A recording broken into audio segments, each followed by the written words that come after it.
Labrīt. Good morning, Mr. President. Good morning, ladies and gentlemen. I welcome you to the conference of today. It's really glad to see full house, so please take your seats. We will start now with the official openings. So last year in Europe, we saw some unprecedented scenery in the sector of energy due to geopolitical reasons, of course, also climate reasons. The energy prices skyrocketed. None of us liked it, well, except for maybe a few of market players, but mostly the society. And renewables are on the agenda as never before, I believe. One of the ways, or probably the top choice of solving these issues is renewable energy, and this is the reason why we have gathered here in this room today to discuss the new energy realities, energy security, of course, offshore wind energy potential here in Baltics, and also to do networking, what you already did in the lobby, as I saw this morning, and this shall continue throughout the day, I believe. My name is Oskar Spriede. I'm going to be the humble host of this conference today. So I'm really, really glad to see you all here, all the relevant stakeholders of the topic wind. WindWorks, moving energy. This is the theme of today's conference. It is organized by the Latvian Wind Energy Association, Estonian Wind Power Association, Danish Embassy in Latvia in partnership with Latvian Investment and Development Agency, the Embassy of the Netherlands in Latvia, and the Norwegian Embassy in Riga. So let's have a round of applause to our organizers today. And to yourselves.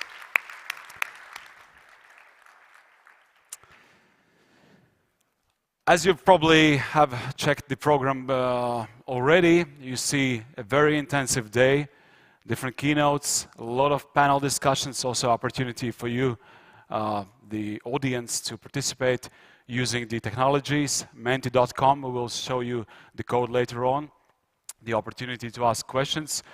Good old-fashioned way of raising your hand and receiving a microphone also works in this room. So please be active and interactive with us. And I really love this sentence in my script today. We can't impact the direction of the wind, but we can always adjust our sails to reach the destination. So that's the slogan, I believe, for today's gathering. Let me welcome on the stage Toms Naburgs, the CEO of Latvian Wind Energy Association, the host of this event.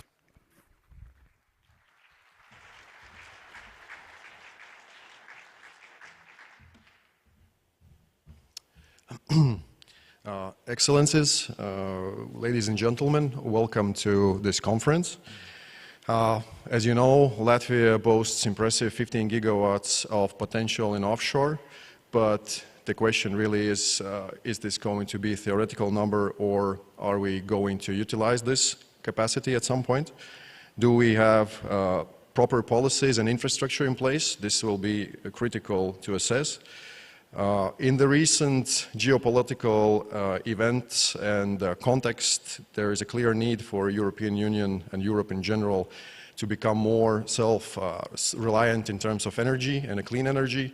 And Latvia and Baltic states in general have a huge potential to serve as the regional source for that clean energy to be supplied towards the Central Europe, namely Germany and Poland, which are huge industrial centers with huge energy consumption needs. And this is our big opportunity for all the Baltic states and also an obligation. So the question really is, are we ready? So the central questions are regarding the regulatory framework, grid capacities, ports, and also hydrogen and storage capacities. So I look forward to today's conference as an opportunity to discuss all these critical aspects. There will be high-level panelists speaking. I hope you enjoy this event. It's going to be very informative and good event, and welcome again.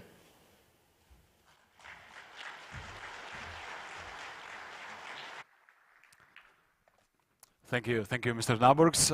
And now the floor is given to the President of Latvia, Mr. Egils Levits.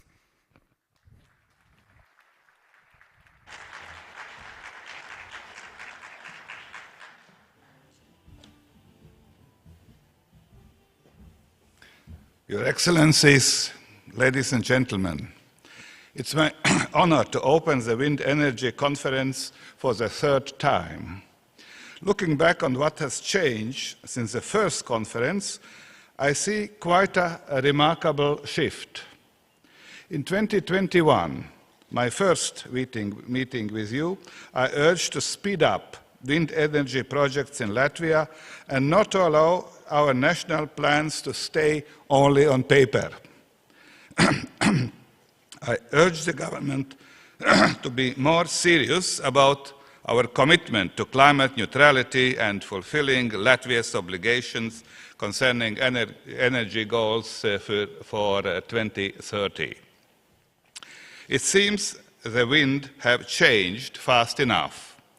Today, Latvia has even its own Ministry for Climate and Energy, of which I have been a supporter from the beginning, and the minister is here. The renewable energy has been high on European political agenda already for years, and I am glad that it's a priority also in Latvia's national energy agenda.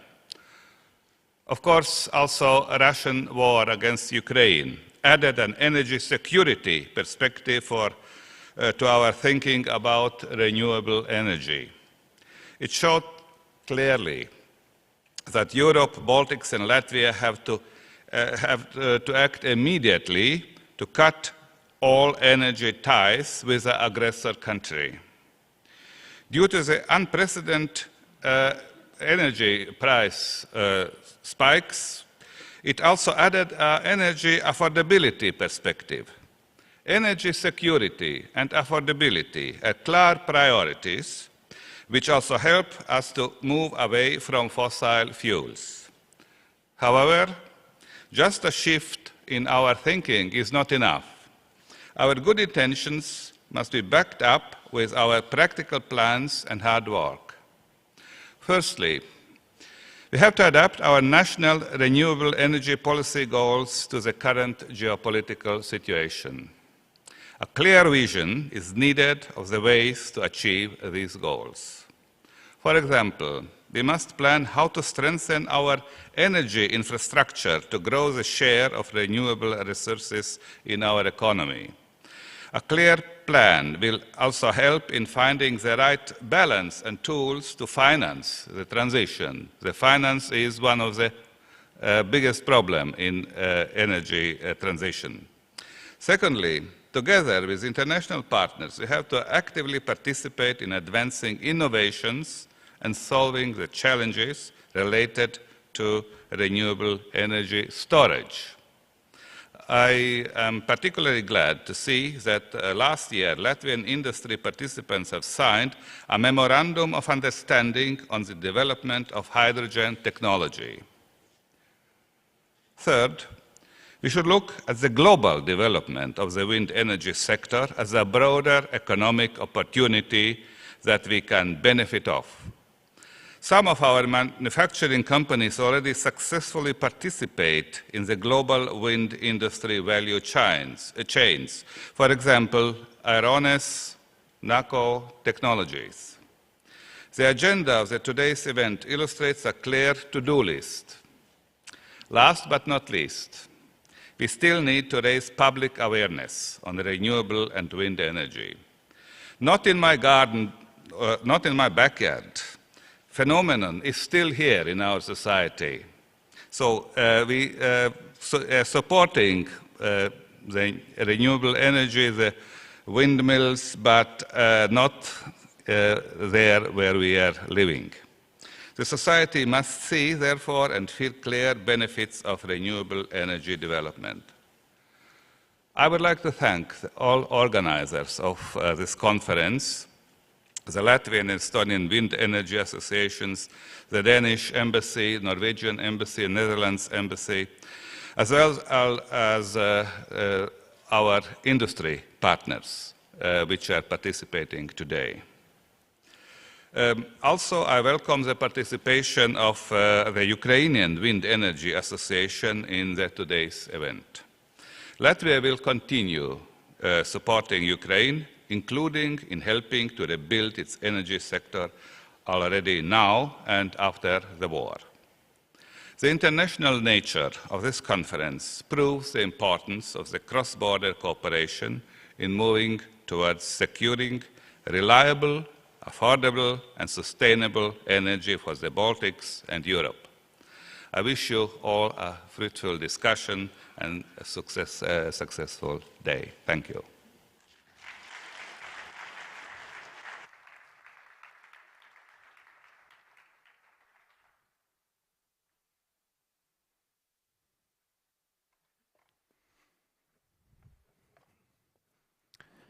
Thank you, President Slevits.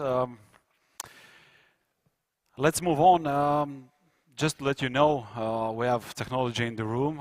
We are streamed and we are seen on internet, Facebook, YouTube, viewers. Hello from here, from Jaunateka here in Riga. It's good to see you also this way, on the other side of the blue screen. We shall also now use the technologies, and we have European Commissioner for Energy who has joined us remotely, Ms. Kadri Simpson. Can you hear us well? I can.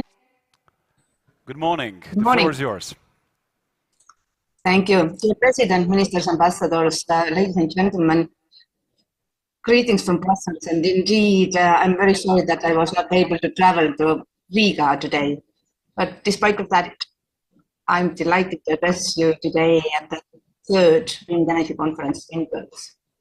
When I spoke to you last year, Russia's war of aggression against Ukraine had only just started. 1 year on, the destruction, human suffering, and loss of life continues. And while the war on energy also continues, the ground has considerably shifted since last year.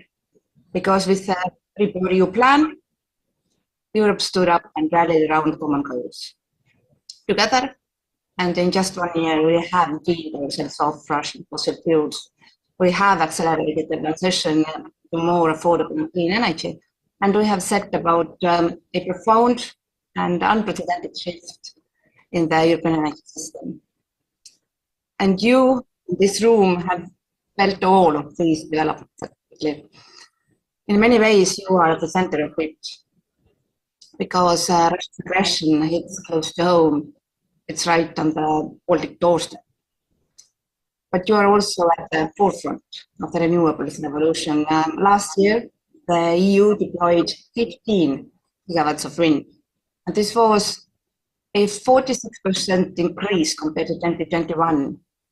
While that's huge, it's not nearly enough to help us reach our targets of 42.5% renewables in our energy mix by 2030, because this requires deploying close to 40 gigawatts of wind annually. So what will it take to get there? The Commission is working on 3 areas to really make a difference for wind energy.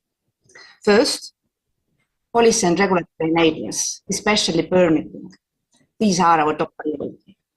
When the crisis hit, to introduce a temporary emergency regulation to speed up permitting for specific renewable technologies and types of projects with potential for quick deployment and results.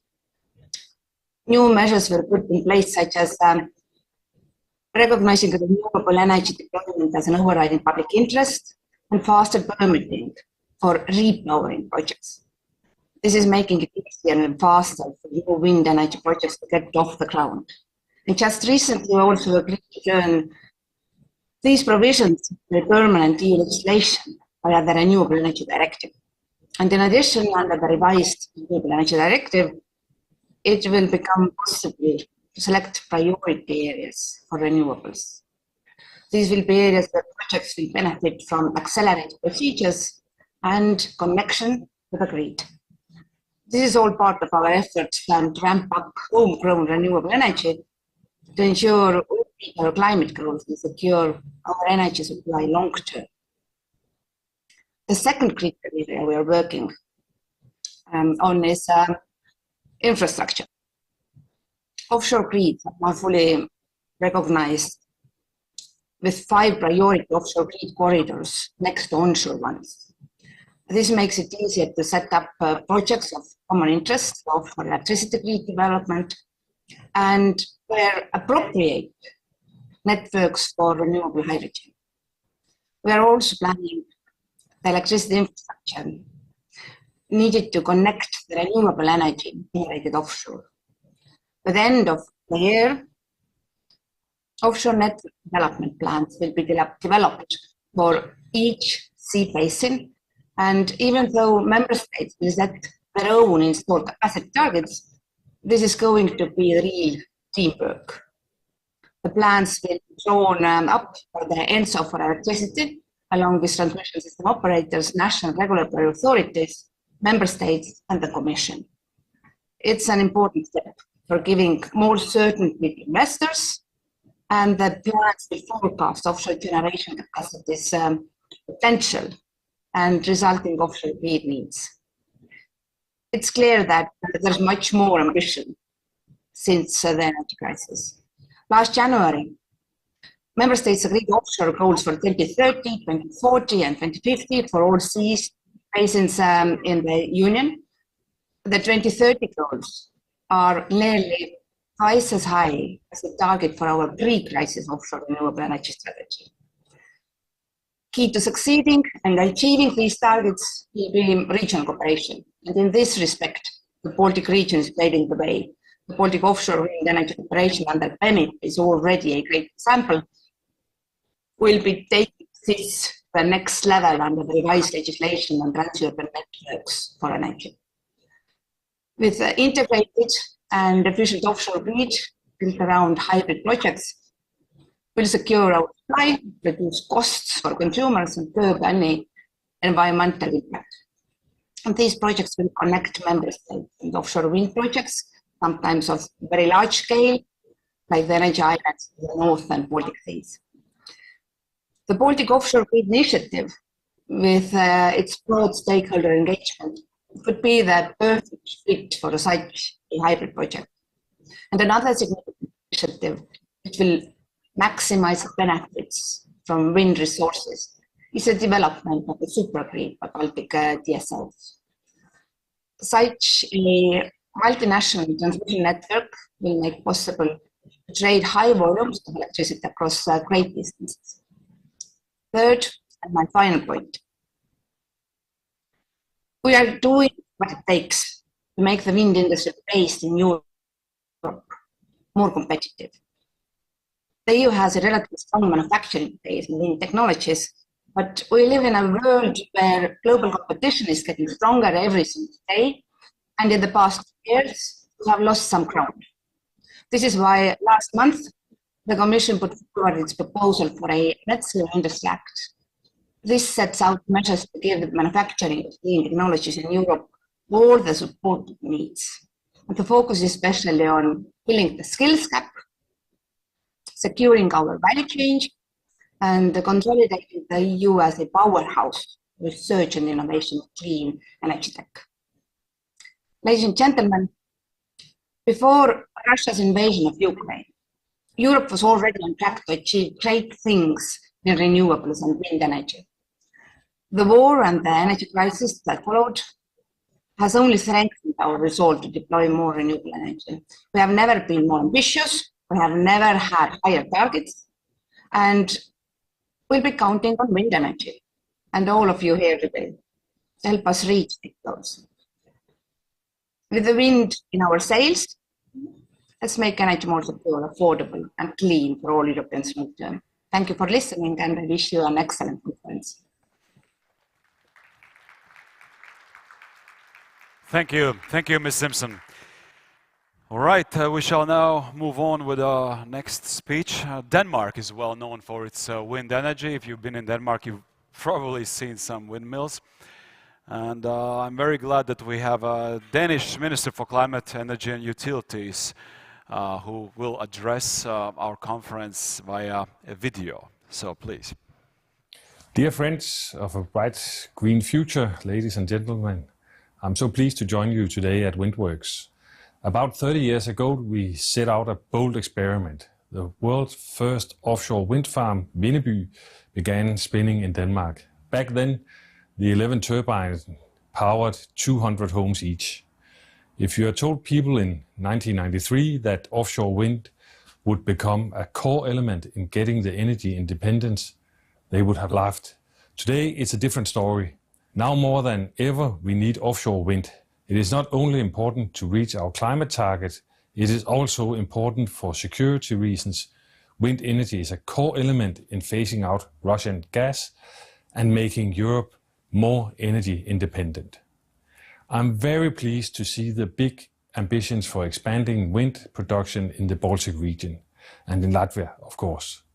And the Baltic Energy Security Summit that Denmark hosted last year, we also agreed to increase offshore wind capacity in the Baltic Sea. We decided on a joint ambition to increase the capacity sevenfold by the end of the decade, reaching more than 20 gigawatt. This is the spirit of boldness that we need. Setting target as a government isn't enough. We must also create market conditions that invite companies to join in our efforts. Therefore, we need forums such as WindWorks. The green transition will not happen without market incentives and platforms such as this. A platform where market actors come together to discuss the solutions to our challenges. Expanding offshore wind capacity will not only benefit the climate, it will also create thousands of jobs, both during construction and operation of the asset. So we all agree that wind works. But what are we then waiting for? Well, the answer is clear. We need to speed up our processes. Right now, It simply takes too long to go from an idea to the point where the turbines are spinning. Latvia and Denmark both have big ambitions, and if we are to achieve our goals, we must accelerate our permitting procedures. Also, we need a more connected infrastructure. Our system must speak the same language for our collaborations to work. Last, I also want to take a moment to acknowledge our government-to-government cooperation with you and the rest of the Baltic countries. Sharing knowledge is key to an effective green transition. We have a big task ahead of us, and we need all our minds to work together. We are at a crossroad in European energy policy, and you can be a strong driver in the right direction. It began as an experiment 30 years ago, but now here we are. Now one turbine can power not only 200, but 20,000 homes. Now wind is one of the most cost-effective sources of green energy. And now wind is our best tool to get rid of Russian gas. Let's get the job done. Thank you very much.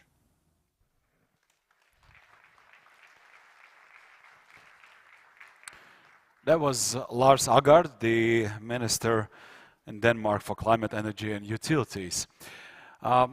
I think you know that presidents of countries have a tight schedule to run, and Mr. Levits can't be with us the whole day, but thank you for coming, and let's let the president go. Thank you.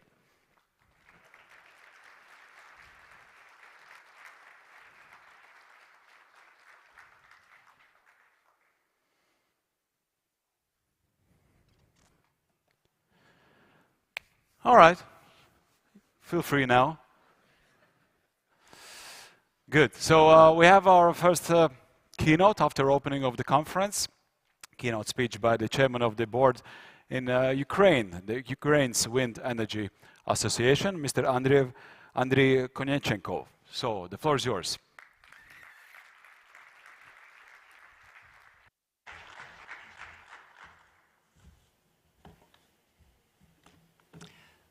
Dear ladies and gentlemen, I am very glad to be here. It's a particular pleasure to participate in the conference WindWorks Moving Energy. Special thanks to the organizers of the event, the Latvian Wind Energy Association. For me personally, this is not just a conference devoted to wind energy. This is an event that allows us to reconsider the attitude towards wind energy technologies in a country where the development of wind energy is at an early stage. This event makes a significant contribution to delivering energy security and energy independence, both for your country and for whole Europe. Today, I can say with certainty that all modern walls are in one way or another connected to the bloody business of fossil fuels. One of the most striking examples of this is Putin's war against Ukraine, which is financed by excess profit generated from the sale of fossil fuels to the European countries. Russia's full-scale war against Ukraine has unveiled how reliance of Russia's fossil fuel imports made Europe vulnerable to energy crisis. The Russian invasion has exposed the vulnerability of Ukraine's energy system, heavily dominated with fossil fuel power plants, nuclear and thermal. Russians' attempts to blackmail Europe our gas supply have proved that no country today will ever be safe until it becomes energy independent. That's why phasing out its dependence of Russian dirty fossil fuel has become a key issue in today's energy policy. The pathway to an energy independence is based on renewable, homegrown energy sources. Wind is instrumental to our energy security, to tackling climate change. Wind energy brings democracy, independence, and peace. Energy independence is a choice for some countries. For Ukraine, it is a life or death necessity. The full-scale military aggression by the Russian Federation launched on February 24, 2022, has a massive and devastating impact on Ukraine's energy sector. Because of their economic, humanitarian, and geopolitical importance, energy infrastructure facilities were among the primary targets for Russian troops. Europe's largest nuclear power plant has been occupied by Russians since March 4, 2022, and turned into a military base. In fact, the energy front has become one of the most important areas of our national security. I'd like to express my deepest gratitude to all Europeans, to Latvia's people and government, for your strong and continuous support from staying with us from the first day on these horrible barbaric invasions. We greatly appreciate all humanitarian aid ranging from medical supplies to energy equipment, weapons we receive from you. According to the Ukrainian Wind Energy Association prognosis made at the end of 2021, in 2022, Ukraine assumed at least 1,000 megawatt new wind power capacity. But the war put wind projects that were already in development and construction faced on hold. Russia's aggression and temporary occupation of some territories of Ukraine deprived the country of significant part of the green generation. Wind farms located in the occupied territories of the Kherson and Zaporizhia regions had been shut down, primarily due to personnel safety issues. According to our data, right now about 75% of total installed wind capacity are out of operation. However, the remaining 25% of wind capacity installed in Ukraine keeps operating and supplying green electricity. Thus, wind power helped our country get through this year, especially difficult winter in the history of independent Ukraine. Despite the war, the construction of wind farm keeps going, though at a slow pace. Of course, I am talking about regions where no active hostilities are taking place. This year, in the mid of March, construction of 114 megawatt Telegulskaya wind farm was completed. These 19 wind turbines with unit capacity of 6 megawatt each installed in my country during the war is a vivid proof of the viability of wind energy technologies. The heavy centralized energy system that Ukraine inherited from the Soviet Union makes us vulnerable to Russian attacks. Therefore, instead of building back the fossil fuel centralized system, energy system, post-war recovery and reconstruction of Ukraine should be based on decentralized energy system with renewable at the core. Renewable energy source could be set up across different regions and become a better solution in terms of the security of supply. Even from a military point of view, targeting a large number of objects all over the country would have been more difficult than attacking one big facility.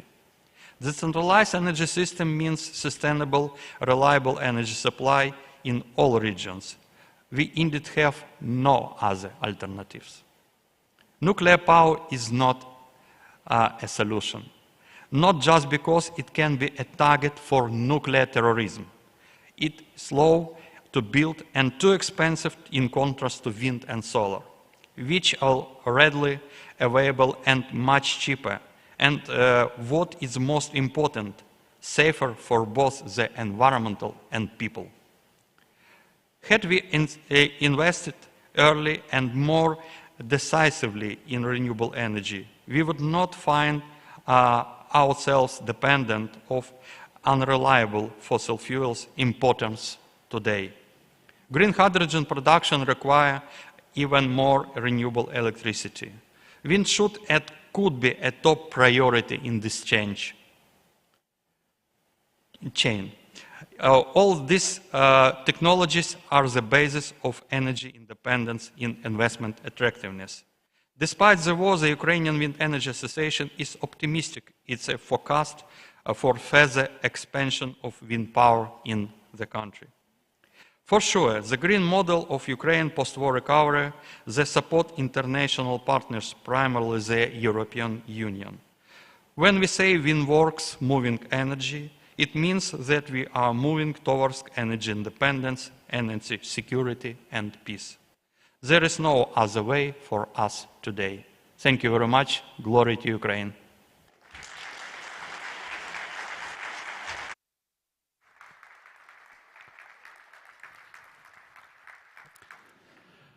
Thank you, Andriy. Yeah, you guys hold on. In Ukraine, we follow all the events and we support as much as we can. We shall do that in future as well. All right. Before we move on to the next happenings in this conference, I would like to take a moment to give big thanks to all the sponsors and patrons of the conference. Without that support, it would be very hard to organize such an event. So thank you so much for sharing ideas, raising awareness of the topic as such, to solve the issues of energy so that we can have a better tomorrow. In the lobby, you saw exhibitors, so you can meet company representatives, talk to them, build new partnerships. During the panels, during the discussions, as I mentioned before, you will have the opportunity to participate, asking your questions using the technology. I believe we'll have a code for that on the screen. So menti.com is actually, you could just take out your phones and open in your web browser the website named menti.com. Yes, you see in the upper part on the screen, menti.com, and the code is 42332840. That is for your questions, ladies and gentlemen. I see some of you taking pictures. That's a smart idea, although we will repeatedly show this code again. So please use that opportunity, and the moderators of discussion panels can then address your questions to appropriate panel members. All right.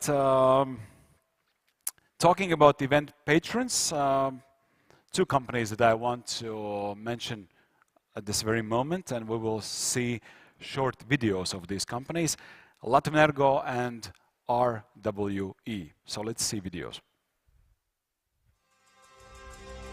The Baltic states, 175,000 square kilometers, where experience meets innovation and opportunities arise. Since 1939, Latvian has been at the center of Baltic energy needs, the leading generator and supplier of green energy. 1/5 of households in the Baltic states are our clients. Latvian has been a part of the Baltic states for several generations. It is clear from the 5 dimensions of social responsibility that people see us as more than just an energy company. The retail brand of Latvian Electrum, represents sustainable ideas that are transformed into products and services for nearly 800,000 clients throughout the Baltic states. How do we manage to do this? By generating green energy, by delivering energy safely and efficiently, and above all, by being a responsible market leader. We are driven by the development of the energy industry, and we stand together with the United Nations Sustainable Development Goals. Therefore, we are determined to increase Latvia's independence from imported energy sources and double our generation capacity for renewable sources by 2030. Our goal is to ensure that by 2050, we generate fully climate-neutral energy in support of Latvia's sustainability. Our promise for the near-term future.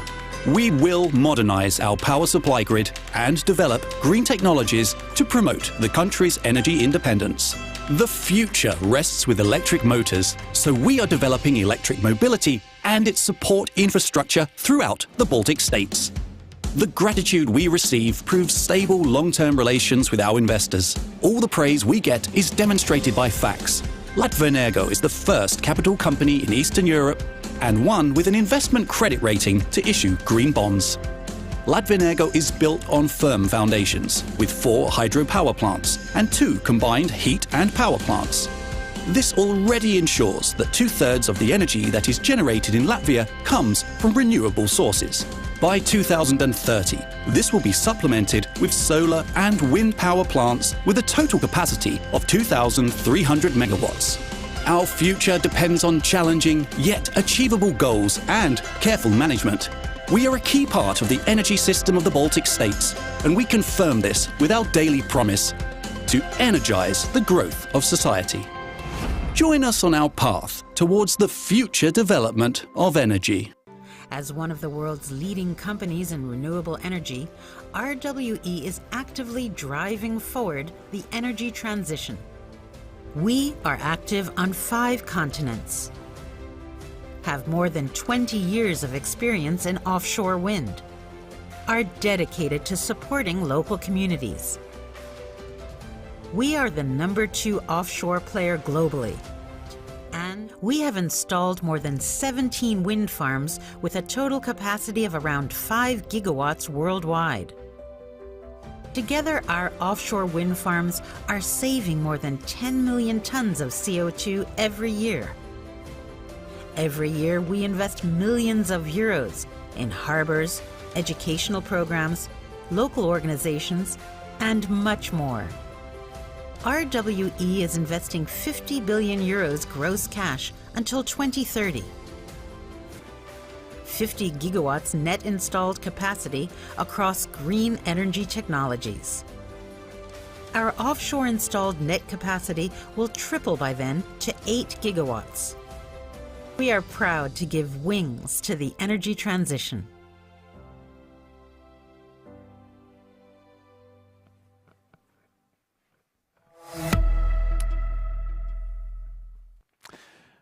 All right.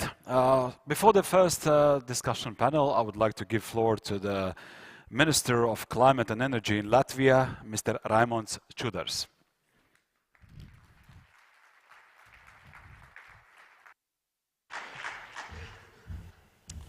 Thank you. Dear participants of the conference, ladies and gentlemen, our Ukrainian friends, I'm glad to welcome all of you to Riga for the conference hosted by the Latvian and Estonian Wind Energy Association, Embassy. The transformation of energy systems in many countries, transitioning from fossil fuels to renewable energy sources, has firstly been driven by urgent need to address climate change goals. In recent times, the geopolitical situation, including Russia's war in Ukraine and disruptions to established supply chains and agreements for fossil energy resources, has further accelerated the push towards renewable energy. In these circumstances, ensuring energy security, sufficiency, and affordability of energy supply are crucial for economic growth and social well-being of any country. The role of wind energy in achieving these goals cannot be overstated. Latvia recognizes its potential to increase the amount of wind energy for 2 key reasons. Firstly, to address the historically established shortage of electricity production capacity in the Baltic, where we currently produce on average approximately 30% less electricity that we consume annually. Secondly, to use our natural advantages in wind electricity production and increase electricity exports, of course. Therefore, the question that remains today is not why, the question is how. Allow me to highlight a few important topics that we are working on. Firstly, design of procedures for granting rights for construction of offshore and onshore wind park on state land and sea. Secondly, further development of network use terms and conditions, especially networks capacity bookings. Additionally, the issues new capacity permitting procedures and possible capping applications. Furthermore, we need clear market regulation for a situation where there are significant surpluses of electricity, including the role of energy accumulation in the future. And lastly, but not absolutely last, the electricity transportation capacity outside of Baltic regions. Entrepreneurs, policymakers, TSIO companies representatives from many European countries are currently involved in these processes, and many of whom are present here today. I wish you all a productive, open, and professional discussion at the conference and, of course, in this panel. Thank you very much.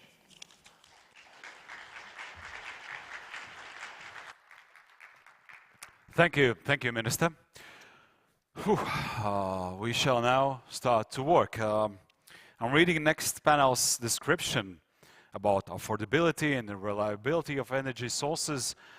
How to get from talking to doing, that's the big question. So the panel, New Energy Reality, is going to be moderated by Reinis Aboltiņš. Reinis, could you come to the stage with me? Let's just sit down. I mean, a lot of... that's your seat, maybe. No. Which seat? No, that seat, maybe. Thank you, Oskars. I would pretend that I'm your panelist. Everybody. So how do we do this? So Reini, you are from Public Utilities Commission, is that correct? That is correct. So what do you do there? That's what I do every day, yes. That every day?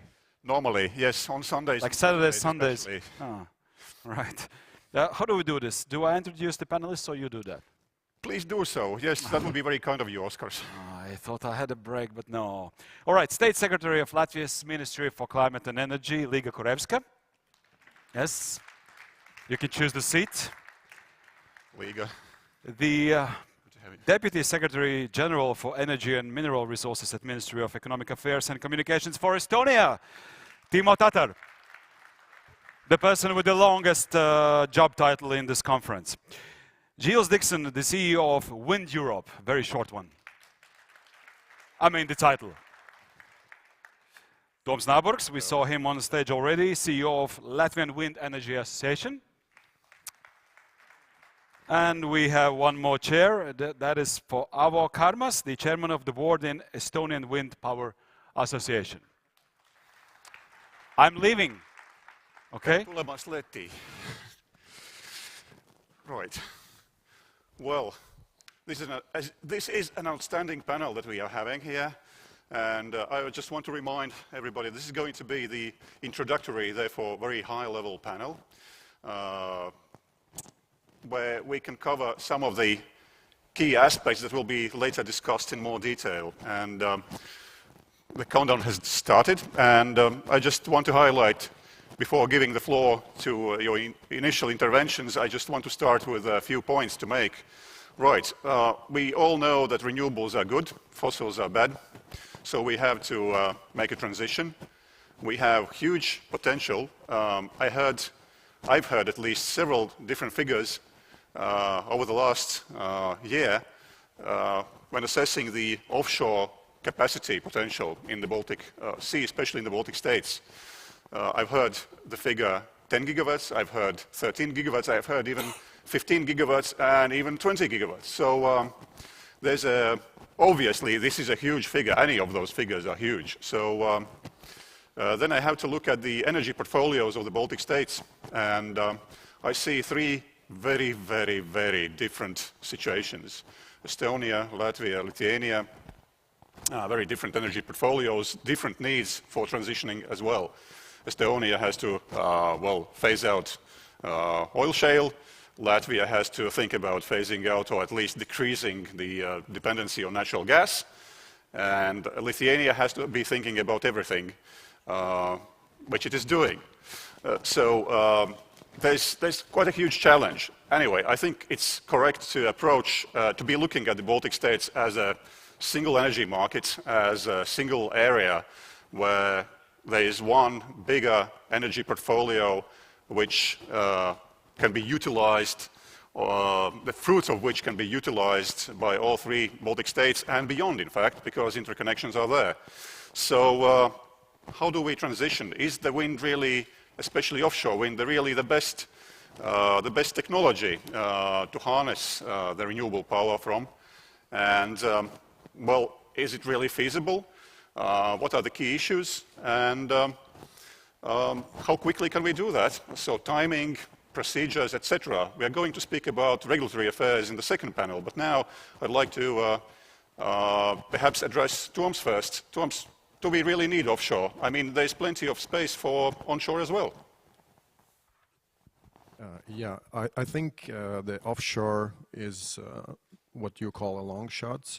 It will take time for it to, materialize. So we're probably talking first projects around 2030. We have to live until that. The consumers need reliable and cheap energy, so the market participants will fill that gap by quicker possibilities, namely solar and some onshore. So in my eyes, the local consumption of Baltic states does not depend on offshore. Offshore is something which would allow us to become an exporter of the energy, and when I say energy, I'm not talking only electricity, I'm talking hydrogen, synthetic fuels, whatnot, because we have clear need for those resources in industrial countries like Germany and Poland. So that's my look that the offshore really is more needed for the broader perspective, looking at the EU-wide level. The local consumption will be covered before first offshore park is cutting the ribbon. Right, so basically we are looking at changes in energy portfolio, and it looks like it's inevitable. It's just a matter of how we do it and how quickly we do it, how much we do need to invest in that. Liga, do you think that we have what is needed, what is required currently for offshore grid deployment? I absolutely agree that offshore wind is mainly aimed at exporting, and it's no secret that all three Baltic countries aim to become net energy exporters. And obviously electricity is a fantastic resource that we can export and where we have quite high natural advantage based on our location. Whether everything is ready to bring offshore wind currently into the deployment, I think the obvious answer is no, because if everything were ready, then we would have many wind farms already installed, similarly to other places in Europe. So there is still a gap, not only regarding consumption that needs to be filled, but also for regulatory affairs as well as infrastructure to be built.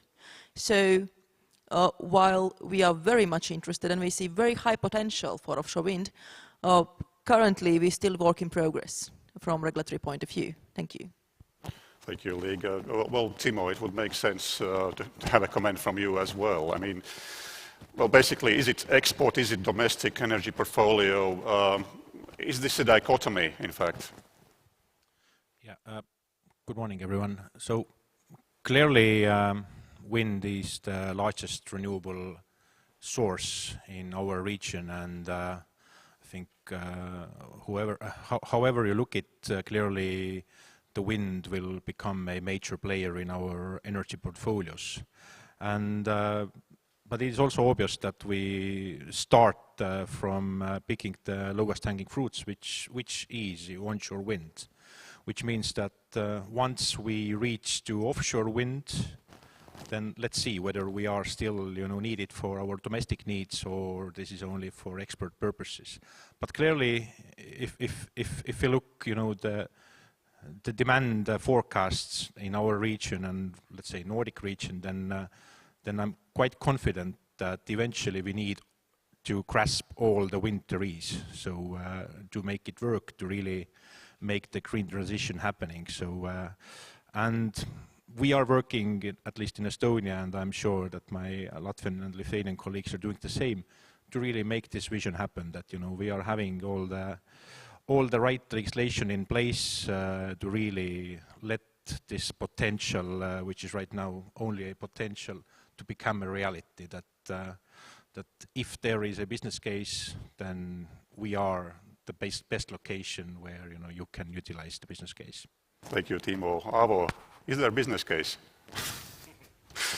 Enlighten us. Yeah, there's always a business case. Hi, good morning. Yeah, I mean, things just don't happen. I mean, that it is not so that the offshore wind will come as a natural way. I mean, I think that in order to create the business case, I mean, okay, let me start from that then. That basically we don't have any, as we know, we don't have experience in the Baltic states how to build offshore wind farms. So that's for sure.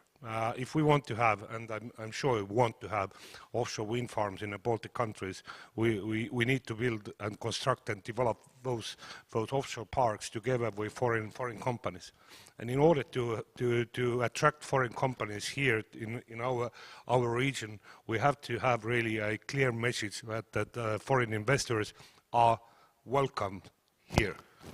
What would that mean? That would, yeah, I just explain. I mean, that would first mean that there is aligned message through politicians, through officials, different stakeholders, that the offshore is needed for our energy security, for our energy supply, and so on.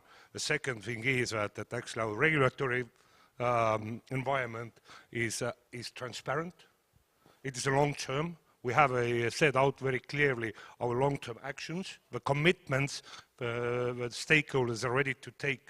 So this is something which will attract investors to come here. And if this is so, I'm quite sure that actually the offshore is becoming more and more competitive in order also to create a business case as such. But the things just don't happen. Right. Well, although it's somewhere in the air, but still, well, there is a night and day cycle. We are going to have wind. Yeah, guys. I mean, but we have like only 7 years to go, right? Right. We do have. But yes. So the changes have to happen swiftly. We all know that this is so short time in energy sector. Yeah. But in theory, the business case is there. Still. Of course, the business case is there. We just have to see that what are kind of inputs to make it even more competitive. So that I think that the main question obviously is that how to maximize or minimize actually, sorry, the levelized cost of energy for offshore wind, and as a technology as such is also kind of we seem to see the prices are decreasing. So I think it's becoming more and more competitive. Right. Well, thank you, Aavo. And Giles is rightly grabbing the mic. Giles, from the perspective of the European Wind Energy Association, which is a very important lobby for wind energy industry in Europe, and therefore also for renewables, do you see, when looking at the Baltic states, do you see that we have things in place, or do you see missing something if compared with other areas where offshore wind has been developed already? You have a lot of things in place. A lot of good things are happening in Latvia and the two other Baltic states, and it's absolutely right. The low-hanging fruit is onshore wind. None of the three Baltic states are self-sufficient in electricity today. And electricity demand and consumption is only going to grow with the electrification of transport, heating and industrial processes. So boy, you need those new onshore wind farms ASAP. Minister Tudors, it's very good to hear what you said about the simplification of permitting rules and procedures in Latvia. And we all heard what Commissioner Simpson had to say about this earlier. The new EU rules, which make it much easier to permit new onshore and offshore wind farms, overriding public interest for the expansion of renewables, the population-based approach to biodiversity protection, deciding on all of the permits within that 2-year deadline. This really helps. On the permitting, it's crucial also to digitalize the permitting processes. Timo, you've made excellent progress in Estonia on this already. At the annual Wind Europe event next week in Copenhagen, two of our members, Amazon and Accenture, will launch a new digital tool which public authorities can use to help them manage and streamline how they handle permit applications more effectively. And we'd be very happy to talk to any of you about that tool and to help you introduce it in your respective permitting authorities. Of course, this year is the key year really to give yourselves the basis to deliver on the low-hanging fruit for onshore wind and to map out how you do the offshore wind, because this is the year that, as you have noted, you will be revising your national energy and climate plans. One final observation, if I may, Renis, on offshore wind. You have huge potential to further develop your supply chain. You have excellent port potential in Liepāja with their 3 separate gates. Fantastic infrastructure there, compares extremely favorably to other ports around the Baltic Sea. And of course, with the new EU state aid guidelines, it is much easier for you to use public funds to support the development of the wind energy supply chain here in Latvia. Thank you. Thank you, Giles. You rightly pointed out towards the role of local auxiliary, maybe we can say auxiliary businesses like port services, etc. Right. So basically, I can see that the willingness is there. It's both formal and informal. There is business case. What is needed is open door policy. It looks like the offshore wind energy is going to predominantly serve for export purposes. We're still a bit far from that. Despite the fact that it's going to perhaps allegedly serve mostly for export purposes, most likely it's going to be a significant resource to fill in the gaps in our national energy portfolios. I'm not sure if the onshore wind will be able to cover the needs, but there is one important aspect, whether we are speaking of onshore or offshore, it's the grid capacity. Who would like to say a few words? Do you think we have the capacity currently? Because I've heard varying opinions to be true. Somebody, Liga, Timo, let's begin with you. Yeah. So clearly, if you look the theoretical potential of wind energy in our region, then clearly the grid as it stands today is a bottleneck. So no question about that. But when it comes to Estonia, then we see that to cover our own 100% target, so obviously all countries should have 100% target nowadays. So the grid can manage that. So the question is, if and when, and surely we will become an energy exporting country, having the potential we are having, then clearly the grid will become a major bottleneck. And this is one of our pillars of the energy policy, to really be have an open door policy here as well, that we are really one of the countries who are promoting continuously the offshore grid developments, the idea behind that and all that. We are developing also another interconnection towards Finland. The 4th interconnection towards Latvia is in works.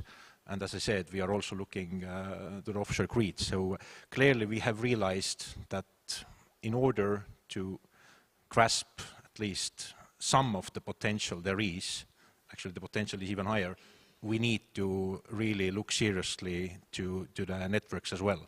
So, but we can make the first steps already now without, having a big headache of the network. So the network is supplying 100% electricity right now to the consumer, why on earth we shouldn't do it when the electricity is renewable? Clearly, you know, with the renewables, the volumes are bigger because of the fluctuations, but all in all, the network in Estonia can handle 100%. The challenge is how to go further, and clearly the intention is to go further.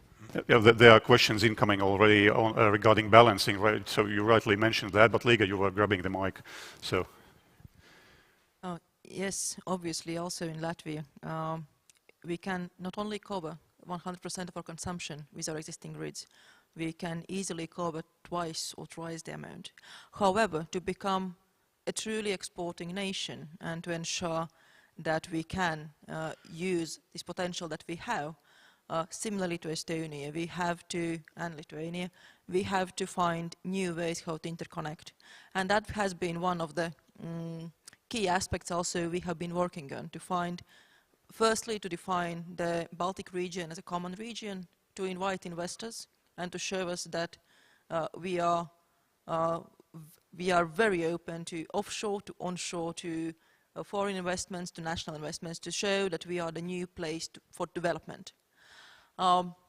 Secondly, there's usually three types of barriers when we look at offshore development or onshore development. Firstly, the bottleneck is available financing. If there is not good business case, then there is not much interest. Currently, there is business case, as we heard.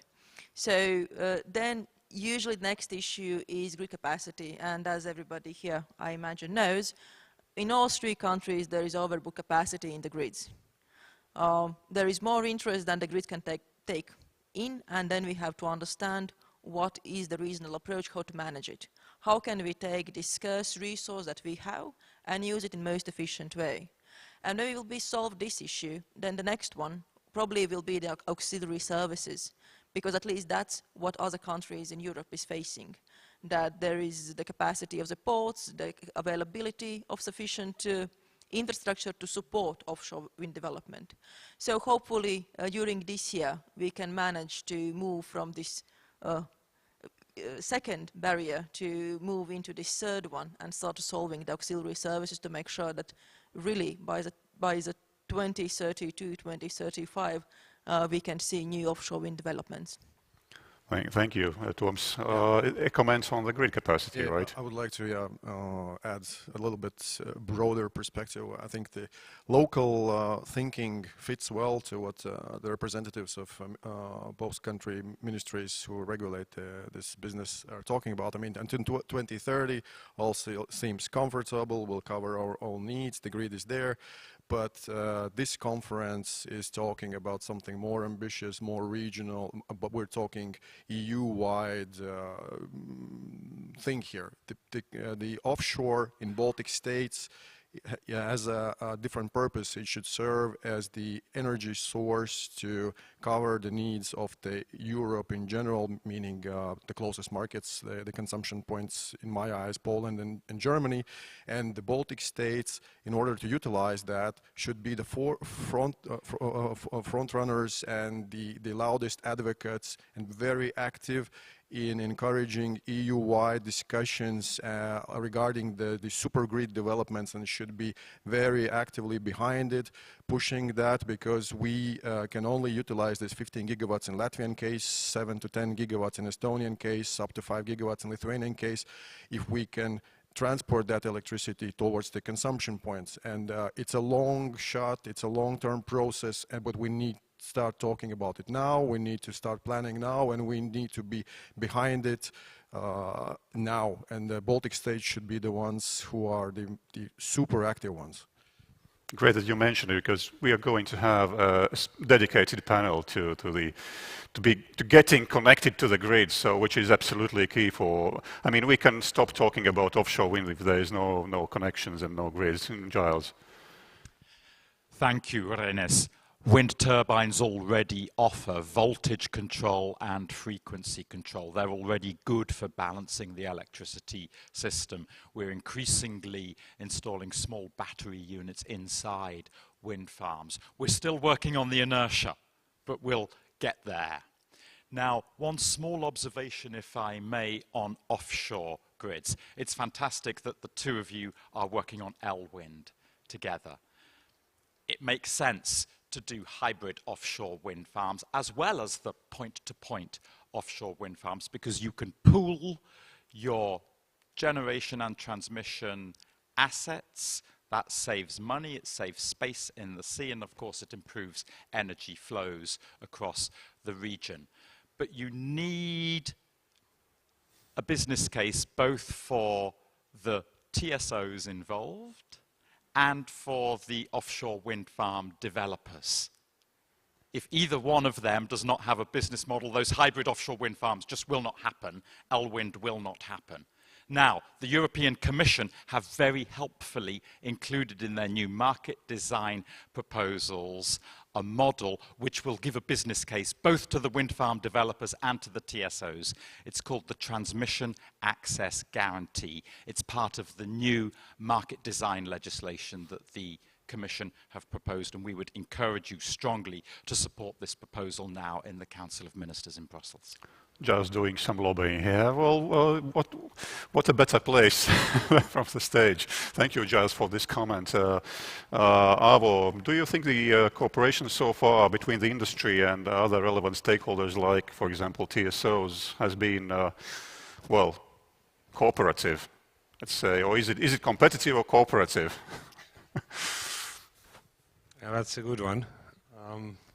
Before I answer to that question, I was just listening what was said before, and I just want to maybe highlight my opinion that I still think that the offshore, yes, I mean the offshore wind farms, they are huge projects. I mean the output is really huge, but I think that there must be a good mix both of offshore and onshore for each of the countries, so that I think that if we say that offshore is only for export purposes, I think that this, to my mind, this is incorrect.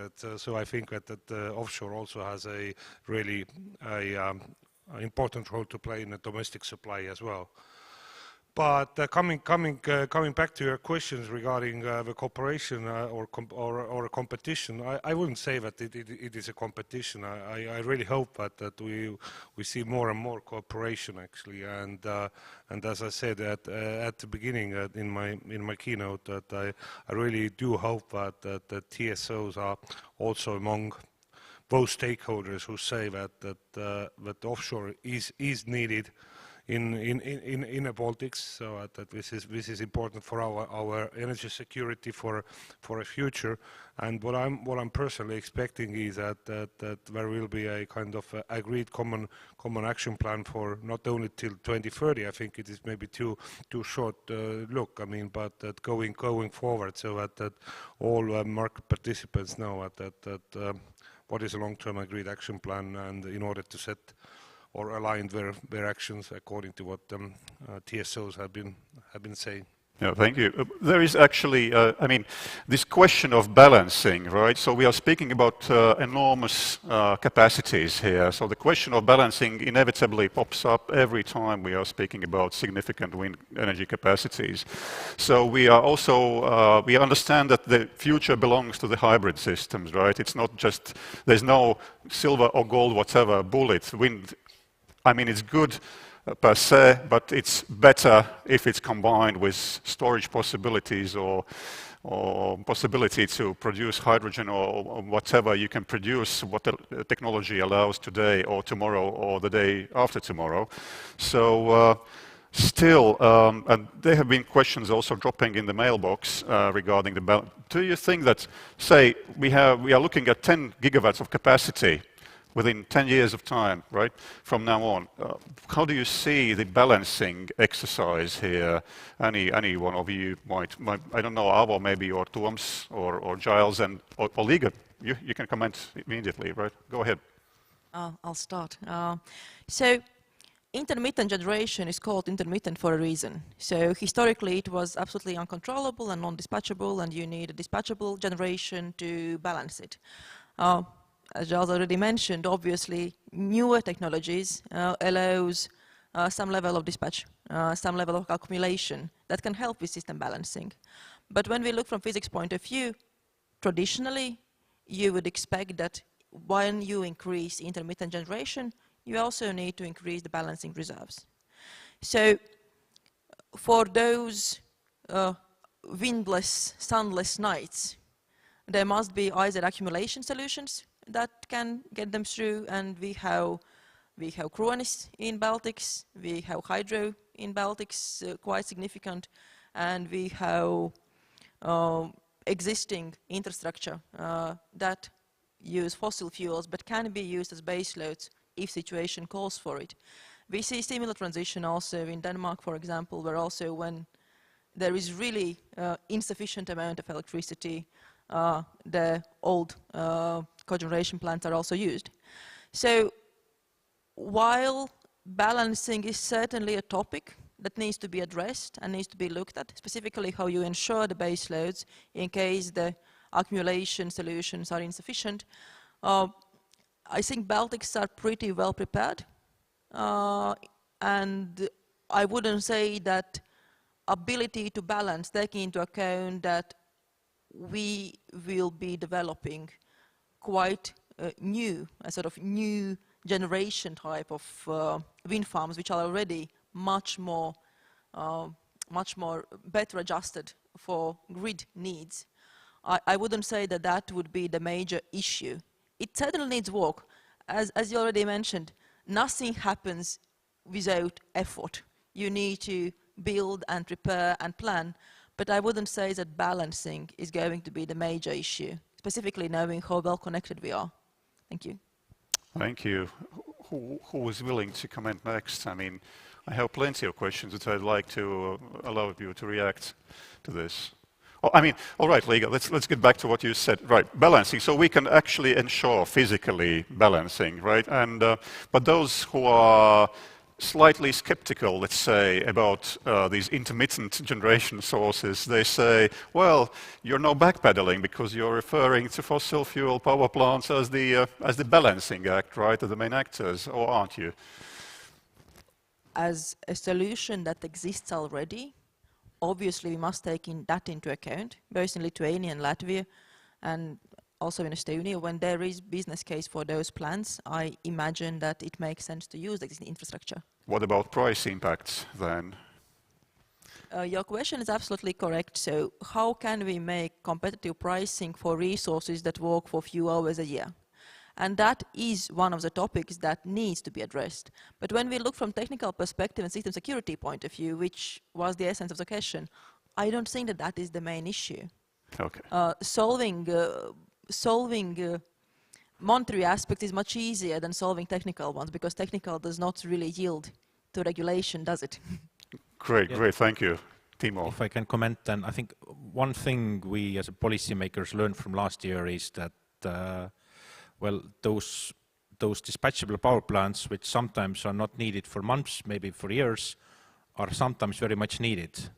And I think our work as policymakers is, on one hand, to make sure that they are needed less and less. So a fossil power plant which is not working, guess what, is not emitting anything. So, but of course the challenge is how to keep it available. So this is clearly something which we have to tackle in a European market design sooner or later. So because this question is rising up. So marginal pricing, right? Yeah. So countries are already talking about capacity markets or capacity remuneration mechanisms or strategic reserves. So we need there clearly some sort of common guidance or better guidance from European Commission, because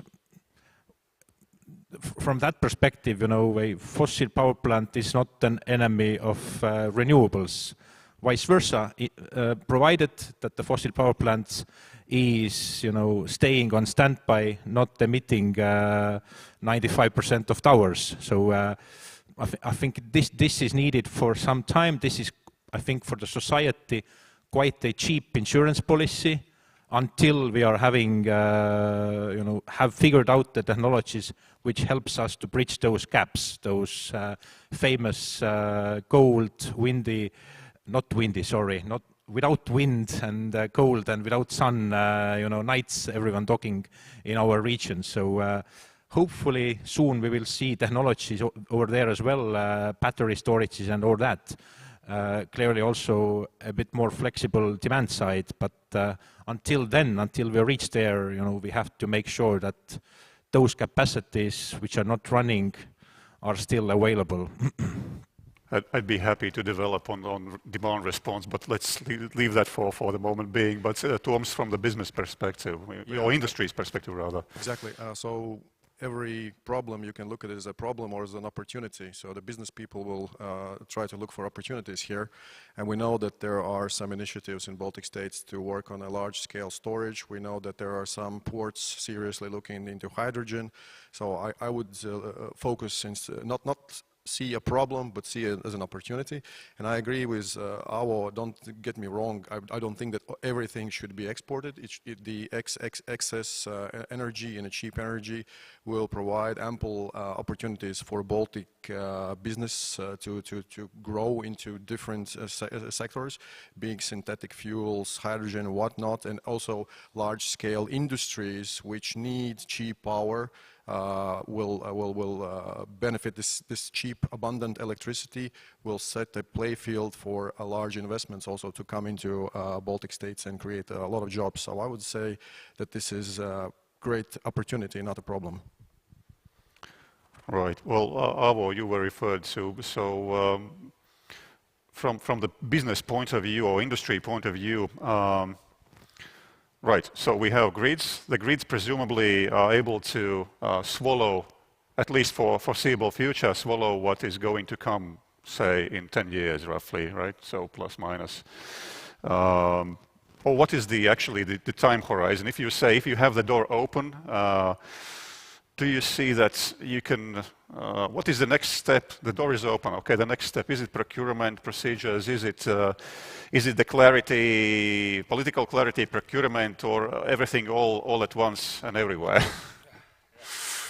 Actually, yeah, I mean, if we want to develop a offshore wind fast, and I'm really happy to see, at least as far as Estonia is concerned, but also same goes to Latvia and Lithuania, that those initiatives which have been taken by politicians, to shorten the permitting time and stuff like that. This is really well welcomed. But at the same time, that means for industry or for developers, that means that we need to kind of put quite a bit of funds into our development expenses in a very short time. We need to come up with our technical designs also in a very, very short time. Of course, I think that market participants are also looking for some kind of revenue security mechanism. If those are also in place, and they need to be. So actually, what I'm trying to say is that during a very short time, all the puzzle pieces must be in place in order to make a final investment decision, and after that, it takes only to the construction of a wind farm. Yeah. May I just follow up very quickly? Actually, it's not only on the list of the questions here that have come in, but there's a question really whether wind industry is ready to develop offshore wind without CFDs or a contract for difference system. Do you think it's, how feasible? How are you looking at that? What we have seen so far, at least I'm talking about Estonia, maybe on behalf of NFI Green, sorry, but we have currently 6 wind farms, onshore wind farms with total capacity around 500 megawatts under construction, and all those wind farms we have developed on a basis of power purchase agreements which have been signed with different counterparties for up to 10 years. Now, if one is saying that it is possible that the PPAs can or the offshore wind can be developed, I'm not actually a true believer of that, because if we take into account the size of our countries and size of our businesses, we see that there are not so much demand in order to sign a long-term power purchase agreements for offshore capacity. And you know, when we're talking about revenue security, of course, we're mostly talking about CFD, mostly, I think, also two-sided CFD, which is, I think that we should not take it as a government support. I think that this is a win-win solution for everybody, also for consumers. And if once the investors also have a kind of a revenue security in place, they can lower their financial costs, which is a substantial part of LSOE, in order to offer the maximum lowest price for consumers in longer run. So that's why I think that yes, I mean this revenue security mechanism CFD is something which is expected by different market players. Giles, thank you, Avo, for this. And Giles, just to build up on what Avo said, from the experience of the European Union or Western European countries, say North Sea area or around Denmark, what does dominate there? Is it CFDs, PPAs, mixed approach? What's there on the table? What should we be looking at when we are looking for an example? Or shall we be looking at examples at all? If you look across the whole of Europe, both at the auction models for offshore wind and now onshore wind, the two-sided CFD is the dominant model. It is an excellent model, as Avo has just said, and it is now the model that the European Commission is promoting, recommending through its new market design proposals. Now, it's very good, Liga, that you are working on your auction design for offshore and you're working very quickly on it. There's one additional point of common sense that I think we would wish to share with you. You'll be looking at other countries' experience, other countries' models. Be guided by those models that have shown that they work, that have been used several times already. And I'm thinking here in particular of the UK model. They invented the two-sided CFD, but also of the Dutch model, now using non-price criteria very successfully. These are models that have been shown to work. There are wind farms being developed on the back of those models. Be guided by those models. Perhaps resist the temptation to be guided by models that may have been agreed politically, but haven't yet been used. For example, the new model that was legislated for in Germany last year, or any new emerging models in Denmark. Be guided by those models that have been tried and tested. Let's not steal the discussion from the next panel, which is going to be more detailed on the regulatory framework, etc. But still, Liga, do you?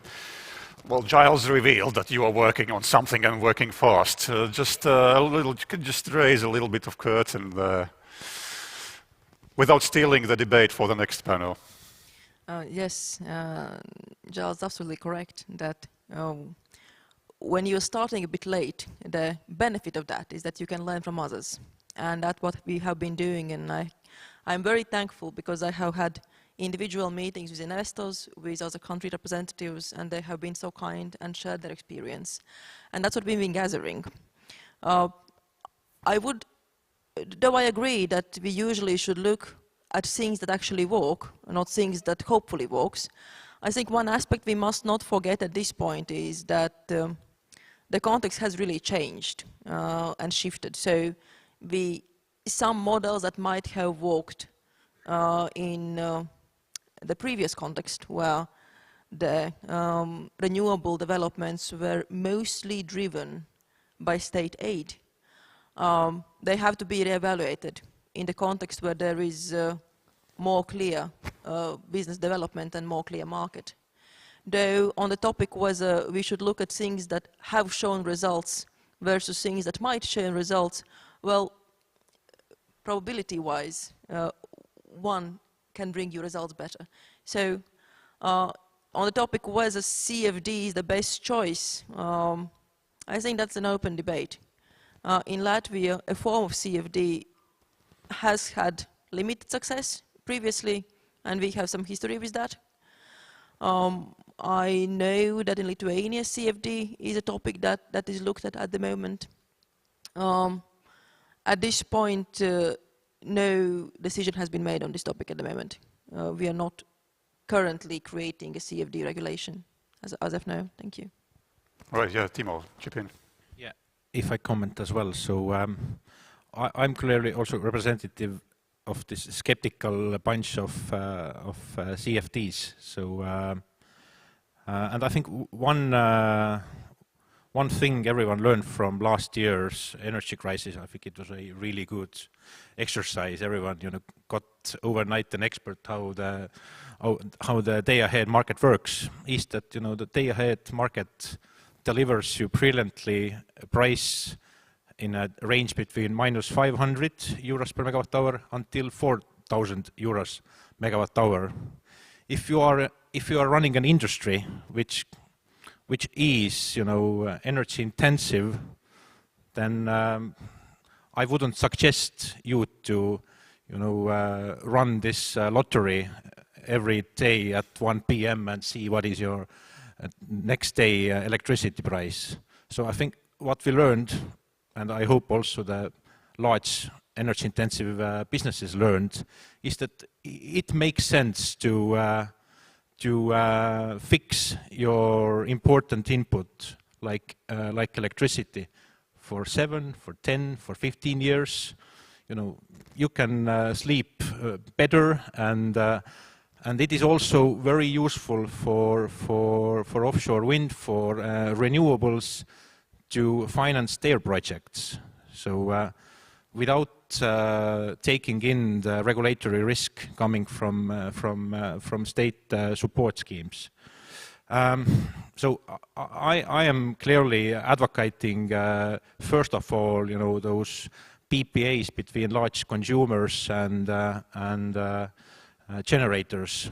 Does it work? Yes, it works. So you look Finland. Finland is one of the markets which is still booming. So last year, more than 2,000 megawatts of onshore wind was built up there without any CFDs, only PPAs, only based on fully functioning market. So, but of course, Finns industry is known. It's a very special market. Known for how to buy electricity. So there is also well-known Mankala scheme, how they finance their nuclear. But I think this is something where our industries and companies, and why not also households, should learn and look how we, with our individual choices, can help the renewable electricity to become reality. So, because the double-sided CFD might look very elegant way, but again, an example from this Monday. So. This weekend, Olkiluoto 3 started finally, 14 years after the initial state. But well, it started, but on Monday, the electricity price in our region was 120 euros or something. So then I looked, what is the reason behind? So there is 5,000 megawatts of wind installed in Finland. Only 28 on that day was generating. And that got me thinking that, well, if this would be the double-sided CFD, then who would pay, those revenues? There's a difference, so, right? Yes. Is it only those 28 megawatts out of 5,000 megawatts who are then, paying those revenues everyone is advertising? So I guess not. I'll let you expand during the next panel, but we have roughly 4.5 minutes, and I see 2 mics. One in Tuom's hand and the other one in Giles' hand. Tuom, perhaps you could begin and then we continue with Giles. Yeah, just a practical remark. In the Latvian context, the state support being feed-in or CFDs, whatever, has a very bad political connotation. So there's nobody in political scene brave enough to bring it up. So we have internally discussed it in our offshore group within Latvia and Wind Energy Association. All the big players are part of that group. That I don't think that politically it is feasible at this point in time.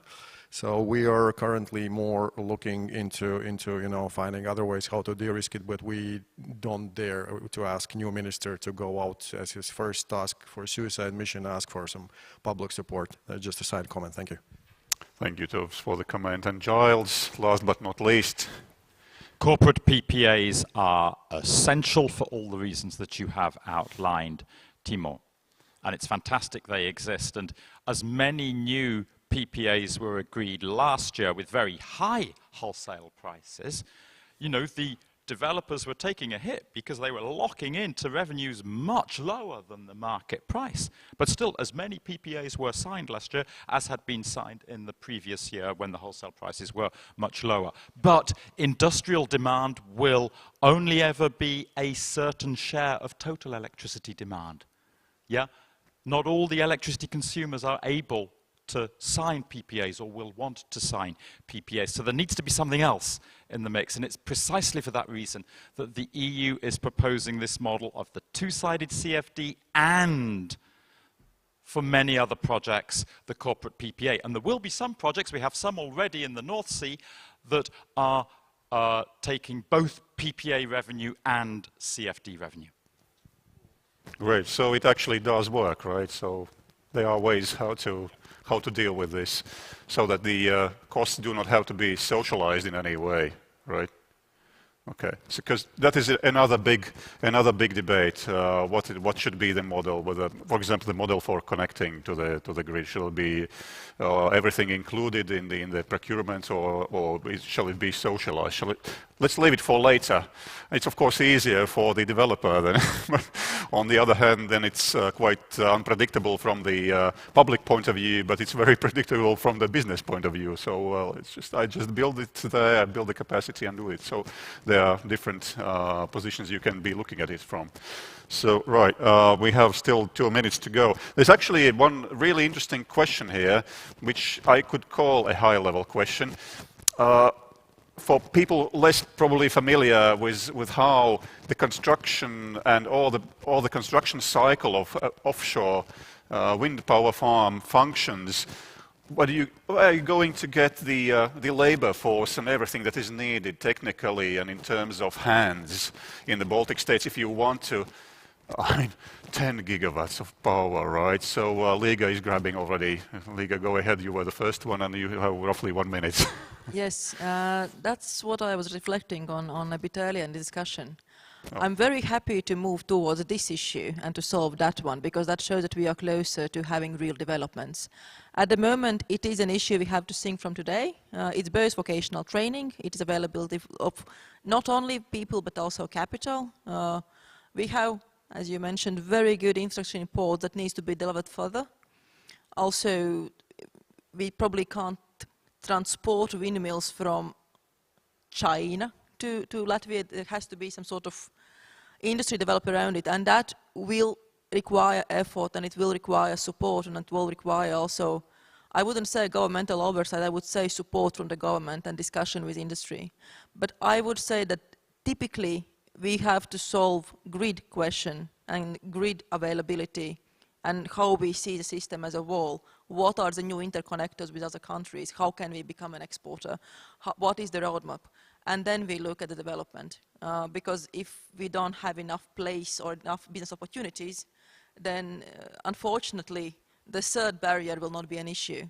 So it's going to be an issue, but it's something I'm looking as an opportunity and as something for the next step. Thank you. Right, you are. So with this, I would wish to say optimistic approach. I'd like to finish the very quick panel that we had here. The time was not dragging. Definitely, I think it flew past, but I'm looking forward to having Timo and Liga in the next panel as well, and I would like to thank all the panelists with a round of applause.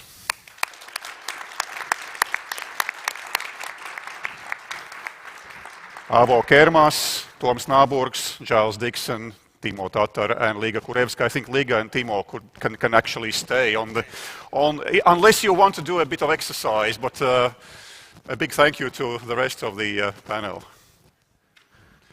Thank you so much. You can stay, you'll soon have your presentations, but before that I'd like to introduce one of the sponsors of this event. It's actually one of the leading diversified renewable energy producers here in Baltic Sea region. Where are you going? This always happens in conferences. I mean, doors open, they think they can leave and go, you know. The interesting is yet to come. The most interesting things are yet to come, in fact. That will energize themselves and come back, I'm sure. All right, so yeah, coming back to our sponsor, Enefit Green, one of the leading renewable energy producers here in Baltic Sea region. Let's see the video.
Okay, right. So, as actually it was mentioned already by the moderator Rain, is that some of the questions were to leave for the next panel, and the next panel is dedicated to building legal framework before building actual wind farms, the Estonian and Latvian offshore case.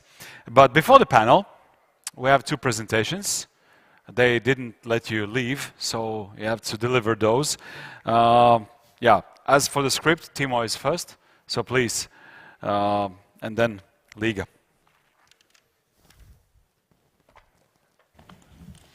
Yeah, it seems that you can't get rid of me that easily, so you have to listen what I have to say about Estonian offshore developments. And I'm sure it is interesting. Do I have the slides? Yes, we have the slides. Yeah, as I said already, my name is Timo Tatar. I'm a Deputy Secretary General for Energy and Mineral Resources.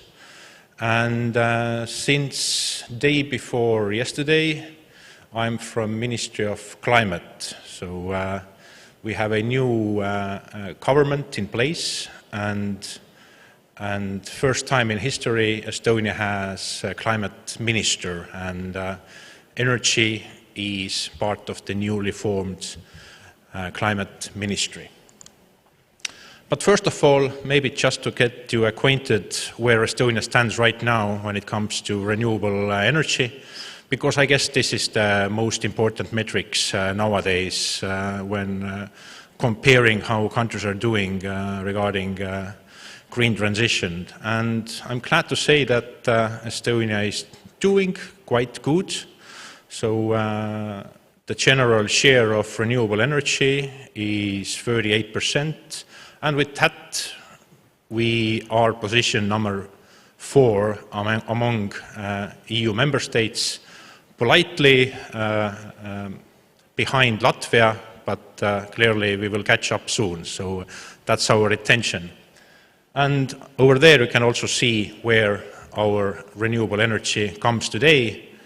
We have pretty much solved the green transition in heating and cooling sector, and we have still a lot of catching up to do when it comes to renewable electricity, where right now only 1/3 roughly is coming from renewable sources. But this is what we intend to change really soon.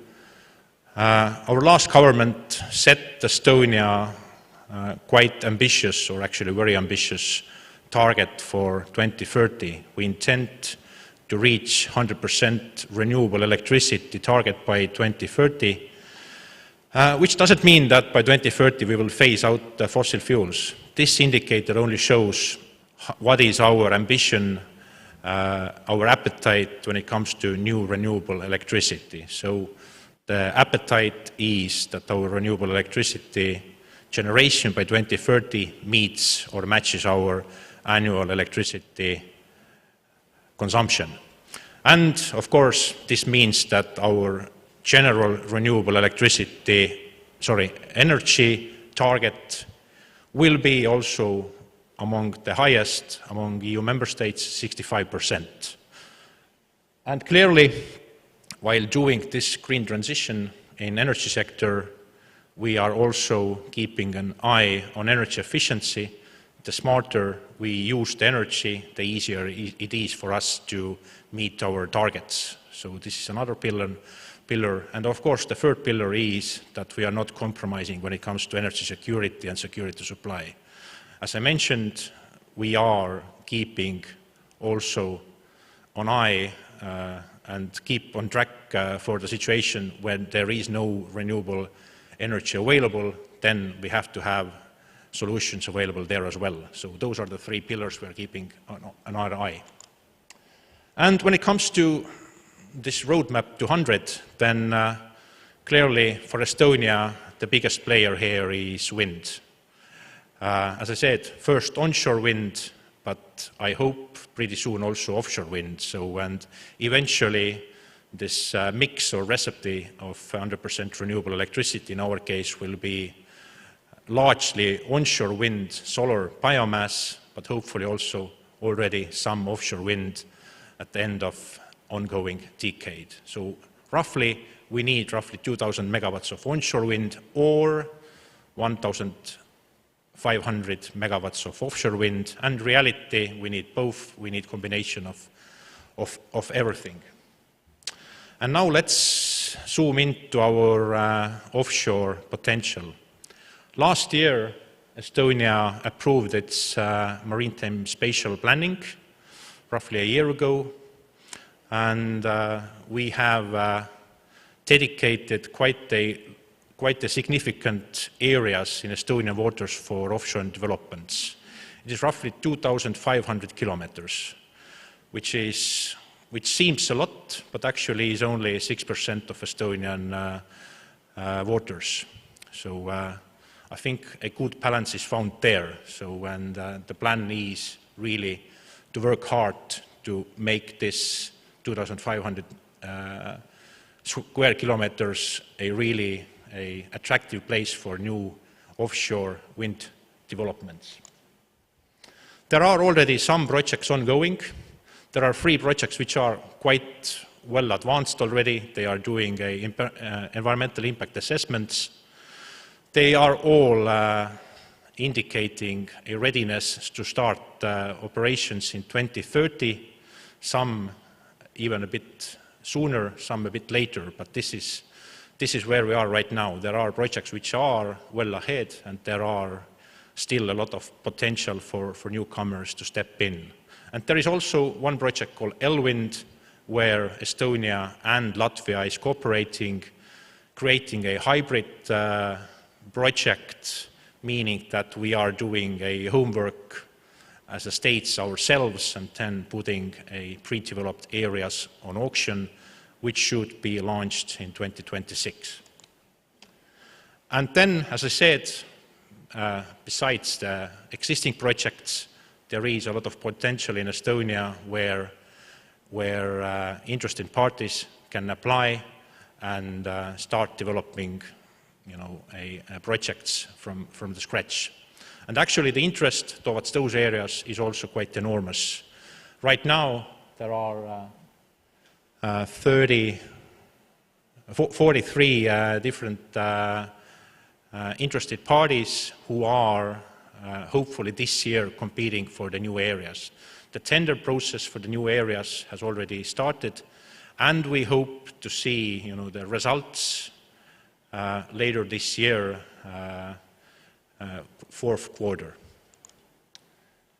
Is that all we do? Nope. We are also working hard to make our investment environment more smoother. When it comes to permits, right now there are 3 different permits. The intention is that there will be 1. Hopefully this will help us to cut down also the time the developers need to develop their projects. So right now it is 5 to 7 years, sometimes even longer. So the intention here is to really cut the time short, cut the red tape, really have the permitting done in 2 to 3 years. So this is what we are working in the ministry right now to come up with that package. The other issue which has been a headache for Estonia renewable energy developments is defense restrictions. I think this audience do not need explanation what are those defense-related restrictions, but it means that it was for a long time that only 15% of Estonian territory was open for erecting wind farms. In the last couple of years, Estonia has made investment decisions in amount of more than 100 million euros. I calculated yesterday it was 120 million euros to build direct new systems which helps us to open up territories, both onshore and offshore, for new wind farms. We expect that eventually 80% of Estonian territory will be open for wind farms. So this is the plan which we have been working for, and I think that's one of the most important foundations for really having a attractive investment environment. And the third thing which we can't get over is the grid developments. We are working hard to have new interconnections to north, to south, to Latvia, and also we are looking the possibilities the Baltic Sea is offering and the countries who are neighboring in other Baltic Sea countries. So this is again something where we are doing our utmost really to make the market bigger. Thank you. That's it.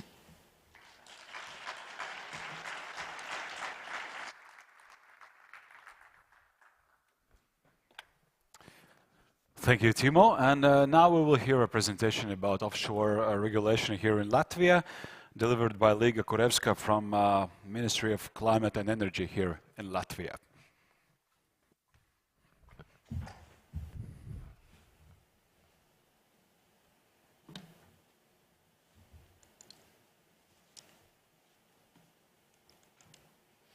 So, hello. It's my pleasure to greet you all. Let me start by introducing where we are at the moment. So, as it has been said many times today already, in Latvia and Estonia and Lithuania there is huge amount of potential for offshore wind. And the existing regulation at the moment was fit for purpose for different industry context. So, when the reality hit and we moved away from state aid primarily driven renewable development to renewable development which is based primarily on business needs, we were a bit caught in starlight, and we understood that we have to do a lot, and we were a bit looking for the correct way how to pursue. But whenever you feel confused or whenever you feel that you lack direction, the first step you need to do, you have to set targets and objectives. You have to understand what you want to achieve with the regulation, what you want to achieve in this industry. So that's exactly what we did.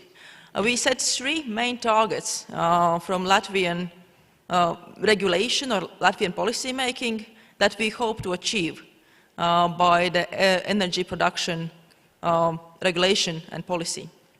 First of those is that we want to be energy independent country and we want to be energy exporting country.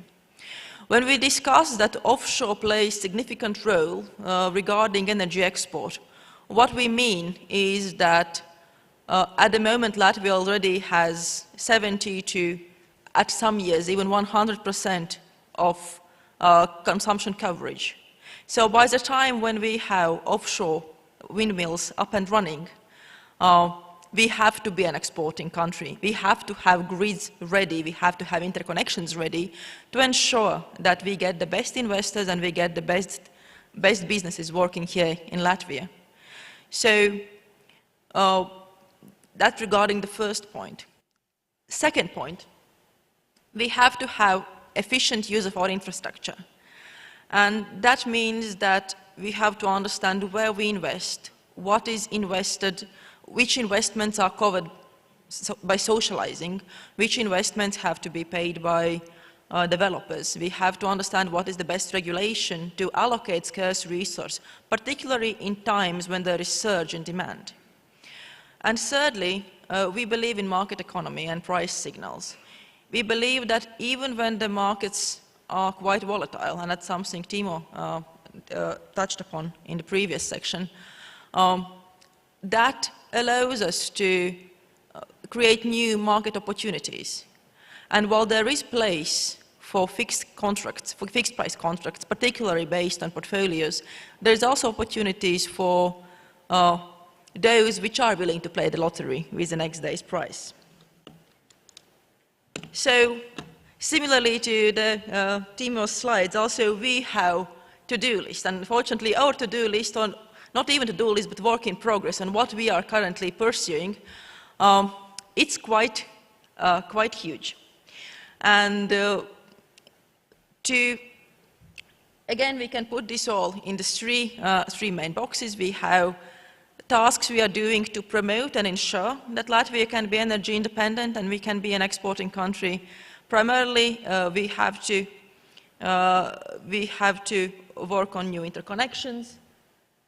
We have to open up the state-owned resources, both onshore and offshore. And we have to be able to ensure national interest protection, as unfortunately we live in the geopolitical context where we are. Secondly, when we look at grid efficiency or grid use efficiency, again, three main points. We have to look at permitting and grid connection rules. Again, we have to reduce bureaucracy, we have to simplify the process and make it more available. Otherwise, we risk at having delayed developments and business opportunities lost. Secondly, we have to look at the commissioning regulation, which is currently not in place in Latvia, but we have to at least have general direction where we're moving in all types of technologies to ensure that investors, when they come to our country, that they understand what they have to take into account and what they have to be ready for. And thirdly, we have to understand this 10-year development plan and tariff plan, because when the country is mostly importing and all generation resources are used to supply the society it lives in, you will have one type of tariff regulation. When there is export opportunities, you have to look at tariff regulation, whether that still fits. And in the third section, so market prices and market economy and price signals, a topic we already touched upon the first topic. So we have to understand that we have sufficient dispatchable loads, and that relates to working with European Commission and understanding what are the most correct regulation and what is fit for purpose in our particular case. Secondly, we have to look how can we incentivize accumulation as a business solution, as well as what are the right regulation for curtailments. And thirdly, we have to understand what is the best way how to ensure contributions to local communities.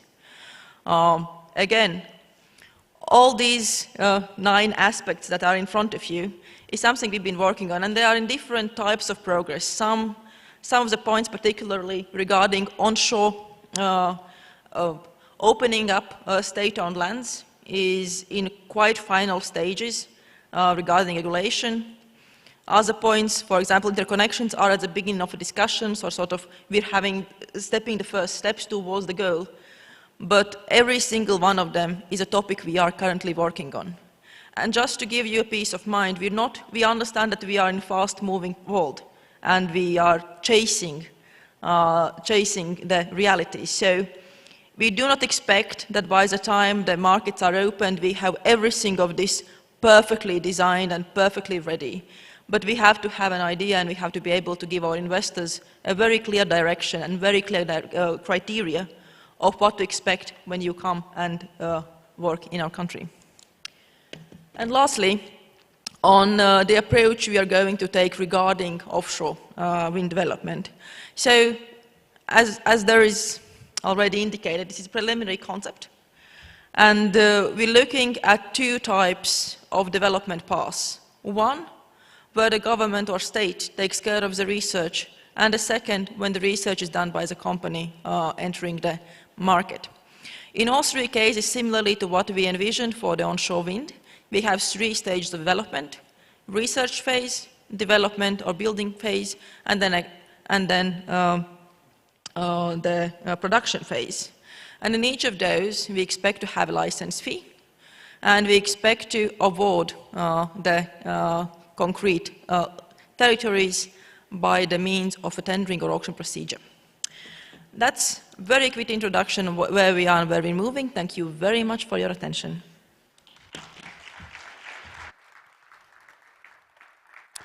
Thank you. By the way, I'm giving you 2 sets of cards each. Judging by your face, you didn't know this before. Well, the system is, they have red card and a yellow card, so they will closely listen. So no leaving this room. They will closely listening to panelists, and at any moment you have a comment or question, you raise a yellow card. You hear me now? Yes? Yes? Yeah, you put down your phones. Yes, that's the way it works. So yellow card is whenever you have a question or comment. Red card, you raise high the red card if you hear some nonsense that would never work in Latvia or Estonia. Okay? That's okay. Yeah, exactly. This never work. Yeah, the system. I've never seen this in conferences, by the way. I mean, you have a really innovative, interactive approach here. All right, our next panel, again, moderated by Reinis Aboltiņš from Public Utilities Commission, the place he works 7 days a week. 8 days. Where is it? You can do this. Yes, yes, yes. That's the way we do here. All right. So, panelists, Paul Koldevin from the company RWE Renewables. He is Executive Vice President for Offshore Development in Nordics, Poland and Baltics. Hi, Paul. Good to meet you. Juris Antoš, member of the board in Enefit Green Latvia. This is mine, but you can sit over there. Good. René Tammist, member of the board Utilitas. Mette Kramer-Buch, Chief Advisor in Danish Energy Agency. And Armen Artvig, member of the management board at Orlen Group. Armen, once again. Yep, sorry. Yep. Oskars, thank you for introducing this great panel again. Well, panel number 2. So we do go slightly deeper into the nitty-gritty of regulatory affairs and what these barriers that Liga generally referred to are about. So the big question, of course, is the regulatory framework for offshore wind development in the Baltic states sufficient? What should we be looking at? How not to over-regulate? What is perhaps the needed minimum that the business is looking at to have this clarity that was referred to also during the first panel? Also, going slightly deeper, perhaps in some more detail regarding the CFDs or PPAs or any other model, how important it is, and whether the business models actually work without that. So also the regulatory aspects of that, and definitely to elaborate a little bit more on how to deal with the procurement, whether we shall procure connections as part of the deal, capacity development, or shall we leave it for socialization. So this is, well, not limited to, as we usually say, including but not limited to. So if you see other aspects that I have not pointed towards during this introduction, then you're welcome definitely to point towards that and to mention those. It's a difficult task always when you have such an excellent panel to pick the first speaker here, but I would perhaps like to begin with business this time and ask Juris, do you think the regulatory framework currently is sufficient for offshore grid development? Because, I mean, Estonia has something and Latvia has virtually nothing besides marine spatial planning, right? Yeah. Hello, everybody. Yeah, good question, and let's start with this, that I would like to point out crucial moments like regulation quality and timing. Announced in Lithuania the already auction, and soon industry around the Baltic Sea will see the outcome of the auction, the real outcome, yeah, the real quality of the harvest, let's say like this. And in industry, it will be like a signal how to move forward. And I think as the generally offshore is hot topic look at the attendance. There are so many interested people and entities, and so. And I think this real harvest will show us the trend. And especially in Latvia's case, I think that it's important to keep prioritize quality of regulation for auctioning on top of imaginary interest, and keep this balance really in balance. And if it's needed after some time, to do some adjustments and fine-tuning, and be smart. So it sounds very easy indeed, but the reality sometimes is not as easy as that. We understand that, well, we have a scheme in our head, right, when we are thinking about, all right, offshore development. It's easy, it's just step one, step two. Okay, so seems to be very simple, but from the Danish experience, Mette, is it really so simple? What are the key barriers? Do you think from the Danish experience, what are the steps you absolutely need to take and the minimum requirements that you have to provide so that the business sees that, all right, we are welcome indeed?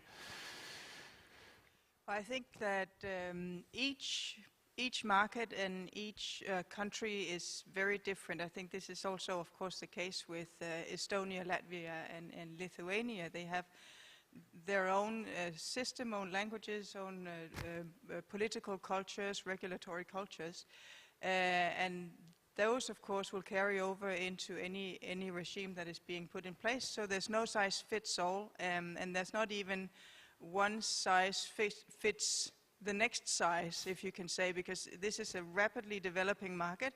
And it's what we've learned in Denmark is that every time we do a new site allocation round, we need to learn from what happened since we did our last round. So it's a continuously moving target. But I will say, sort of, as you can condense certain things that need to be in place for things to happen in a market. And of course, the first thing, which is very well implemented in my view in all three Baltic states, is of course the planning, the marine spatial planning. You need to know what you're asking. You need to know how it fits into your electricity system and your energy system as such, and that gives the credibility for the industry to trust the market. And from there on, there are various allocation mechanisms, there are various other planning tools that can be used, such as a very thorough grid planning is also something there's a big focus on in these markets. And I think that from a regulatory perspective, these early stages is something that we, at least in the Danish Energy Agency, are very aware of. I could talk for hours about this, but I think maybe I could come back to some other points later. Well, thank you for this initial comment, at least. Well, Paul, from the business point of view, well, do you think as a really big company, I mean, we saw the advertisement at the beginning of the conference. I mean, that's impressive portfolio. The market in the Baltic states is relatively small, right? It's smallish. What really drives you here? There's no regulatory framework still. I mean, elaborate regulatory framework. No, but it's tempting to start basically from let's say a more overall picture of what's going on in the Nordics, in the Baltic Sea, and beyond. And you know, obviously we're now engaged in. Well, we are engaged in Denmark. We are engaged in Norway, we are engaged in Poland, Sweden, and basically all the three Baltic states we have a certain interest in. My starting point in this kind of discussion is and kind of the observation I made over the last year on these matters is that, you know, we are, well, the industry is moving ahead. It's moving into a new phase, I would say. And at the other hand, the regulators and the policymakers are trying to catch up. And one of the contexts, and I think it's a bit important to state also in this setting, is of course that the promise of offshore wind is still there, but of course the cost level and the supply chain is in a different space now compared to before. So I think it is a framing condition for all the discussions that we are having. You know, what is actually possible to do, what are the cost levels that we see, and so on and so forth.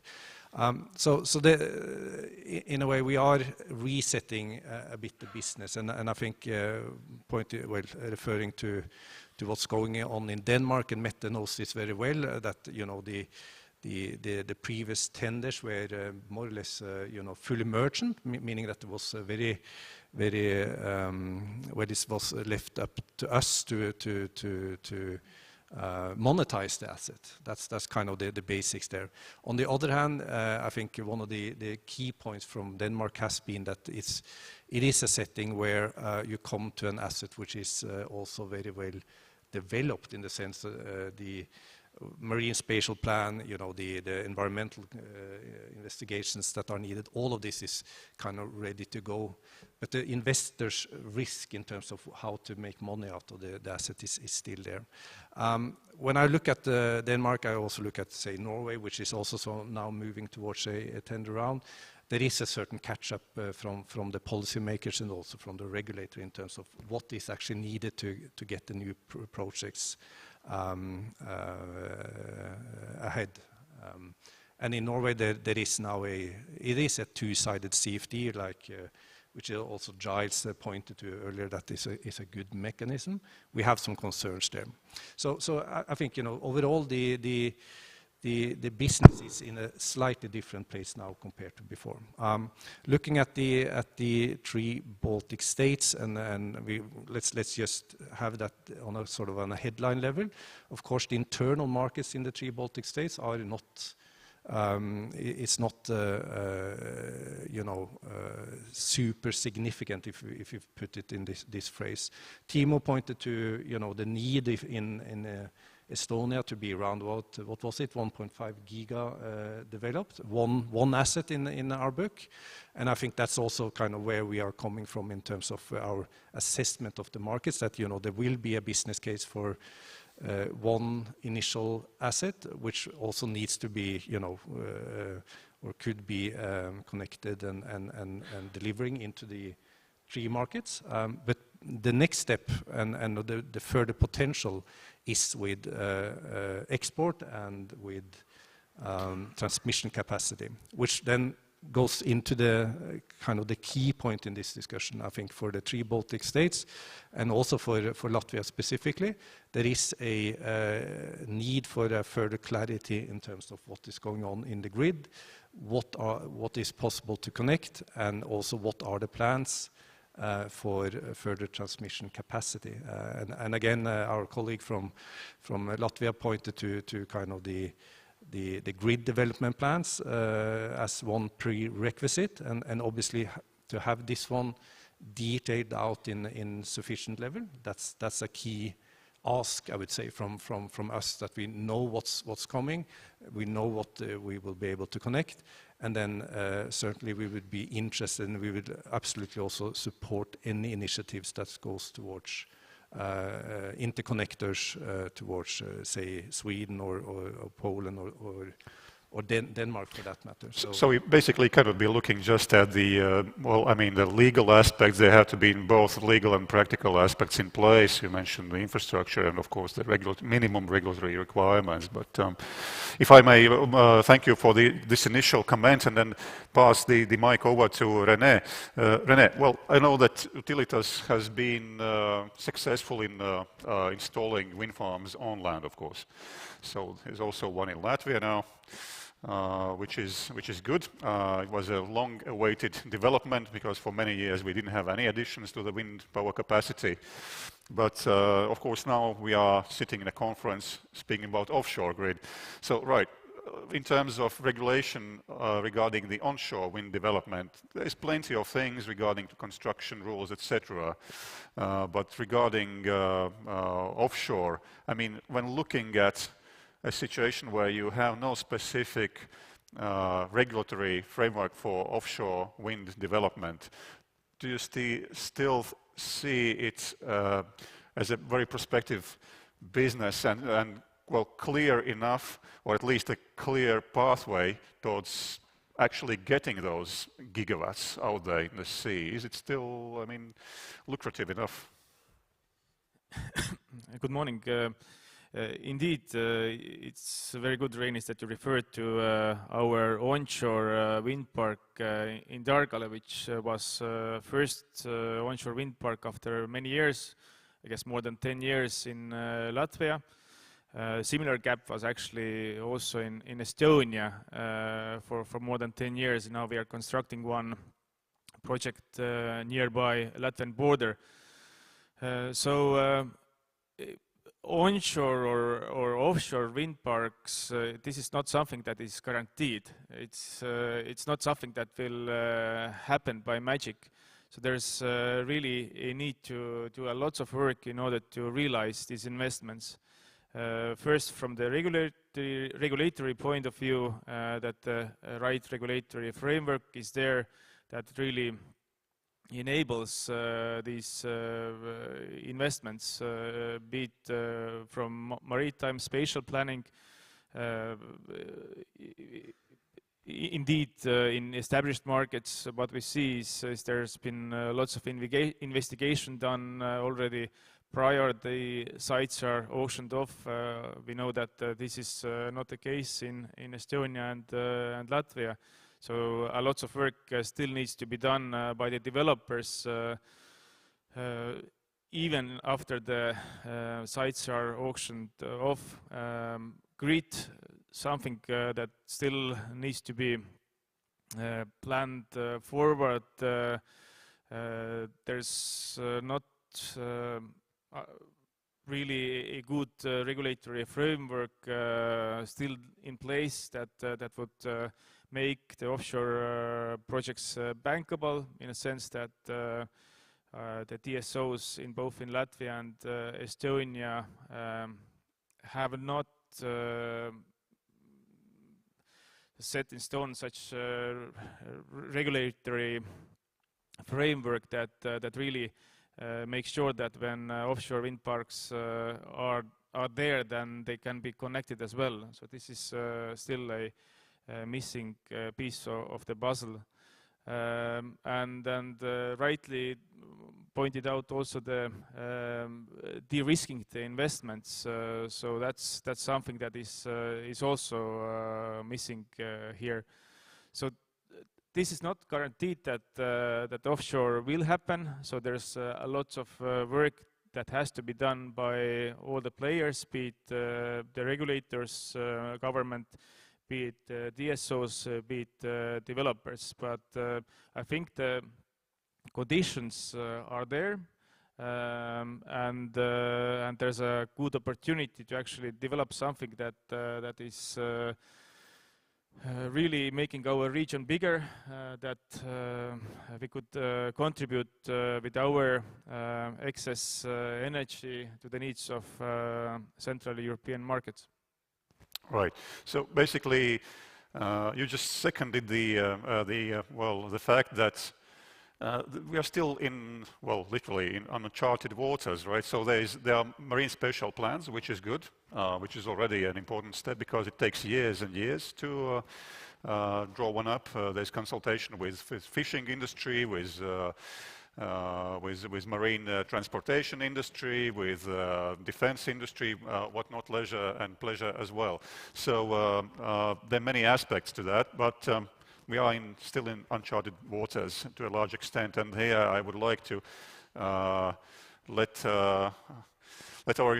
Armen from Orlen also chip in. Right, we are in these uncharted waters, and judging from what I've heard during the initial introductory speeches from Timo and Liga, it might, it looks like there might be some quite big upfront costs to the companies without really certainly for sure knowing what is going to be the result, right? So, and you can interrupt me if I'm wrong there, you can raise your red card there, but Orlen, all right, I know you're extremely active in Poland and you have big plans for the Baltic Sea and offshore wind as well, but I mean the Baltic states, do you see the potential here, and whether the regulatory situation is good enough for you? Yes, thank you very much, and good morning. It's very interesting to discuss the legal framework for the Baltic countries and offshore wind, since we've just done this job in Poland, so we have very fresh experiences. It took around 4 years in Poland, starting 2019, to establish the legal framework. And answering the question, yes, we see the enormous potential for both offshore and onshore in the Baltic states. That is obvious. And since we are also the most advanced company in terms of the offshore wind farm on the Polish Baltic Sea part, we see the potential of the whole Orlen group. I have to remind that we've just merged with Lotos and PGNG, forming the largest company in Central Eastern Europe, especially in terms of energy.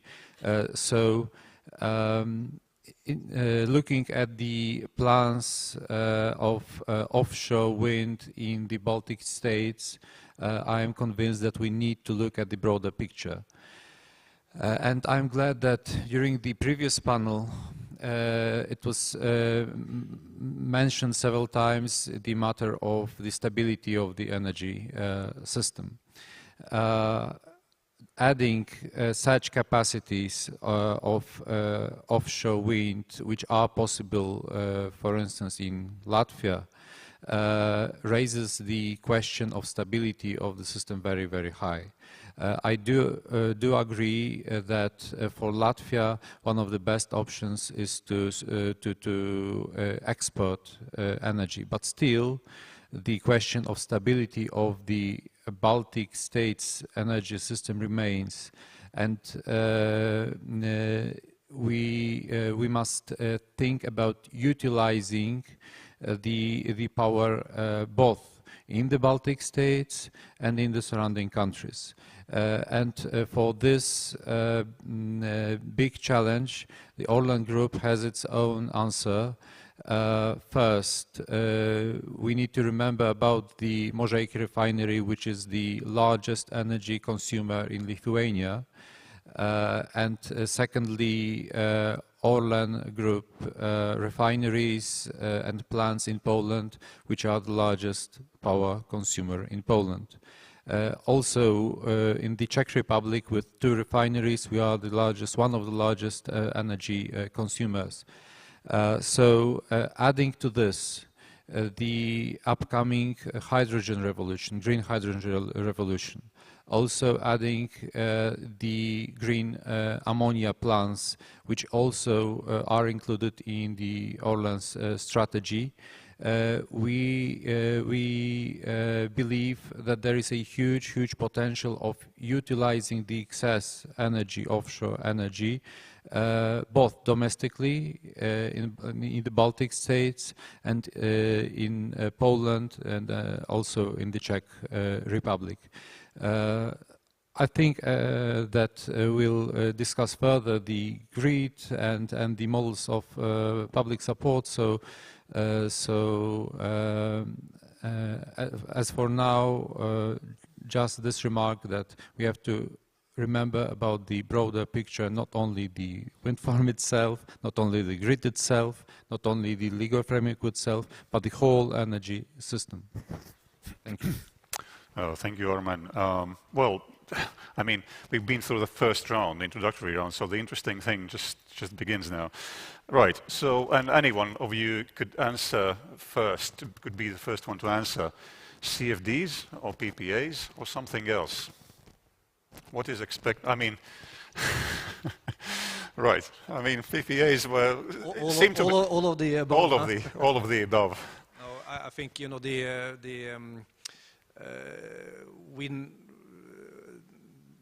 CFDs are well functioning. It's a good principle. The industry knows how this is going to work. I guess the comeback question here is more, you know, what would be the ambitions from the respective governments in terms of what they would allow for, because I think this is kind of the this is the real dialogue. So CFD is good, but what would be the ambition level? What would be doable politically in the 3 Baltic states? So regardless, so whatever comes, I mean, yes or no? Well, whatever comes is not precisely like this, because obviously we do have a long-standing experience now also with establishing PPAs, and PPAs are working well for certain projects, but you need to be realistic, and I think that's kind of the context of for the 3 small markets like the Baltic states, adding say 5 to 7 terawatt hours to the market, it's going to be let's say a discussion.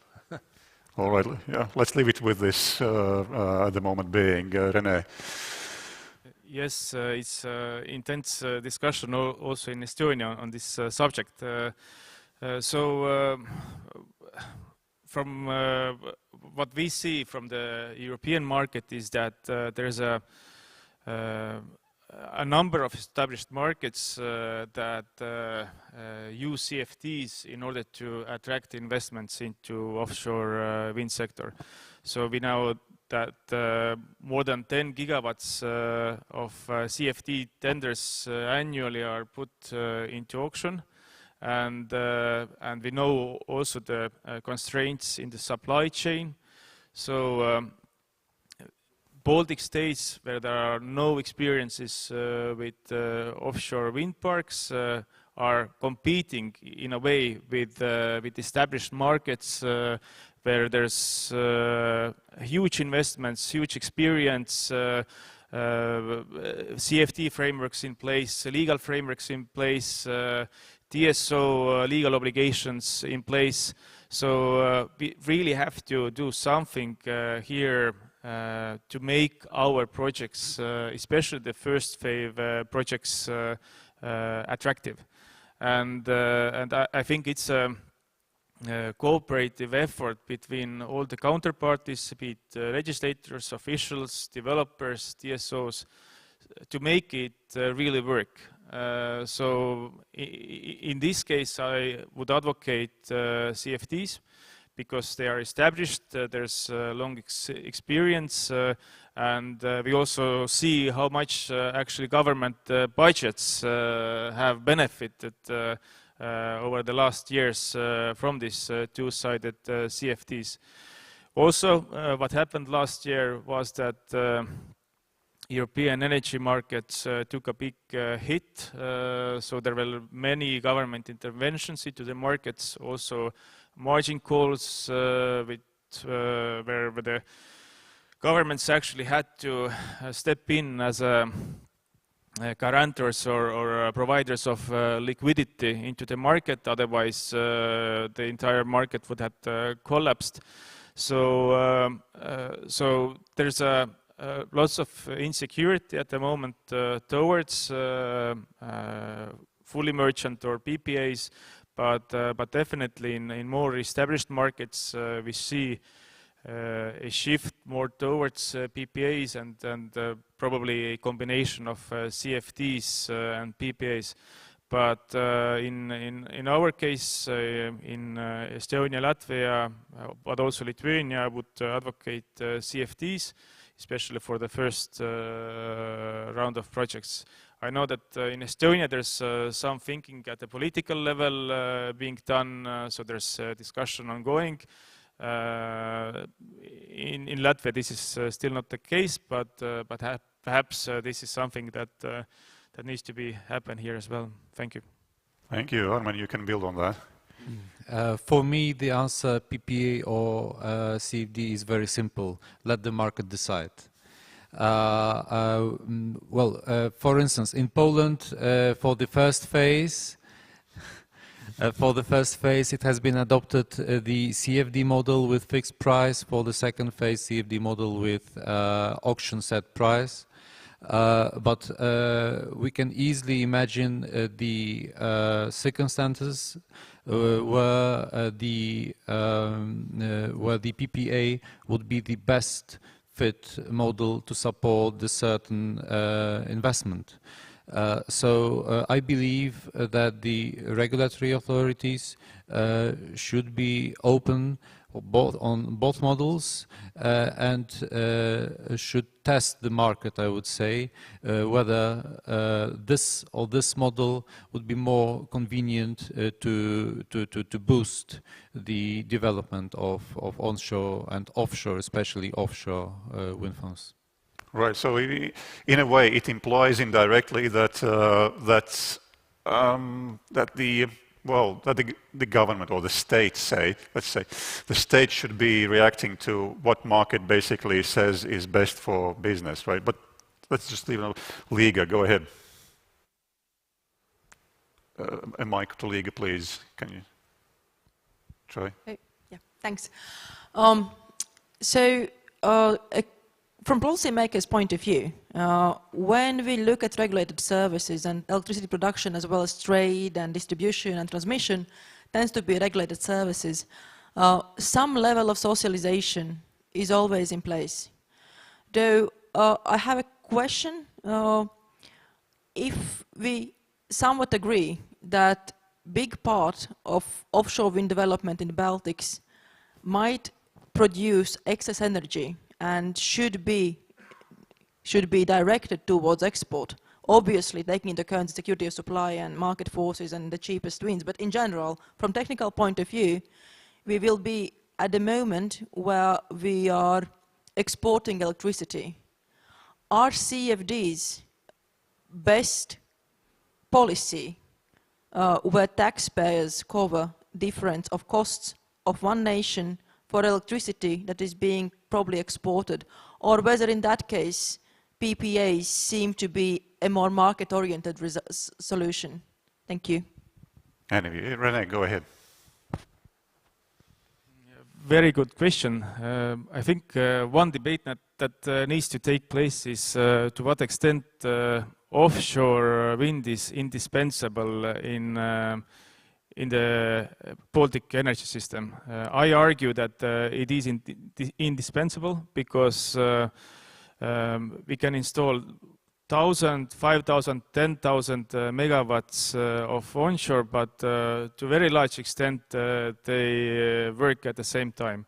So there's a cubic dependence between wind speeds and power output. So we see very well in our modeling with onshore and offshore in the Estonian system with our actual wind measurements that at the same time there's a huge difference between what our onshore wind parks would produce and in comparison with offshore.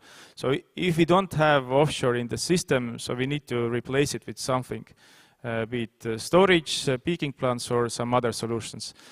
So I first argue that there's a need for offshore in our energy system, and for that definitely I would argue that CFDs are right instruments. On the second point, so we need to export something. Why not electricity? So I wouldn't look at two-sided CFDs as a subsidy. It's a de-risking instrument. We see that actually governments have earned more from putting these schemes in place than they've actually paid out. And it's a way how actually governments have earned and de-risked many of the investments. So this is something that the Baltic states could export. That's one thing. But the other is also actually to promote the energy consumption internally. We know that our industrial consumption in the Baltic states is 5 times less per capita than compared to Finland or Sweden. So there's a huge potential for developing energy-intensive industries in the Baltic states, and for that actually also different players have to act together, and in order to happen, there's also need to have cheap electricity. So that's a way to encourage the production of cheap electricity. Right, Juris is ready to jump in. We in the Wind Energy Association, especially in the offshore working group, created common work, let's say, and yes, position how we industry see it. Members, big players, known in the market and worldwide, they have participated, and we created, we can say so, wish list. And of course, this topic about CFDs and PPAs is included as well. We, Energy Association, supported the new ministry, creation of the new ministry, and I hear, how to say, optimism and positivism and ambition from the ministry, and so suggestion to have a talk, continue to this discussion, because it's not easy task. And could be that, mentioned as by Mette, that not one size fits all, and continue discussion and industry will be heard, then it's positive, and we have something to say, let's say like this as well, because the members are big ones, the players with experience, with the worldwide knowledge. Thank you. Thank you, Juris. We have 5.5 minutes roughly, and I want to accommodate comments from two people and ask a question there. So Timo has a comment, obviously, and I'll have a question for Mette to comment. Yes, I really liked what Rene said about, first of all, using the renewable energy, domestically, really to boost our industry and really make our region a location for new industries who would export something more valuable. Because clearly, if you're talking about exporting of renewable electricity, then let's be honest, most likely this rather cheap electricity which we would export. So it is also good, but I think best is if we could make use of the cheap resource to create here something more valuable and export that. So I think that is definitely something which we should pursue altogether. And then just a comment about this. I don't want this discussion to become sort of onshore versus offshore discussion. So I really think that we need both. But again, if we simplify it too much, then we leave out the solar. But if you add solar to onshore, then most likely you will get utilization rate, which is somewhat close to offshore. So just to make that argument as well. Thanks. Right, you are, Timo. I think it's not a winner takes it all. I mean, game. It's not zero-sum game. Definitely, it's the multiple stakeholders who can definitely win and use the opportunity to win from the process. I know, Armen, you have immediate comment to Timo's, and then I have a question to Mette. If I may give a short comment, very good remark. I agree 100%. This region has a huge potential not only to export cheap renewable energy, but also to produce not only the mentioned green hydrogen or green ammonia, but also to be one of the key producers for the region for synthetic fuels, which has its special role, as we know, especially since 2035, as the only allowed fuel to fuel the traditional engines. With such excessive amount of renewable power, I would say it's a perfect location to produce synthetic fuel as well. Thank you. Very relevant points, in fact. But there is another one very important point here, and I actually discussed this with Mette when we had a preparatory call. Decentralized or centralized approach to offshore wind development, and I think it's a very valid, because there are mixed messages currently. I have a feeling there are mixed messages. On one hand, government wants to be engaged actively. On the other hand, it wants to delegate the development of the market to the market, right? So, Mette, what's the experience from Denmark here? You had a very good comment. Yes, thank you. And it actually ties very well in with the discussion going on here today, because one thing we learned when we were a less mature market than what we are now is that particularly this type of debate is extremely important for getting the parameters of allocation right. We use tenders in Denmark, and the tender procedures, the tender process is an extremely important tool to find out how exactly to do the de-risking and getting the socio-economic price of offshore wind down to the lowest possible level. CFD is one way of de-risking. The state takes the price risk of the product to a different extent than what would be the case if there was no CFD. That's not the only de-risking tool in the toolbox. There are also elements like compensation for curtailment and breakdown of your unforeseen outages and risks of the price of decommissioning, and the very many tools in this toolbox. And I think that only CFD is only one of those that can be discussed with industry. And now I'm getting to the point I wanted to make. The point is that these sorts of conferences are, of course, an interesting place to debate these things. But what we do in Denmark is also to have this, what we call investor dialogue, this is only one part of it, but we pre-qualify some professional, experienced, good actors in consortium, often with local people. And then in this, this allows us to have an open debate with specific, knowledgeable people that allows us from the regulatory point of view to try to understand the different business models that these different companies come from. We get to understand their world, and they also get to understand our the way that we need to handle the political wishes.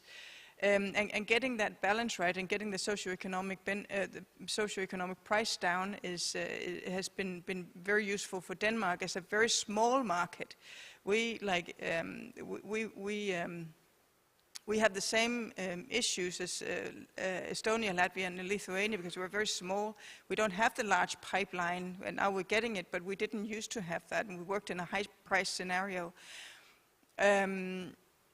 So getting to that question, Denmark has developed, we also mentioned this before, we have in Denmark a very elaborate way of tendering offshore wind, which is probably too elaborate for a new market of small size. We developed this because we spent a lot of time doing this de-risking exercises. There are different needs now. And as was also mentioned earlier in the previous panel, that you need to look at what is the market, what are the current situation, and find your way through that and getting that country-specific balance right. So evaluating what is the right model for your own country. How heavy should it be? How much can you actually leave to experienced investors rather than, as we have done in Denmark, do everything ourselves to de-risk? That's an extremely interesting discussion, and I think that's what's happening right now as I see it in Estonia, Latvia, and Lithuania. And just one final, yes, go ahead. We have between Denmark, Estonia, Latvia and Lithuania signed a letter of intent that we will work together because we're all small countries. We can all get something out of working because we share the same sea, some of the same challenges, the same pipeline, the same supply chain, and working together, sharing experiences is extremely useful for us.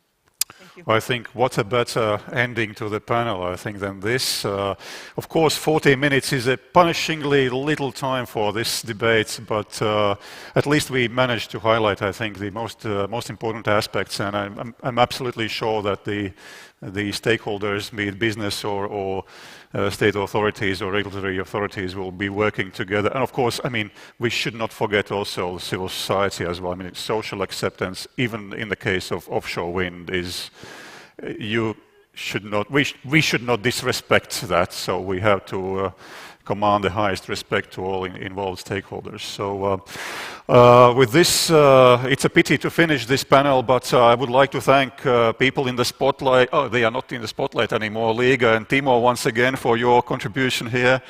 And also the contribution from Armen, Mete, René, Juris, and Paul.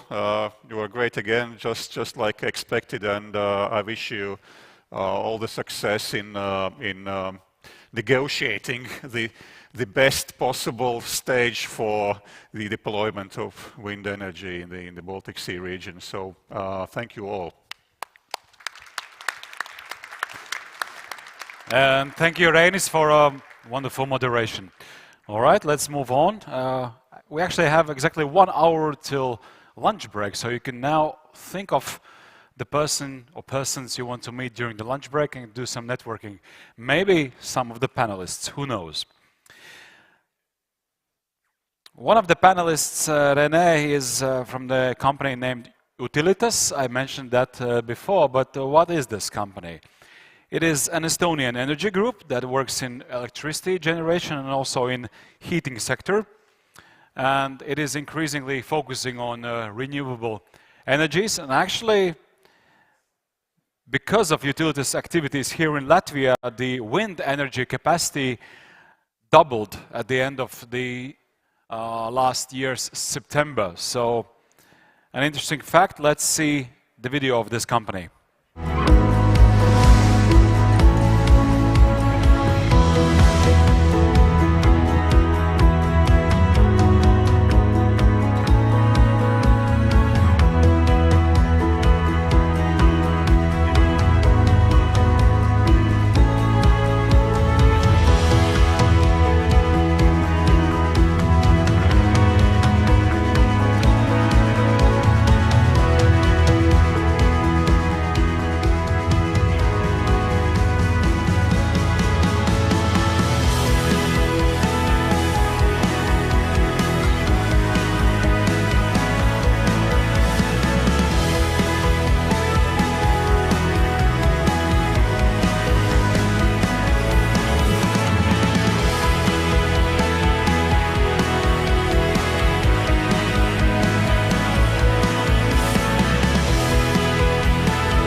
All right. When developing different parts of energy sector, it is important to connect them all. And the grid is, of course, a big question of importance. The next panel will be dedicated to this question, named Grid Me Up. So grid limitations, new grid developments, and energy security aspects will be discussed. But before that, we will start with some introductory words from Rafael Sauter. He is from European Commission. DG for Energy has joined us remotely. Rafael, are you here?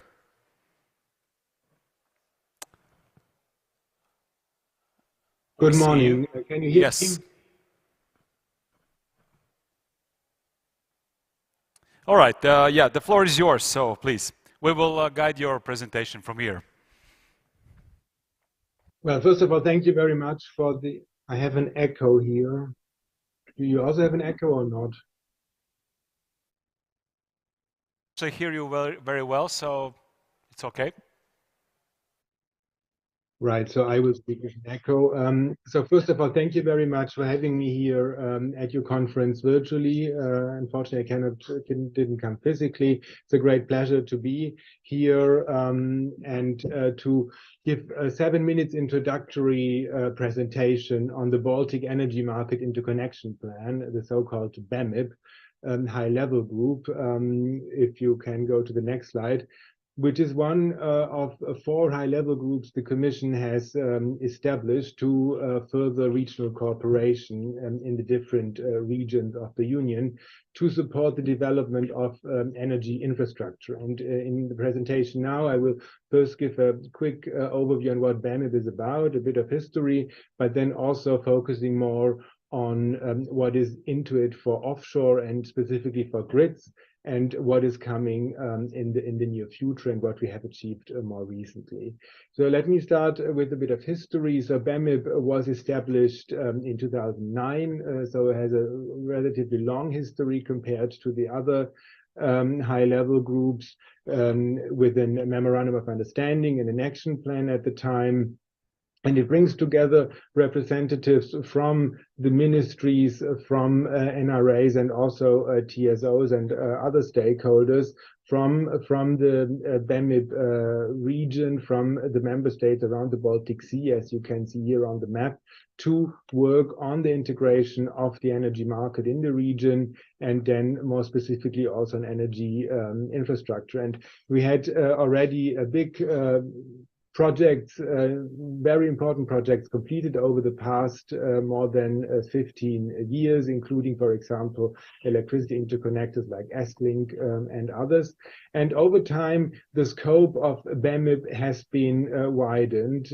You see in 2015, there was a new memorandum of understanding to extend the scope of BEMIP to touch on areas such as security of supply, energy efficiency, but also renewables, and then as one important topic, the synchronization of the Baltic system, electricity system, with the European power system.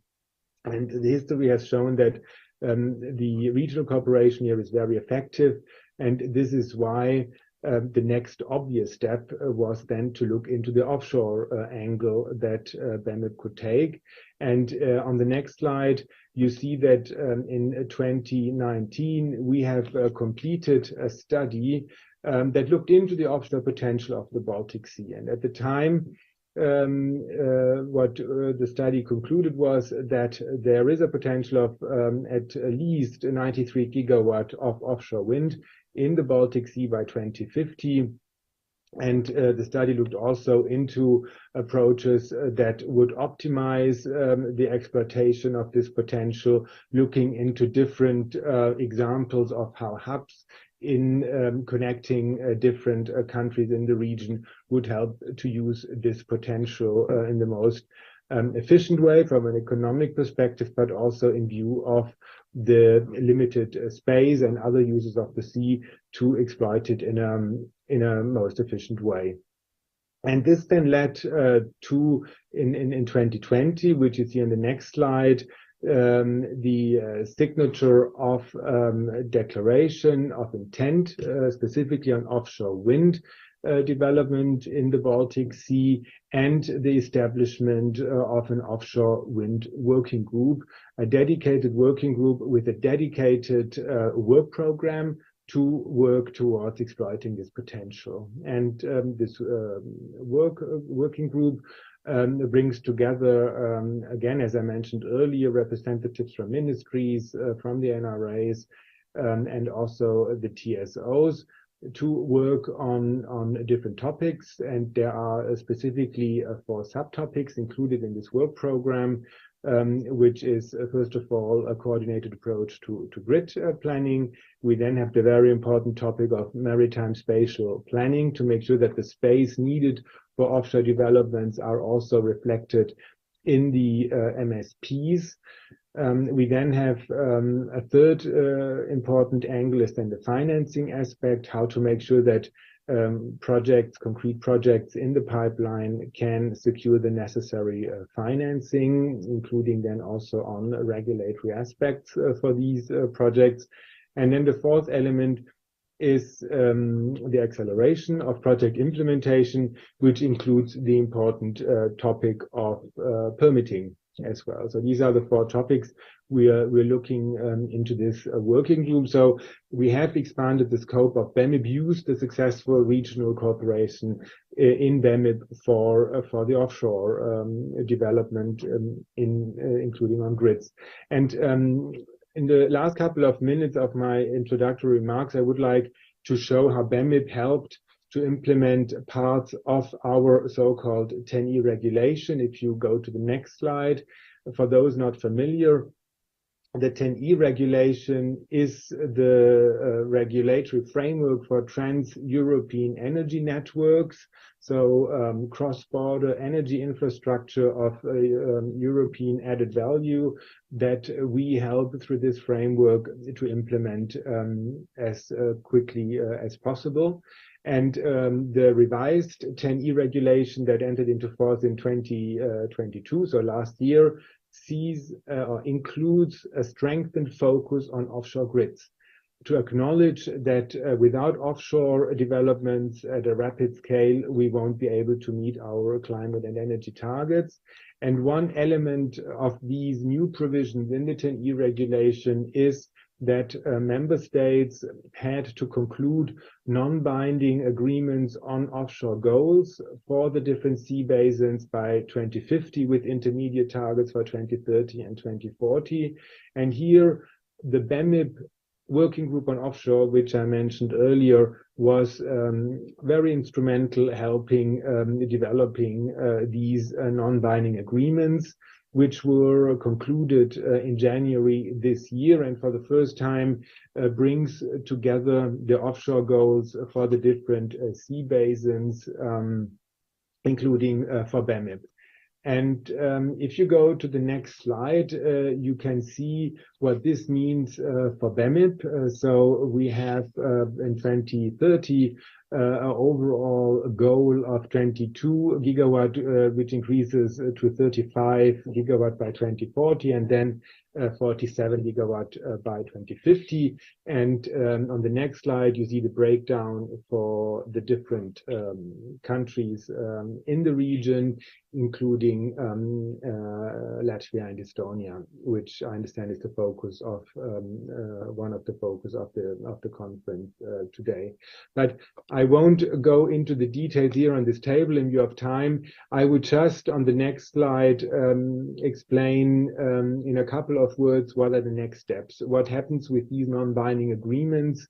And so E has started to work on the development of so-called high-level strategic integrated offshore network development plans, the ONDP, so offshore network development plans we refer to. It's a bit more easy to remember than this quite lengthy term that some people came up with during the negotiations on the revision of the 10E regulations. So these ONDPs are under development.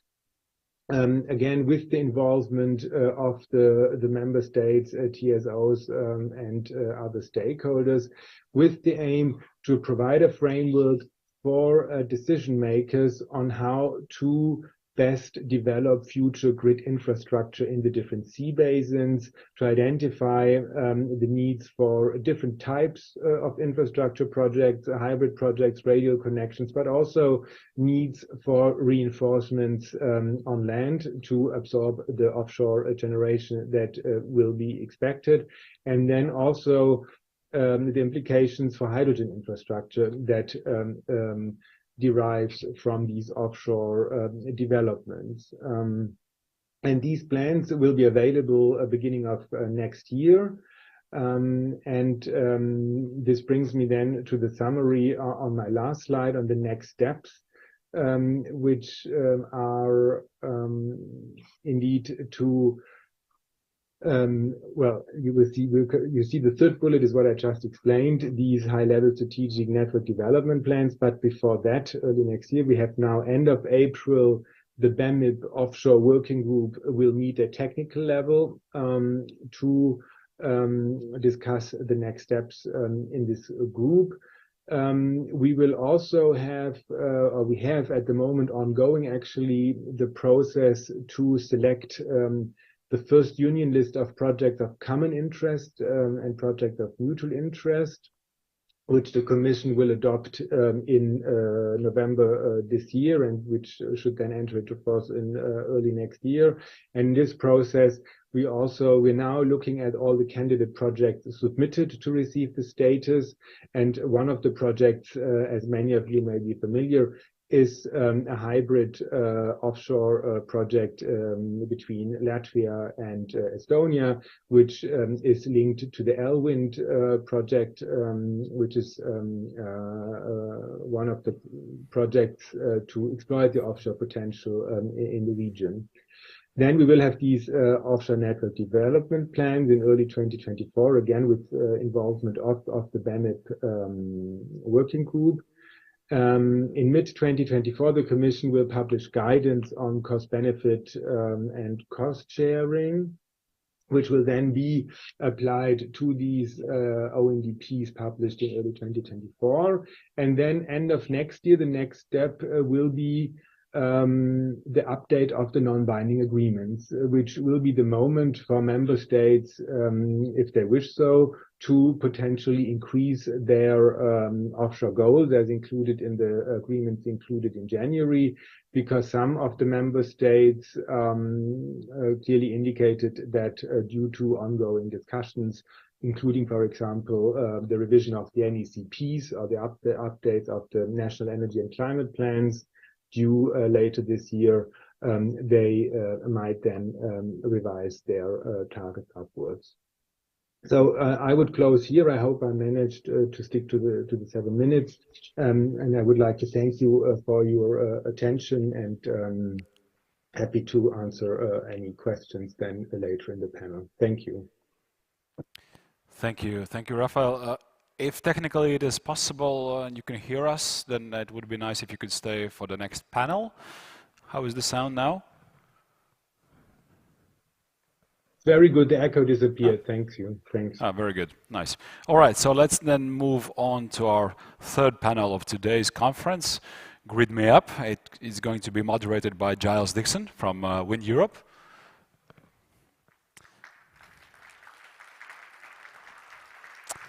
Joining him, several panelists, Arnis Dauglis from Transmission System Operator in Latvia, Augstsprieguma tīkls, member of the board in this organization, Preet Heinle, the head of offshore connection unit in Ellering, Anna Egmose Larsen, senior consultant in Energinet, and Wilfred van Bergen from IV Offshore and Energy.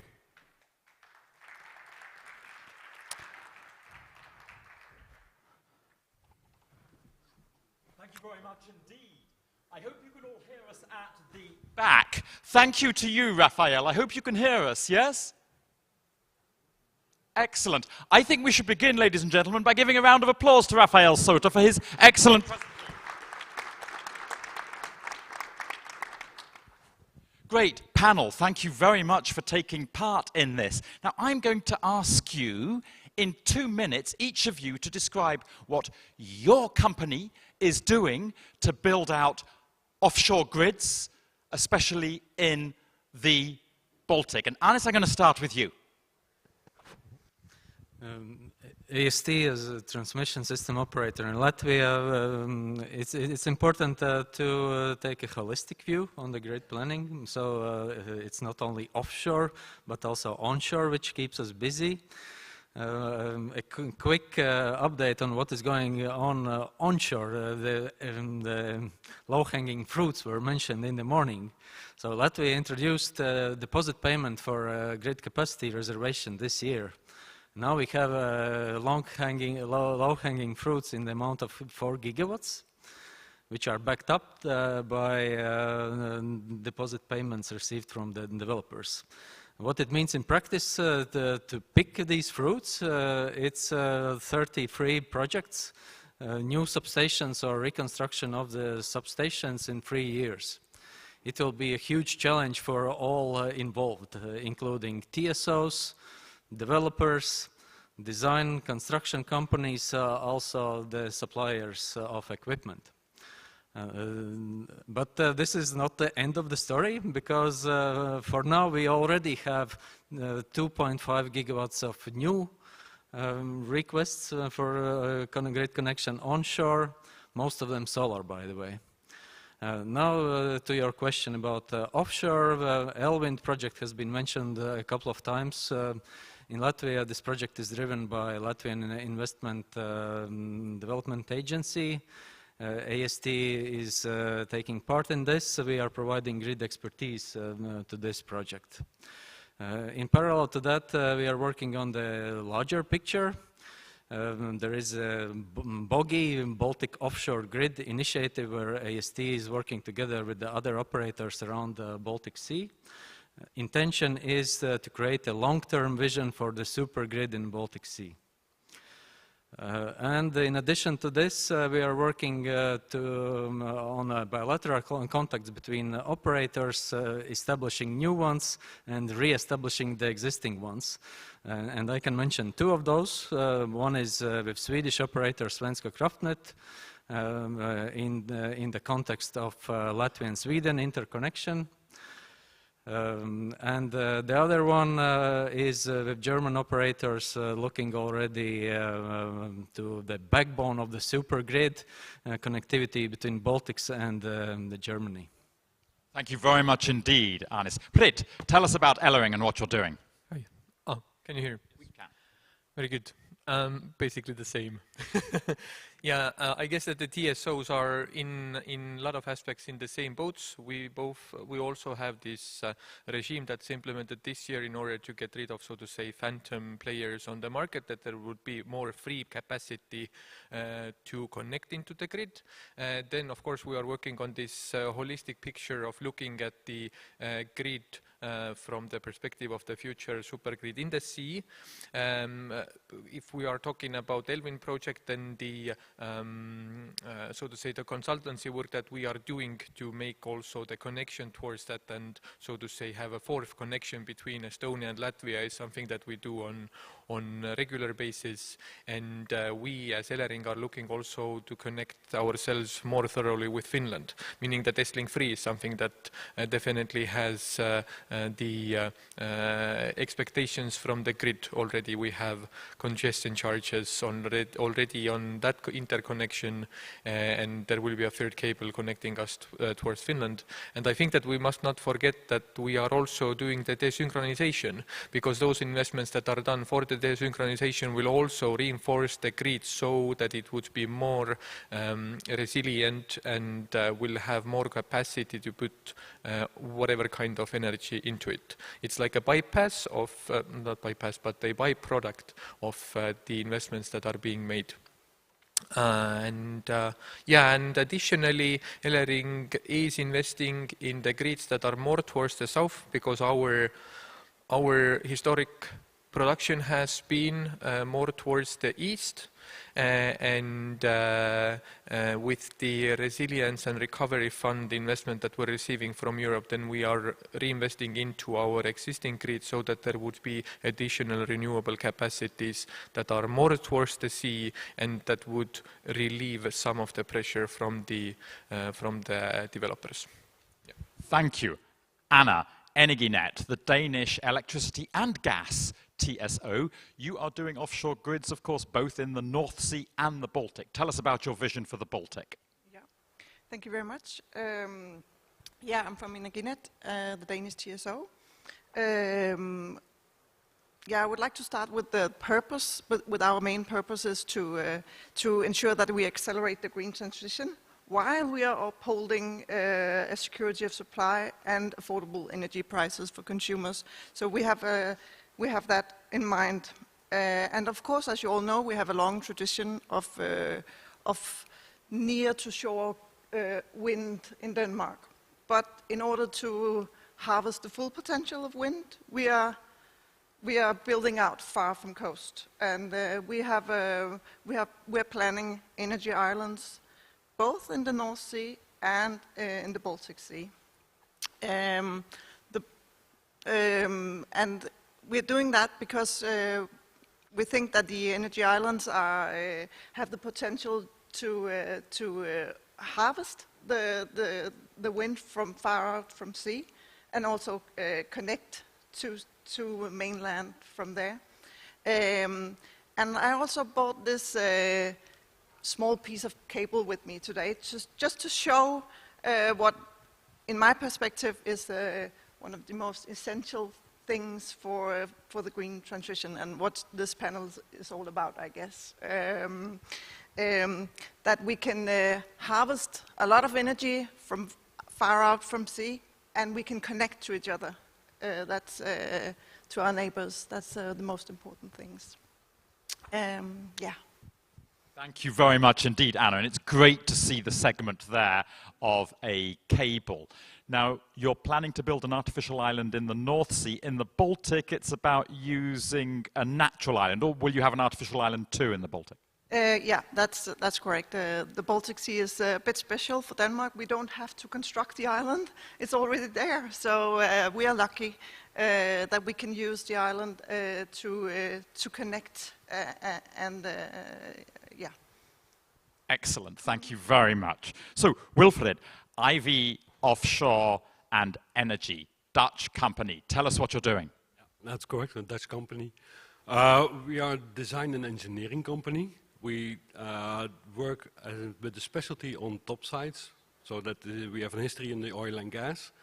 And the most recent things that we have done with regard to grid connection is that for TenneT in 2020 and 2021, we developed their 2 gigawatt standard topside that they are now, as you follow the news probably have seen, buying in great numbers. So they recently, last week, announced a 23 billion euros investment on several of these big topsides to be built up to 2031, I believe, that the last one should come online. Next to that, we are at the moment involved in the Baltic with Oswin 3, the Genica 1 and the Genica 2 topsides as well. And for myself, previously, I worked on the Kriegers Flak, when that had a combined grid solution being the first ever interconnector between 2 countries, being Denmark and Germany. So that was a 4 Energinet. And for the future, I think the most important thing is what we are doing now is the development on hydrogen offshore production and hydrogen storage offshore, as well as electrifying the existing oil and gas platforms, while we have a new one in development that doesn't have any, let's say, emissions, because it's directly connected to an offshore wind farm. So it takes its power from there. And of course, the 2 gigawatt topside will be further developed, because now it's a very simple interconnector, and they want to go to an interconnector 2.0, being part of a smart grid. And that means that that topside has to be adjusted to fit that kind of equipment, and that equipment also has to be developed because it's not there for it yet. Thank you, Wilfred. This sounds really big. What TenneT, the Dutch TSO, are going to announce tomorrow. 23 billion euros of contracts, you say, with the 3 substation manufacturers, yeah?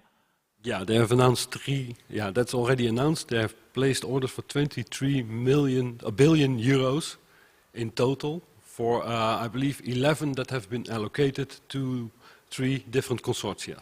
Yes. Okay. And the idea is to encourage the 3 substation manufacturers to invest in manufacturing capacity so that they and Europe collectively will have more factories making the substations that TenneT are going to need and the other TSOs are going to need. Is that right?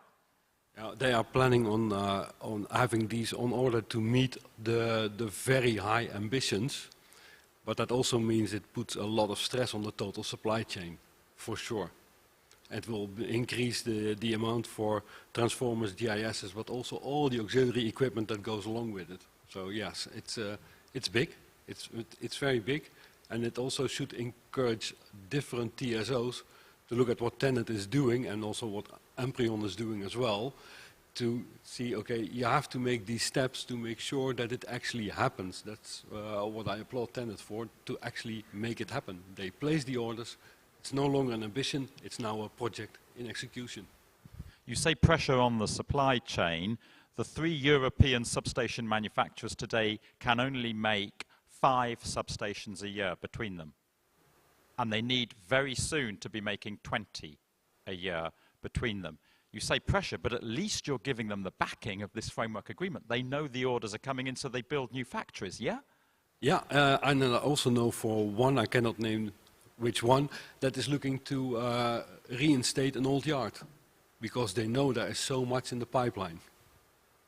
This is a pretty good model. What do the rest of you think? Will you sign similar supply agreements with the manufacturers? Preet. I guess that it would be the double size of the Estonian state budget if it would be the 23 billion. But my question also would be actually to add here, is the 23 billion enough to encourage the whole supply chain? If we're talking about one TSO making this kind of investment, maybe it should be a bunch of TSOs making this kind of a combined effort. And then we go basically into technical standardization. If, you know, one TSO has one set of needs, the other TSO has the other set of needs, you couldn't have this combination.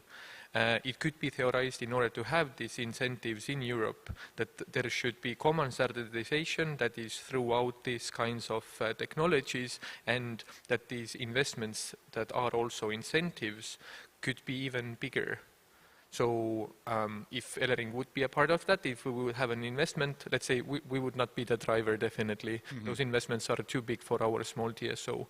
But to be some kind of a part, to be in that community that is incentivizing, but maybe having one substation from the bunch, that would be something that would be beneficial, definitely. Cannot give any guarantees, but it seems to be a good idea. Yeah. Wilfried, you say Amprion, the German TSO, are following a similar model to TenneT, yeah? Yeah, that's correct. They also have already at least purchased 2 of them for now. Also 2 of these big 2 gigawatt stations. Yeah, okay. Arnis, Anna, how do you see the supply chain? Anna. Yeah, we see a lot of pressure, and that's why we also work for standardization across Europe, and we work for cooperation, and we need to connect to each other, to cooperate, and not to only to compete with each other. Then we'll all lose in some way. But we need to get together, I guess. Yeah, Arnis?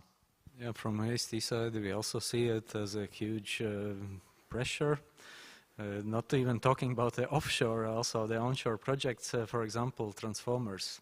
The lead time for supply of transformers is now already up to 2 years.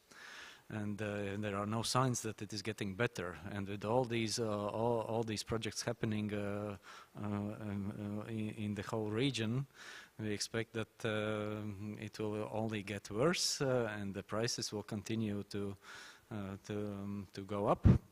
So hard times for TSOs. Sure.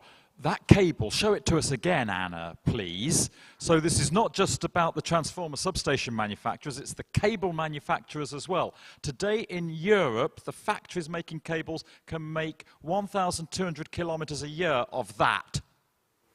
They need to be making 2,300 kilometers a year of that. So not only do we need more substation factories, we need more cable factories. And we don't want to be importing this from outside of Europe, do we? Arnis? Anna? Preet?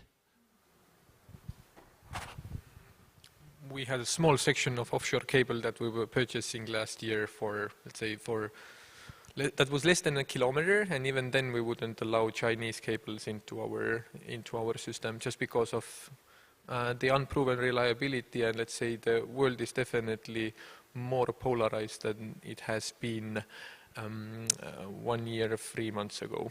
Yeah, so it's getting more polarized. At the same time, the question is that we're also hearing that the other TSOs are making these big investments into the cables also, that are making these big purchases of cables.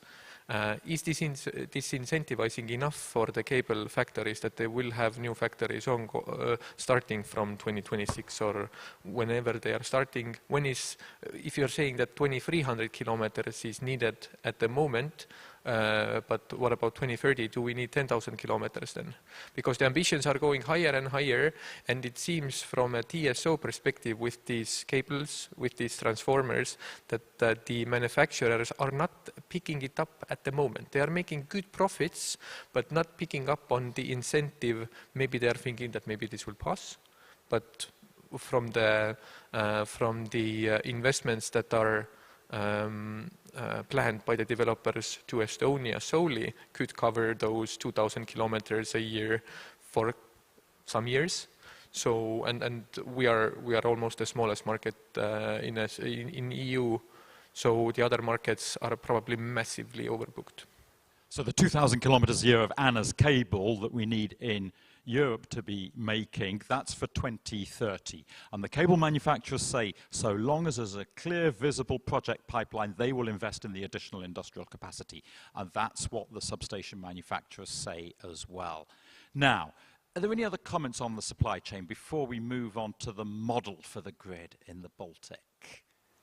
Maybe from the supply chain point of view, what we see is that there is definitely a little bit bigger of a gap between Central Europe and, let's say, the Baltic area, because there hasn't been an offshore culture in constructing offshore assets here. So we see that the harbors are a little bit further maybe than they have been in Denmark, in Norway, in Germany, in the Netherlands, because there is a history of building something offshore. Here, if we just talk to the harbor owners, then they maybe don't see the potential, and if they see the potential, then they see that it's a massive investment, so also the incentives are needed there. Not our job, it's a job for the state, but but still we see that the harbor investments are quite massive also that need to be done. There are some harbors that we also are trying to understand what they are doing, and that they are thinking towards wind. There's Baltic harbor that is doing some investments to have bigger laydown areas and so on. But it should be also a little bit better coordinated between the harbor owners of all the Baltic states, for example. The harbours across Europe need to invest 9 billion euros in port infrastructure capacity by 2030 just for offshore wind. It's space to lie down the equipment, it's the heavy loading quaysides, the deep berths for the jack-up vessels. Some countries are using their recovery and resilience money like you're using it in Estonia for grid infrastructure. Some are using their post-COVID money for port infrastructure as well. Okay, let's talk about the model for the grid in the Baltic. Now, Europe has 30 gigawatts of offshore wind today. All of it, with the exception of one wind farm, is connected to the mother country with one single point-to-point radial grid connection. That exception happens to be in the Baltic. Kriegers Flak, with its connection to Denmark and to Germany. Now, Elwind is going to be another such hybrid offshore wind farm. How do you all see the relative importance of hybrid formats versus traditional point-to-point formats? There'll be a bit of both, of course, going forward, but what's the relative importance of the two? Who'd like to go first on this? Go on, Arnis. Okay, I wouldn't put it as a mutually exclusive thing. Not at all. But especially if we talk about the super grid in the future, then definitely it is a hybrid model. And I'd like to look at it as a jigsaw. You have to have a long-term vision in your mind, but then you make this jigsaw piece by piece. For example, Elwind, you see that this fits in the one part of the jigsaw. Latvian Swedish interconnection, other one, Kriegers Flak, another one, and so it step by step is being built into something which is called the super grid, the Baltic offshore grid. And there's also a place for radially connected parks here, but it's a matter of time. For example, now it's radially connected. When the supergrid comes into reality, it can be connected to the supergrid. So it's not mutually exclusive. But the thing here is the tricky part of it is how to plan these near projects wisely so that they fit into the future model easily. And that would need something like something called anticipatory investments, that we are prepared to pay a little bit more in the initial projects, but providing a future expandability to the project. Thank you. Preet, Anna. Yeah, I think that from the perspective of how does it fit in, I guess Kriegers Flak also isn't an offshore bidding zone yet. It's also connected to one market area. Correct. Yeah, so it's a little bit, let's say the technicality has been proven there, then it's the question of how the market actually works. And that actually then ties into what Arnius was saying, that we need to have, let's say, the puzzle pieces. Kriegers Flak is the first puzzle piece. There are different puzzle pieces coming in, but at the same time, the holistic view, I guess that from the regulatory point of view, hasn't had its first puzzle piece tested out. And thus, a little bit hard to say how this connects all together. Everybody is pro-production, everybody is pro-interconnections, but they also fight between one another a bit. So the regulatory framework needs updating or tweeting or something like this. But I guess that it's also an ongoing, a long discussion. Maybe how to solve this is to have, I don't know, like a test bed that actually would work as an offshore bidding zone, and then actually that could establish a better business case for this. And of course, the incentive that Europe has given that the technology makers should be interoperable by 2028, if I'm correct. So I guess that those things, some things are already in place, but maybe a test bed would be needed in order to develop the business case. You've really put your finger on something there, Preet, the regulatory framework. Raphael, after Anna has spoken, I'm going to give you the floor to say something about this fantastic new transmission access guarantee that the Commission have proposed as part of the market design measures, which I think is the answer to the question that Preet has just identified. Anna. I would just support that a combination of the point-to-point and the hybrid connections, that's what we need. And the hybrid is beneficial for us to go far out at sea, as what we need, as we see to harvest the full potential. And that's what we are going after, I think. Yeah. Wilfried, as a technology provider, any views from you on the relative merits and weight of these two models, both of which will feature, of course, point-to-point and hybrid? I'm totally for the hybrid solution, especially if you are producing a lot of energy, for example, Estonia and Latvia, and you're not using it to transfer that to a different market. That's why I firmly believe that the offshore grid should be in hands of the TSOs. Just to make a remark for you. Thank you for that. Raphael, tell us about the transmission access guarantee. Sure. If I may add one additional comment, I mean, because the previous speaker was also referring to the importance of the grid planning. If we look which model to choose, whether radials or hybrid, it's then again the question of how to bring in a forward-looking manner the different bits together, and also in view of the anticipatory investment that was mentioned. I think the offshore network development plans we're currently working on should hopefully also make a contribution to give more clarity into which models we should invest to make things happen in a most efficient way. And one element is then, of course, the regulatory framework, which many speakers have touched upon. And indeed, there is quite some uncertainty, in particular for specific projects, because every project is different, the situation is different, and this is why it's important to bring the different participants together to discuss it in concrete terms, what these means. And I mean, I'm working also a lot with the North Seas Energy Corporation, for example, on the North Sea side, NSEG, and then we have now BEMIP, the working group, where we can bring project promoters also together to discuss this in more concrete terms, I think, which is extremely useful.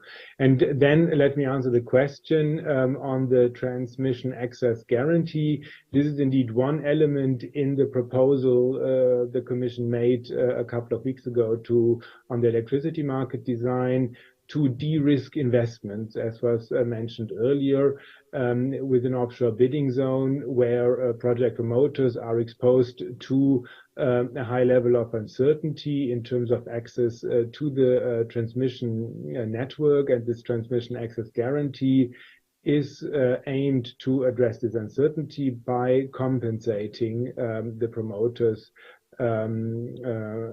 adequately. And I think overall, this seems to be well received when we look at our feedback also when preparing the proposal. But of course, it's also important to then address some of the concerns in relation to potential overcompensation or others, I think, that some stakeholders mentioned. Thank you, Raphael. Indeed, your transmission access guarantee proposal has been extremely well received. Now, Wilfred, a few moments ago, you said something that some people might think is a bit controversial. You said whatever the model is, point-to-point or hybrid, it must be the TSOs doing it. And I read into that only the TSOs. Do you wish to elaborate? And I'm going to ask the other three of you, do you agree with that? Could you foresee instances in which other economic actors could come in and make the necessary investments in grid infrastructure? I think, but that's a personal opinion, the grid infrastructure offshore should be with the TSOs once you start combining or distributing the electrical power between nations. I think that should be a government-regulated thing. That does not. I don't think the TSO should be the developer and exploiter. Then it's good that that's with the commercial parties like the Vattenfalls and Ørsteds and RWEs, etc. But the actual grid connection, I think that belongs with the TSO. It's critical infrastructure. It's national importance. It's European importance.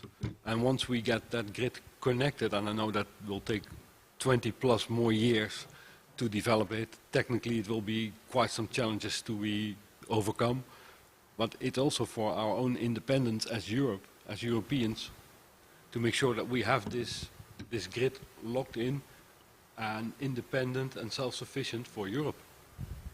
Thank you. Anna, Denmark is a champion of free markets. Could other economic actors come into the grid infrastructure space?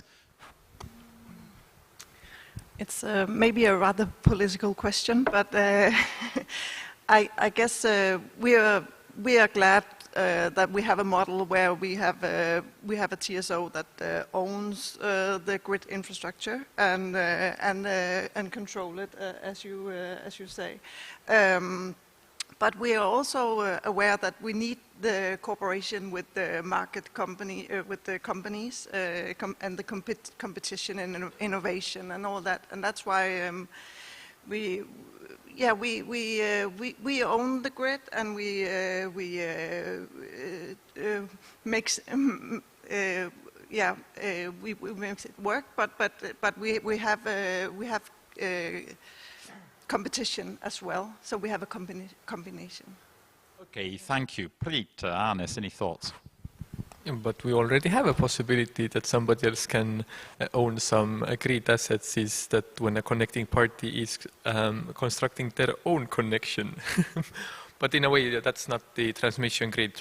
Our view in Elering definitely is that we should own the transmission grid because of the responsibility that anyways is given to us. Otherwise, just sharing a responsibility with other market players would be difficult at best. It's really would be very cumbersome to share the responsibility of the technical existence of the grid with somebody else. And it is something that, for example, if we have the offshore connections at the moment that are just point-to-point, not hybrids with Finland, then we share the responsibility by giving it to one another on half-year basis. We are not sharing it longitudinally. We just say it half year it's yours, half year it's mine. Whoever screws up something, then it's their responsibility. But if there isn't a situation in the grid where we would have, let's say, an ownership that is not ours. Yeah. Thank you, Arnis. Yeah, I agree to that. If you talk about hybrid infrastructure, then it has to be owned and operated by TSOs. I have one comment about this transmission access guarantee proposal. It has not been so well received by NSOE, which is a European Association of Transmission System Operators, because of several reasons. First, well, maybe to explain what it actually means. It means that TSO use their congestion income in order to compensate offshore developers if they do not have access to the grid. We don't like the idea because first it discriminates onshore developers. Second, it is related with additional financial risks to transmission system operators. And the third, it kind of jeopardizes the very intention of how the congestion income is used. Normally, it is used for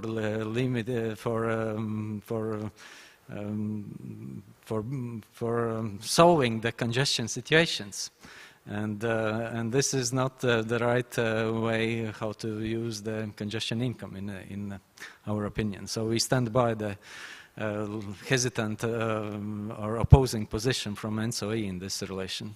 But your congestion income will go up with these new models, and if the proposal is simply that you share your additional congestion income so that all the parties who need to invest in these hybrids have a business case for doing so, that is not unfair, is it? I wouldn't like to go more into details into this. I just wanted to state that this is still something which requires additional debate. Understood. Okay. Now, Arnis, Preet, Anna, the three of your companies and every other TSO in Europe needs to invest billions in offshore grid infrastructure. Are you satisfied that the business models, the incentives are in place to support the investments that your companies need to make?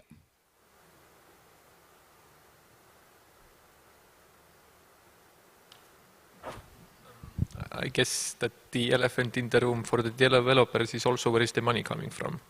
So in that kind of a way for the grid developments also it's the same question. The Baltics use a deep charging regime for whomever is connecting into the grid, and so a connecting party is paying for all the reinforcements that are done also not only close to the connection point but also in the grid. So the question is if we are not giving that cost to the developer but are socializing it, this regime has never happened. There hasn't been a situation, at least in the Estonian grid, where a new 330 kV line would be built because of a connecting party and that it would be socialized. So we are, let's say, the Estonia-Latvia fourth interconnector is something that is basically testing this system out, that we are making another interconnection that is very heavily leaning towards A, having a better connection with our neighbors, of course, but B, also then taking some of the cost risk out from the developers.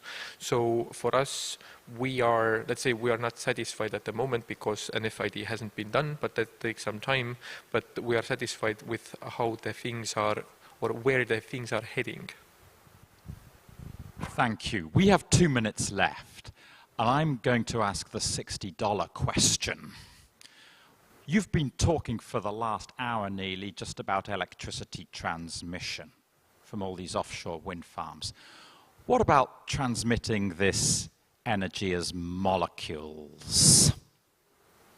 What's the relative importance going to be of hydrogen in this equation of how we get the energy from offshore wind farms to energy consumers? Anna, Energinet's both a gas TSO and electricity TSO. You'll have some thoughts on this. I can speak as on the behalf of gas and electricity. That's right, but not the.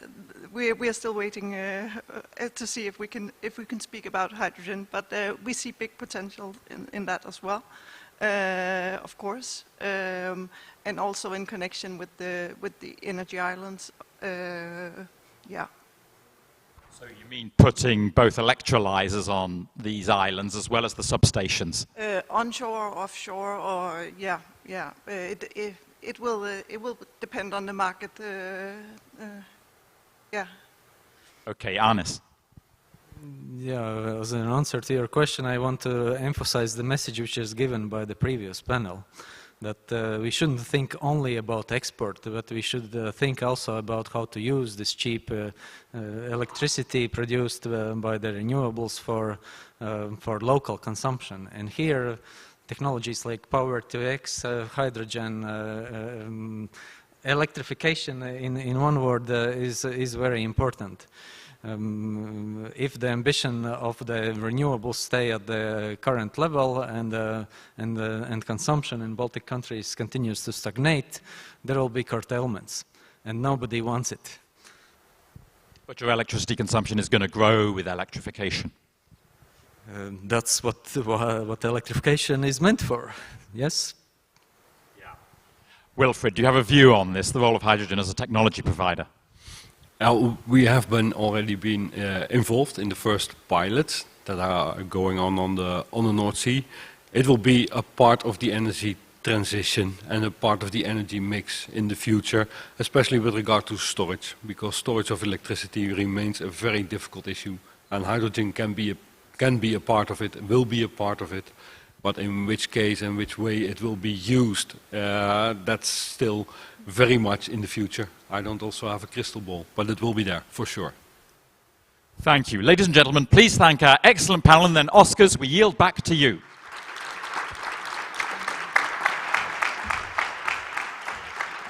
Yeah, thank you to panelists, and thank you, Giles, for excellent, energetic moderation. I've never heard $60 question, have you? It's really original. I have a $100 announcement to you. It's lunchtime.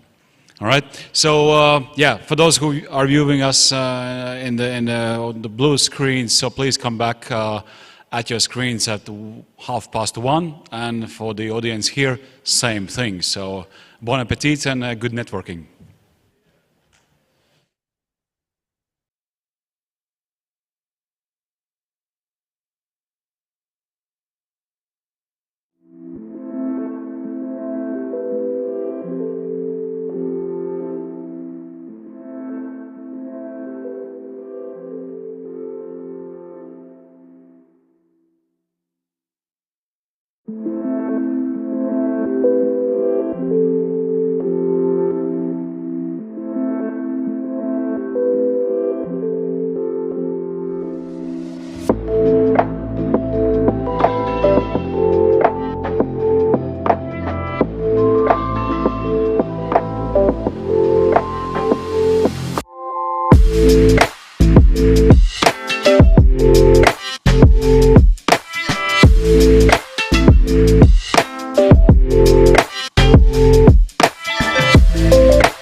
Welcome back to WindWorks Moving Energy Conference 2023.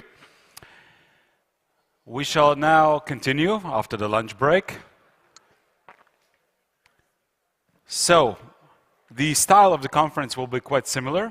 Panel discussions with experts and moderators on the stage, moderating your questions. We know that some of the questions were unanswered due to our strict time frame, but anyhow, I encourage you to write your questions. We will address them as much as possible. So for that, you use menti.com.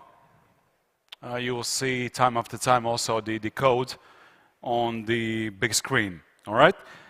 But anyhow, also if you want to use the opportunity to ask questions from the audience directly, I'll bring you the microphone and that also works, okay? So hello again, those who are watching. For those who are watching us in live stream on Facebook or YouTube, you're also encouraged to use the menti.com platform to ask questions. Okay. All right. Before we move on, again, one of the sponsors.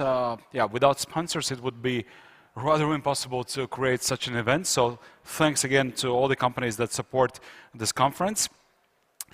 The company EOS has been the Latvian onshore wind market, the longest contributing to make a positive change in the legislative framework that we already touched upon in our latest panel discussion for the wind energy in Latvia. So let's see the video from the company.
All right, so as you see on the screen, our next panel's topic, no power to X, no party. Okay, so this panel would be moderated by Ivars Starikovs. Ivars, yes, please welcome on the stage. He's the member of the board in Hydrogen Europe and also part of Latvian Hydrogen Association, is that correct? So we shall now invite the remaining participants of this panel. Preet Lepasep, CEO of Sunly. As his t-shirt says, the company's name, nice. All right, Kaspars Cikmach, member of the management board and chief development officer in Latvenergo. Jens Ole Madsen, head of business development, Power to X, European Energy. And Are Gradhen, regional director in Samskip, Norway. All right. So again, once again, reminding about option to ask questions through menti.com, and you would moderate them. Okay? Yes. Thanks for a very nice introduction. I like that we have the best of the panels. No power to X, no party. So this means we should have a party. I hope that everyone will not get sleepy because we had the most important part of the conference, lunch. So maybe just shortly, we have a very weird situation today. So we have a definitely wind behind us, which is growing strongly. What to do with this energy? And there comes into the game this X. What means X? I think beside starting introduction, let's start maybe with each of you understanding what means X exactly in your business portfolio. Jens, can I ask your? Yes, yeah, it's working. Yeah, the X where I come from is the hydrogen and derivatives of hydrogen, methanol, ammonia, and eSAF. That is the primary products of X that we are looking into in the future and working with right now. Thanks. Preet? For me, it's, or for Sunly, it's really consumption. But what we mean is storing it. So we have invested a long time into a pump hydro storage facility in the Baltics. Now it's in a ready-to-build stage. So we are moving on with that in the Baltics. But concerning Power-to-X in Poland, where we are also active, or let's say over half of our business is in Poland, really, there we are considering ammonia as well. We are considering hydrogen near the customer. So those places where today the grey hydrogen is used. So for us, it's like that. So to speak, energy storage more, like basic. Okay, Kaspars? For Latvian Ergo as energy producer, so initially idea was to make greener or natural gas plants, so that instead of natural gas, gradually use hydrogen there mixing.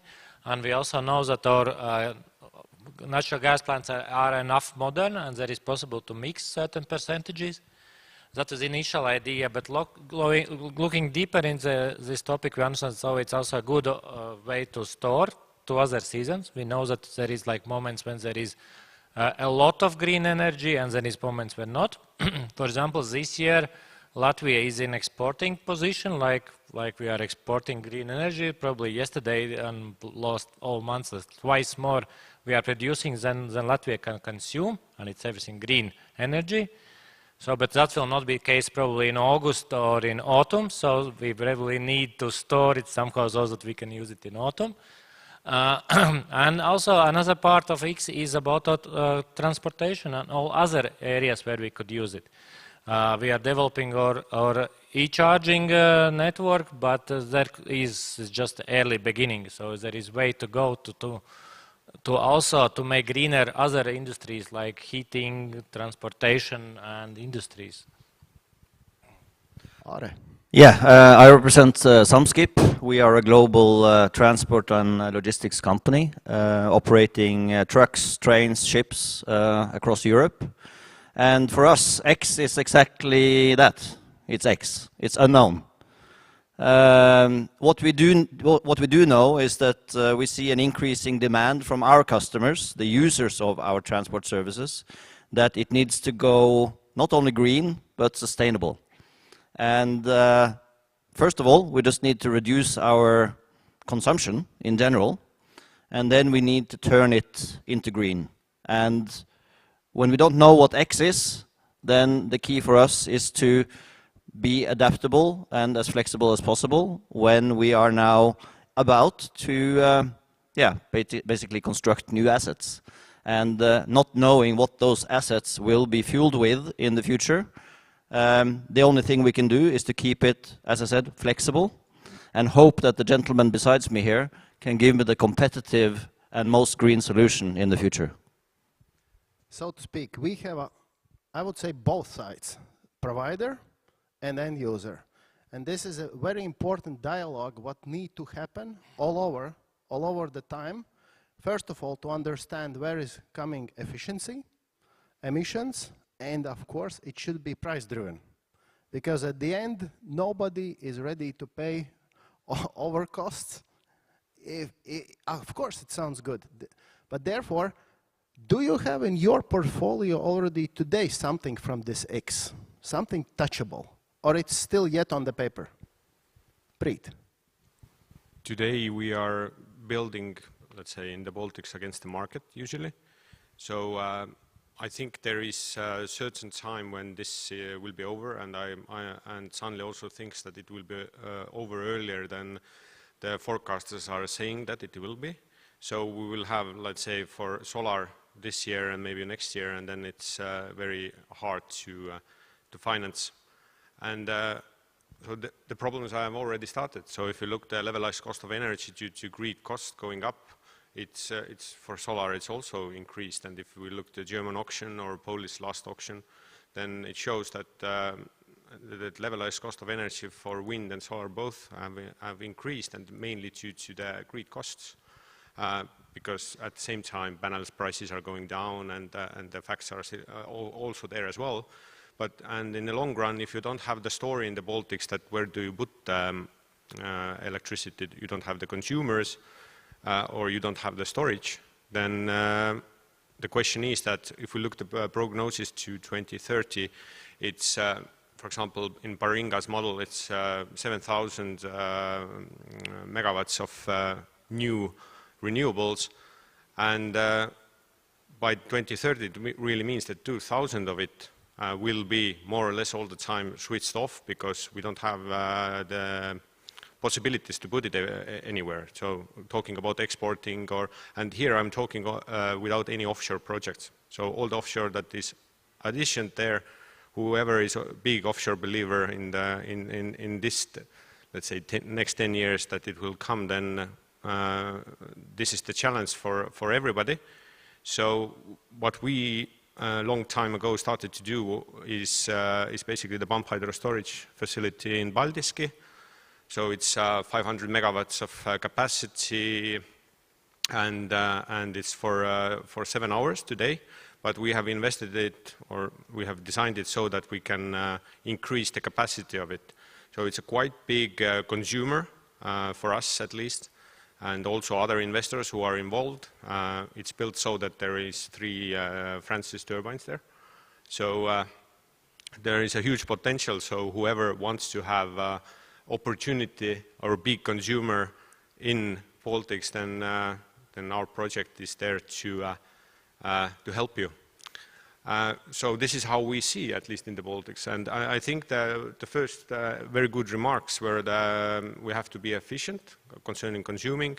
And I think the next thing is EVs that are coming, and the batteries. Batteries on the grid. I think when there was this discussion about market against market, then I haven't seen how the market really works. So being such a long investor into storage in pump hydro, it shows that you just put those very, let's say, if there is cheap hours, and if you have such a big, let's say, producer, when there is no product on the market, then the prices will go down on that hour as well. So these kind of issues. So it's there has to be a separate market for batteries and capacities and power for X. So there has to be, otherwise, let's say, the market price won't work. So to speak, this is something what is missing on the market: energy storage as a service. Okay. Yes. I think this is definitely a good suggestion. Kaspars, please.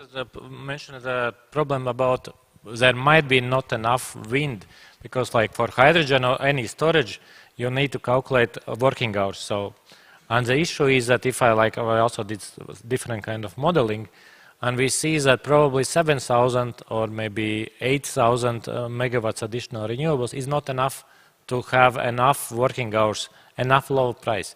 It's probably crazy bad news for wind developers and solar developers. But for storage, we need even more projects on the market so that we can run successful. So there is some hope. For example, I don't know, you probably read last week in Czechia, 400 megawatts was switched off just because there was no space in grid to put solar. So that's really happening, and also happening in Eastern Europe already. So it's like probably couple of years we will see in Latvia, Lithuania, when during some sunny days some solar parks will be curtailed. But that means we are too slow with storage solutions. But for storage, solar is not enough. We need wind. We need more working hours. I cannot build storage project which works just few hours in summer. So I need like more. And that's general for storage and hydrogen issue. Okay, but coming back to portfolio, do you have something what yet not publicly have been announced? Do you have Latvian something in your pockets? Hidden for we're working on hydrogen projects probably like more than 3 years on the research phase. This year is when we are moving from research stage to more like defined projects.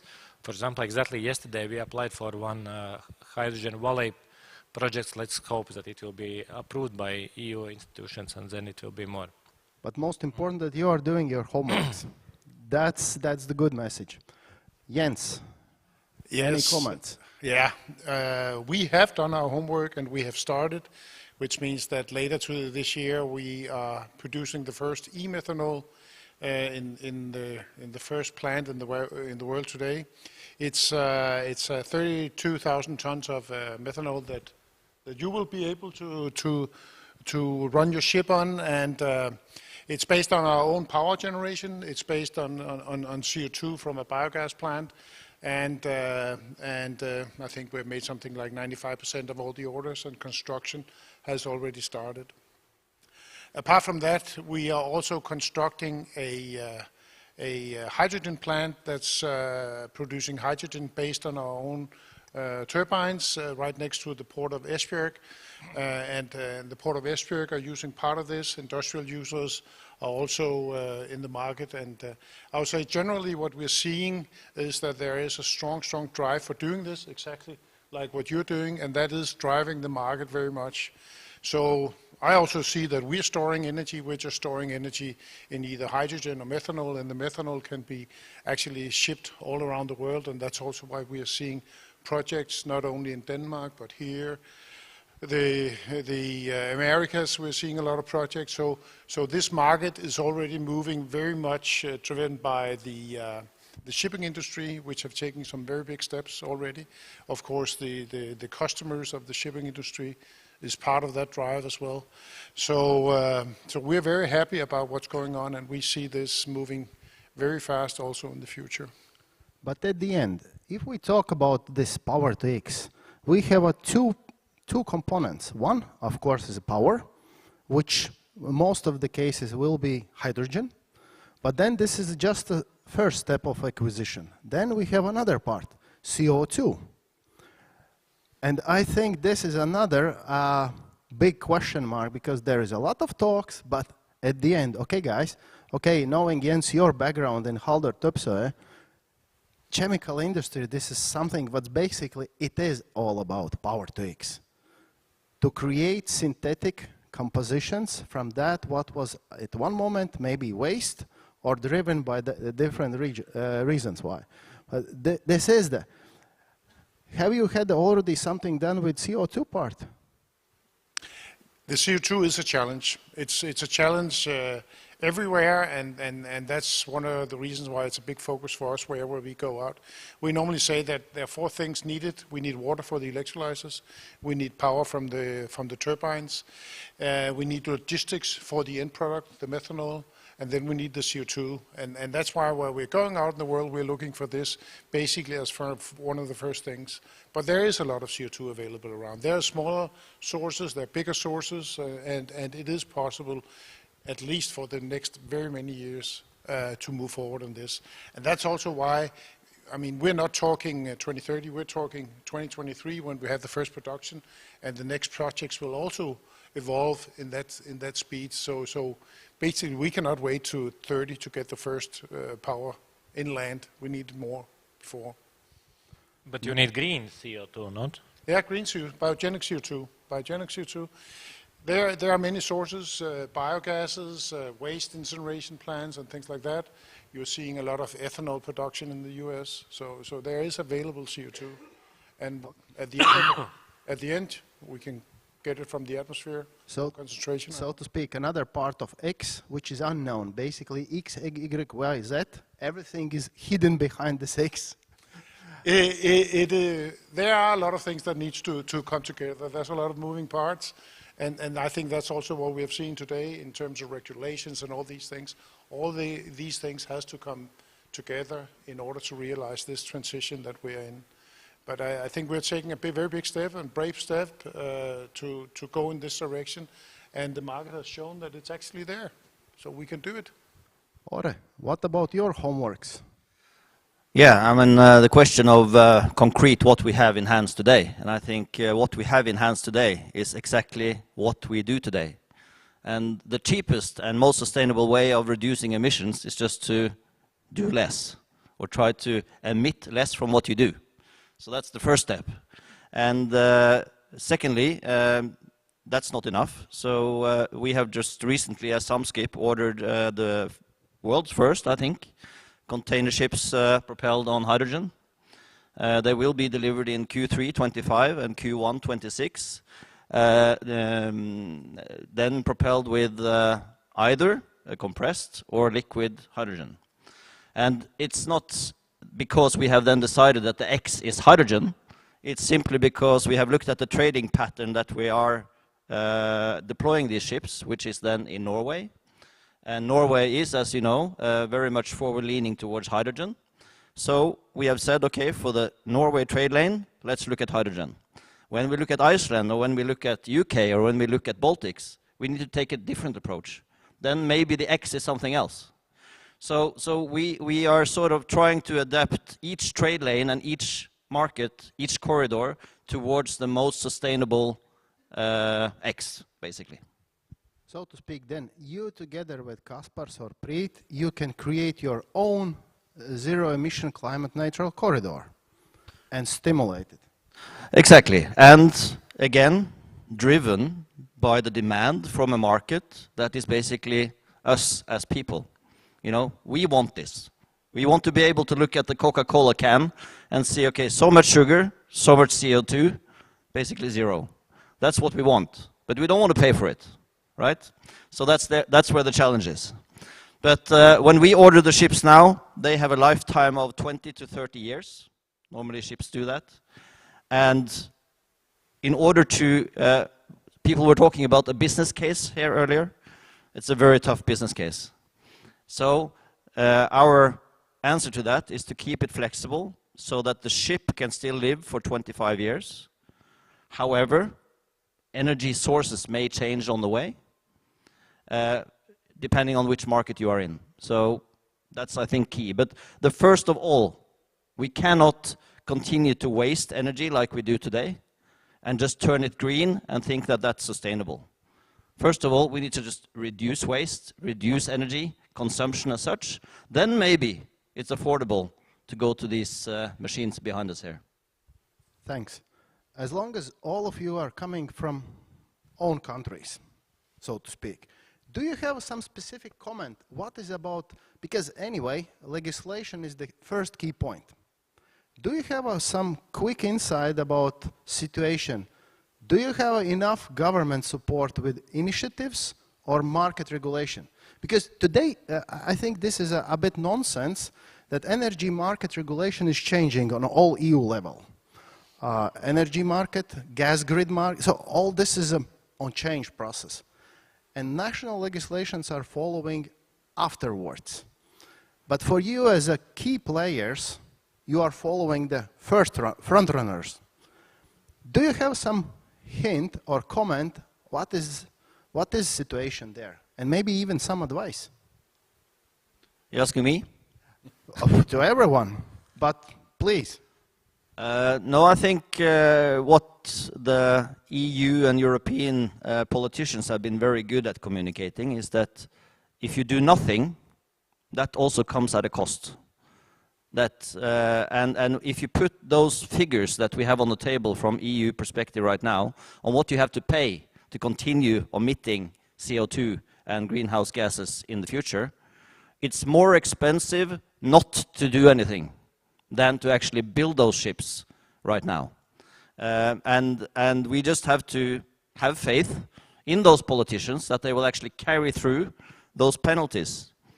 Because we are and will be competing with fossil fuel for decades to go.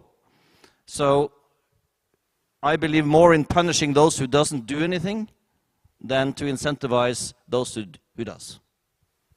Thanks. Jens? Yeah, along the same lines, I think it's important that the regulation is in place and it's as global as possible because you are actually competing on a global market. So that is important too. And also what we've heard today is regulations on winds and all that also needs to come in a speedy manner in order to move these projects there, because everything is moving so fast now. So we need to do it now. So it has to come together and has to work, and the perspective on punishing those emitting is I think will be working as well. So that's the way that we're seeing things are going. But again, it has to be not only in Europe, it has to be global. Probably for a developer like hydrogen production, it's generally difficult to really believe that there will be market in like in Baltics in 2030.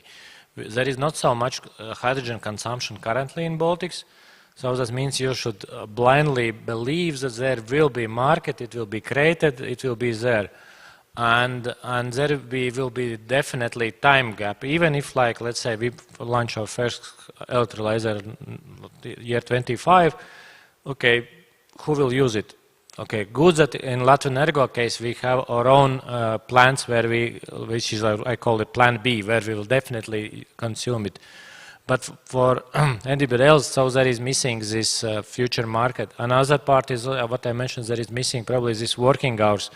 We know that there will be probably in year 25 too much solar energy, but not enough wind still. Wind might closer to 2030 will be just enough. So that means again it's not enough working hours for the capital expense of electrolyzer in Excel. That means there is time gap where we really need some kind of support from EU in one or another ways, which is difficult topic. As we discussed in Latvia, we probably like state support for energy. It's not good topic, but for hydrogen to really start, it will be difficult without any support, one or another. So I'm a huge believer of targets, and obviously there has to be some kind of mechanism how to push out however we are using or producing the energy today. So I'm not a huge believer into this kind of thinking that somebody comes from the state and says that I'm here to help you, because I usually, and the past has also shown that every time this happens, something will fail. So concerning hydrogen, it's the same. There is a huge task to move the hydrogen market, global market, from grey to green hydrogen. If you look into the Baltics and the three countries, Estonia, Latvia and Lithuania, and what the market, hydrogen market there today is, then it is small. So one thing, okay, we can cover that, but what will happen thereafter? And there are, in the Baltics, there are many other solutions. So one of the solutions is that, for example, in Estonia, we haven't supported much EV transportation. We have a grid system, it's old, or let's say charging system, it's old, everybody is now competing, trying to do something, it doesn't really work. It's not user-friendly, unfortunately.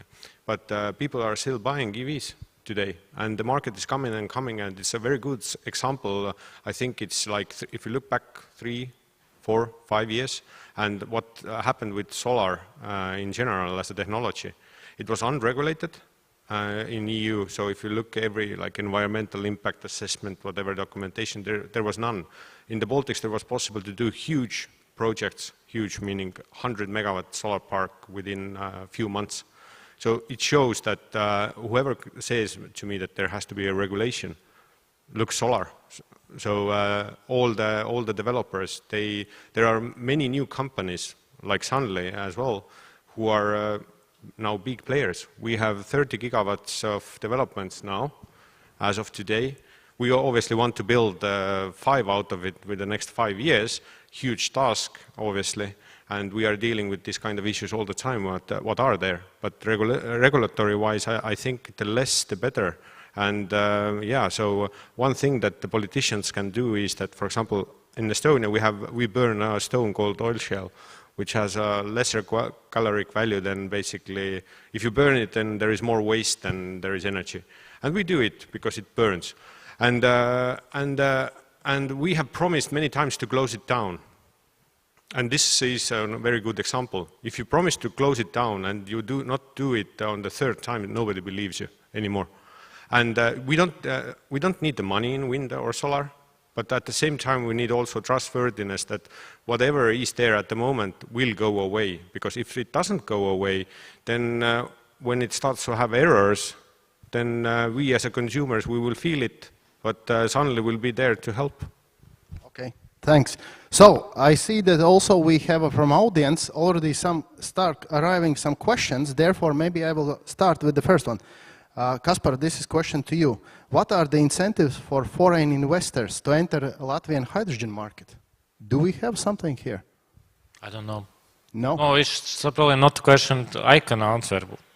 I would say then they should come to Latvenergo and make a deal, B2B. Yes, so we can cooperate, yes. Can we translate this like invitation? Yes, we are Latvenergo is one of areas we are making hydrogen developments. So we are looking for partners to cooperate. There was, I think, very good initiative also started last year in Latvia.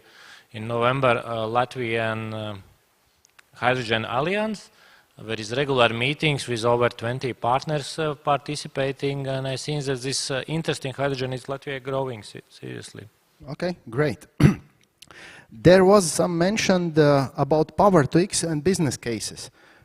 Do you have maybe, Are, do you have some already insight about business case and how it is changing from direct connection to a single renewable energy assets? Do you as end user have some comments on it? Changing from a... I mean, Power-to-X business case or so influence of that. Yeah. I mean, the business case is not a spreadsheet with an IRR after the calculation, right? The business case is more how we view the future and how our customers view the future. And we are heavily exposed towards the consumer market in particular. Our main customers are retailers. They are strong brands that we all know as consumers. And it's basically coming from their side that, you know, I've even heard the statements from high-ranking people in these companies that if there is a emission-free solution next to an emission solution, I have no choice. I need to go for the non-emission solution or the reduced emission solution. And to us in Samskip, that's a strong enough business case to make the investment. Okay, good and fair answer. But maybe then second, as you are transport guy in this group, there was mention about transport corridors as one of the solutions that does in your opinion all modes of transport will switch to one fuel?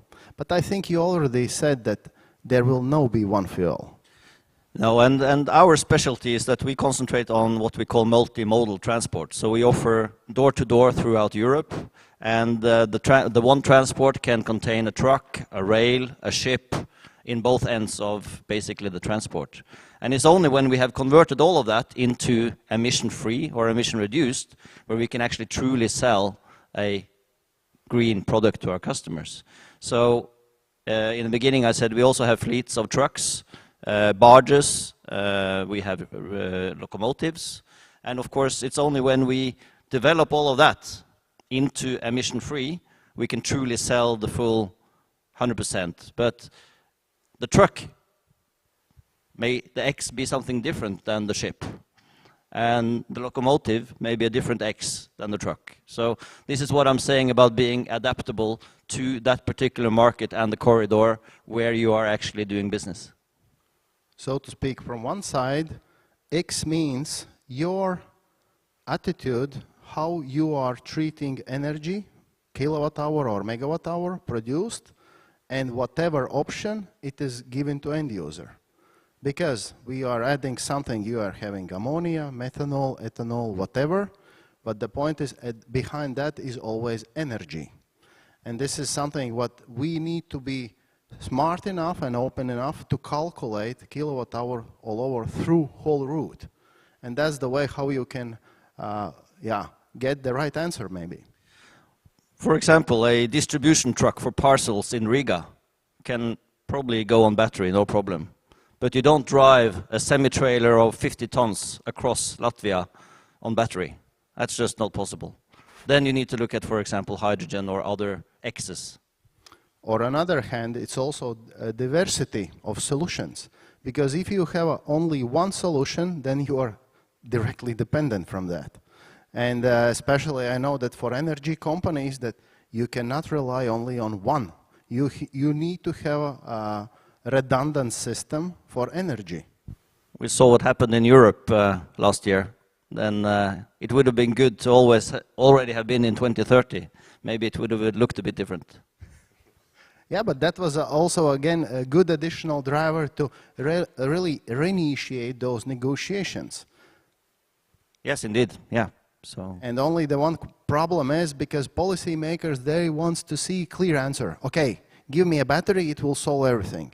And unfortunately, what we are saying here, there is no one solution. No, behind X, there is hundreds of different solutions. But we should be ready for that. So it will be a big party. Definitely. And I think this is also one of the kind of ways. This means that energy company can rely on their portfolio in terawatt hours. That's what we are producing. 1 terawatt hour, that's what. But we can offer to end user this terawatt hour delivered in different ways. But the point is, as Kasper said, I should be ready for that. I need to start to proceed with demos today, with the trials, case studies, B2B meetings, sit down with the Jens, sit down with the Prit, to discuss those options and try to calculate them, test on feasibility. Yeah, but I think that's already happening around the world. All these different cases being evaluated and understood. The way I see it is very much like you do.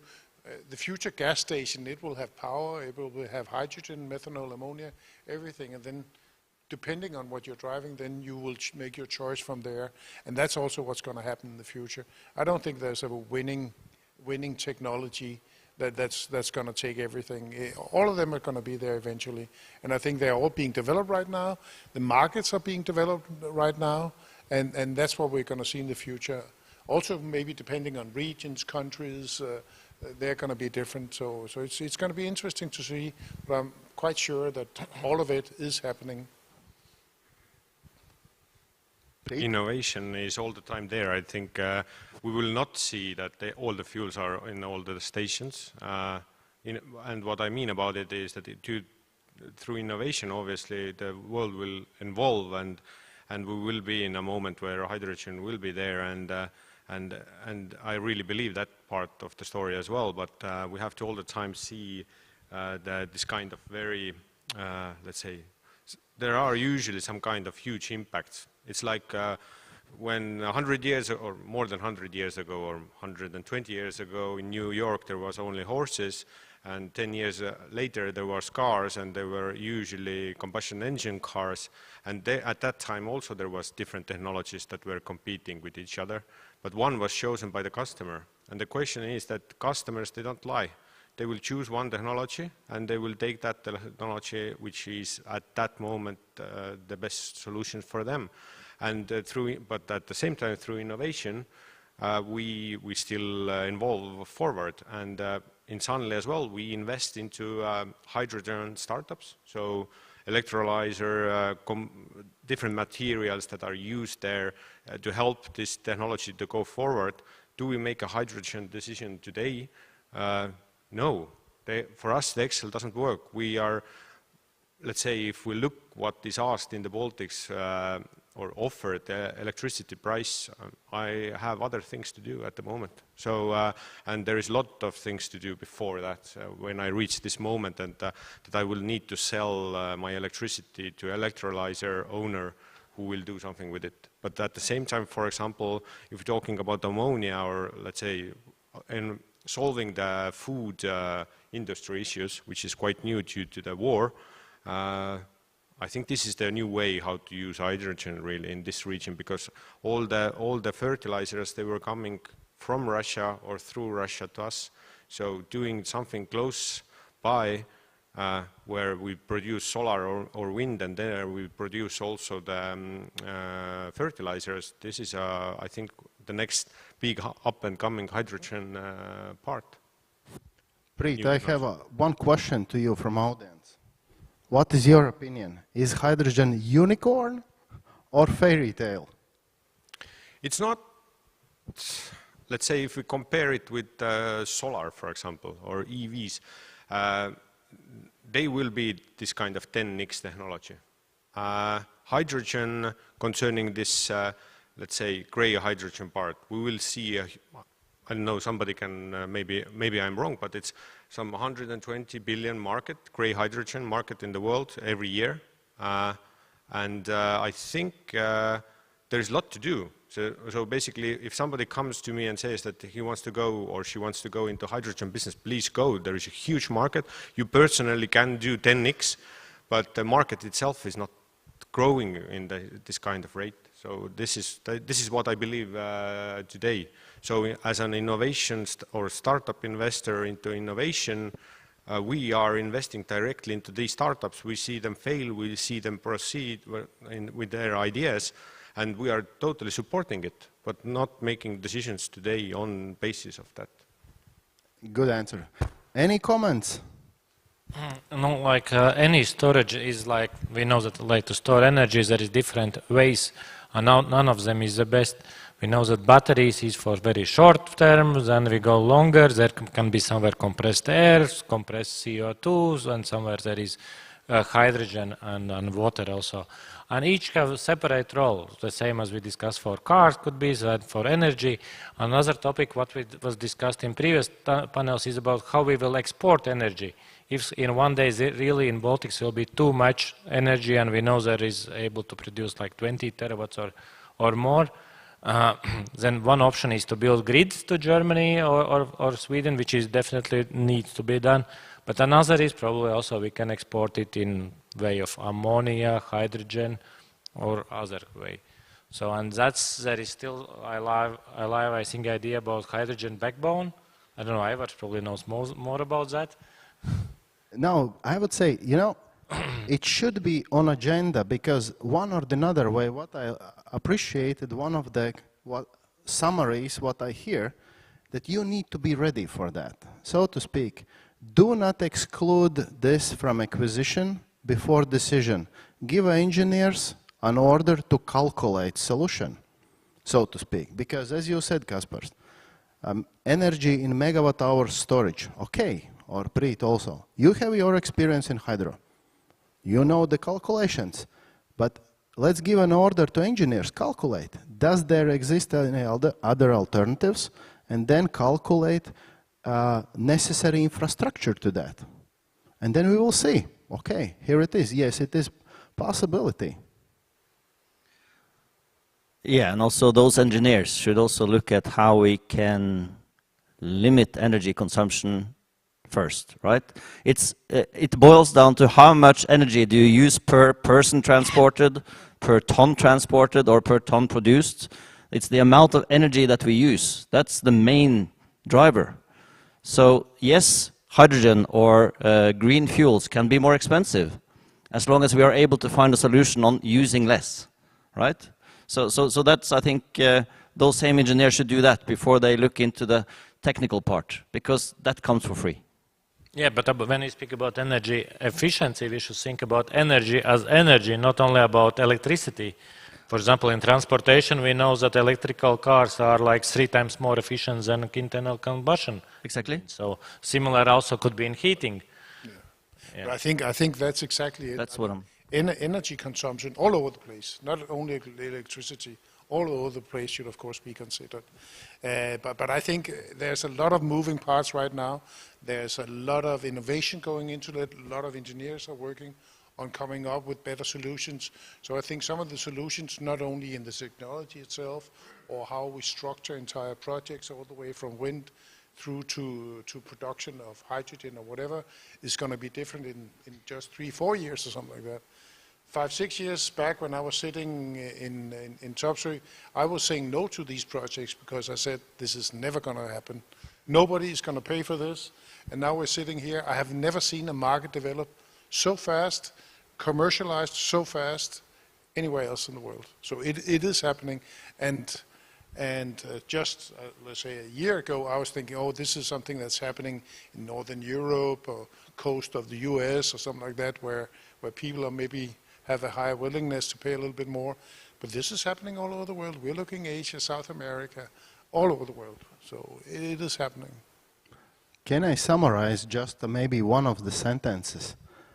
If we have energy available, I don't care, is this green electron or is this green molecule, as long as it is delivered in most sufficient, efficient way to the end use. Was there added on the way nitrogen, maybe CO2 or whatever, just to get this delivery done? At the end, that's what matters. Yeah, most people don't know the difference, except for some more than average interest, right? But I've driven personally an electric car now for 4 years. I am, over the last 12 months, I probably spent more money on charging that car than I did fueling my former petrol car. But how did I get the cost down? I drive slower. It takes 5 minutes more, and then I spend the same as before, but it's electric. So and how do we save on electricity bills in our house when the price is here? We shower less. Okay, so this is the thing, and that's what the consumers can actually grasp. Not about what kind of what kind of way it comes in, but just reduce consumption first, and then we turn it green. Okay. And one more comment about what we could do differently, demand response, and I think one thing is regulation. So if we look in the Baltics, that's more in details than, for example, in Estonia, how we calculate if we would like to have a capacity to connect, let's say, a producer, then it's done so that for solar and wind, it's still done so that it can produce 24/7 this megawatt there in the grid. And it's crazy how much metal you need to do all of this. And usually what I say is that, for example, in the Baltics, there lies around, for example, in Estonia, one Auvere power plant, which is 300, somebody can, I don't remember by heart how big it is, 300 megawatt, let's say. It's basically the yearly consumption of this can be covered by demand response. Just telling customers to shut down in certain minutes where, I don't know, we had the experience last year where only like 10 megawatts put the 1 hour price over 1,000, and then over 2,000, 10 megawatts of consumption. If somebody would have paid even $1 million to those people who had to just switch down these megawatts, all the society would have been paid less. So these kind of things, it's not related with money at all. It's related with stuff we have decided how we do it, how we calculate the grid, how we calculate different stuff for it. So demand response first. So there is a lot to do in this this saving. It's not saving at home, it's saving also in the grid. So what the grids are also doing. I think that if there are competition authorities in the room, please go and just go back to school, learn, and you will find huge potential there. So to speak, we need to take care that our policy makers are aware about everything what has been achieved in physics years ago, just to remind that, hey, world today is not ready to work in old way. We need to change your thinking. First of all, directly, basically, Power-to-X unlocks direct deals between energy providers and users with new ways of making business. Definitely. I would just like to comment that, of course, the mentioned hydrogen-propelled ships that we are now building would not have been achievable unless we had a government arm that was helping out with a kickstart. It's not at all paying the bill, but it's at least an incentive to do it without the famous business case with the number in the end. And also, what I think is a good example from Enova and Norway, which has helped us with this, is that not did they only incentivize the ship building, but in the same grant award, they also subsidized the producer of the hydrogen and also the provider of the services, and also so took a value chain perspective on the hydrogen, on this trade between Norway and the continent. And I think that's, if I can give a sort of final comment to how we can get further on this, is take a look at the trading corridors and look at all the stakeholders in that value chain. And don't forget the end user when grants and subsidies are given for promoting change. But who should do this job? Government? You as energy companies or transport? I think we all have a duty to do it. Someone needs to take the lead. In our case, in Norway, because Enova, the government arm, has taken that approach. But of course, that approach has not come automatically. It has come from a demand from a market, combined with the demand from the consumers, right? So I think it needs to be initiated by the actors, but there needs to be some sort of an arm that collects the initiatives and can look at it from a value chain perspective. Is anyone from you ready? Because there is a question from audience. Can you give us some figures on electricity price and hydrogen? I know it's electricity price and hydrogen price. I know that it's a tricky question. Can you give some insight? No, there is like calculations different. Not what is in your business cases, but like we are playing sometimes these numbers 10 euros per megawatt hour. I like that figure. That's good for hydrogen, but bad for wind developers. Fully agree. But again, if we are looking on wind power, today wind power, because of fluctuation, is not always in line with the grid demand. From this point of view, if you can additionally get added value on that what was wasted anyway, we know the German market, it's not only that in the where wind is enough developed, then the question what to do with this electricity when you are paying for this, that somebody take it. Yeah, I think that's also what we're going to see a little bit in the future, that it's going to be much more integrated, the power producers and the electrolyzer and downstream values is going to be more introduced. Now there's a lot of focus on producing power for the grid, for the power prices there. But if it's an electrolyzer, maybe the design should be a little bit different, optimized a little bit different. And we haven't seen the last of it yet, because there's a lot of revolving parts in terms of what are the capex of the different units. So there's going to be some changes, I'm sure, driving down the cost of the end product. And right now the end product for a wind farm is power. But actually, when you're looking forward, the end product is not power. It might be hydrogen or it might be something else. So that's going to be part of the business model going forward as I see it.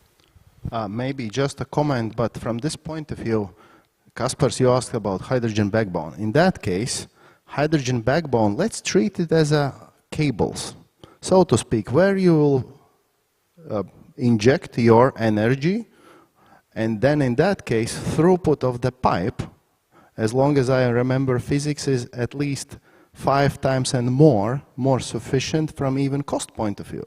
So, and from that point of view, we can have redundant energy supply for a market as itself.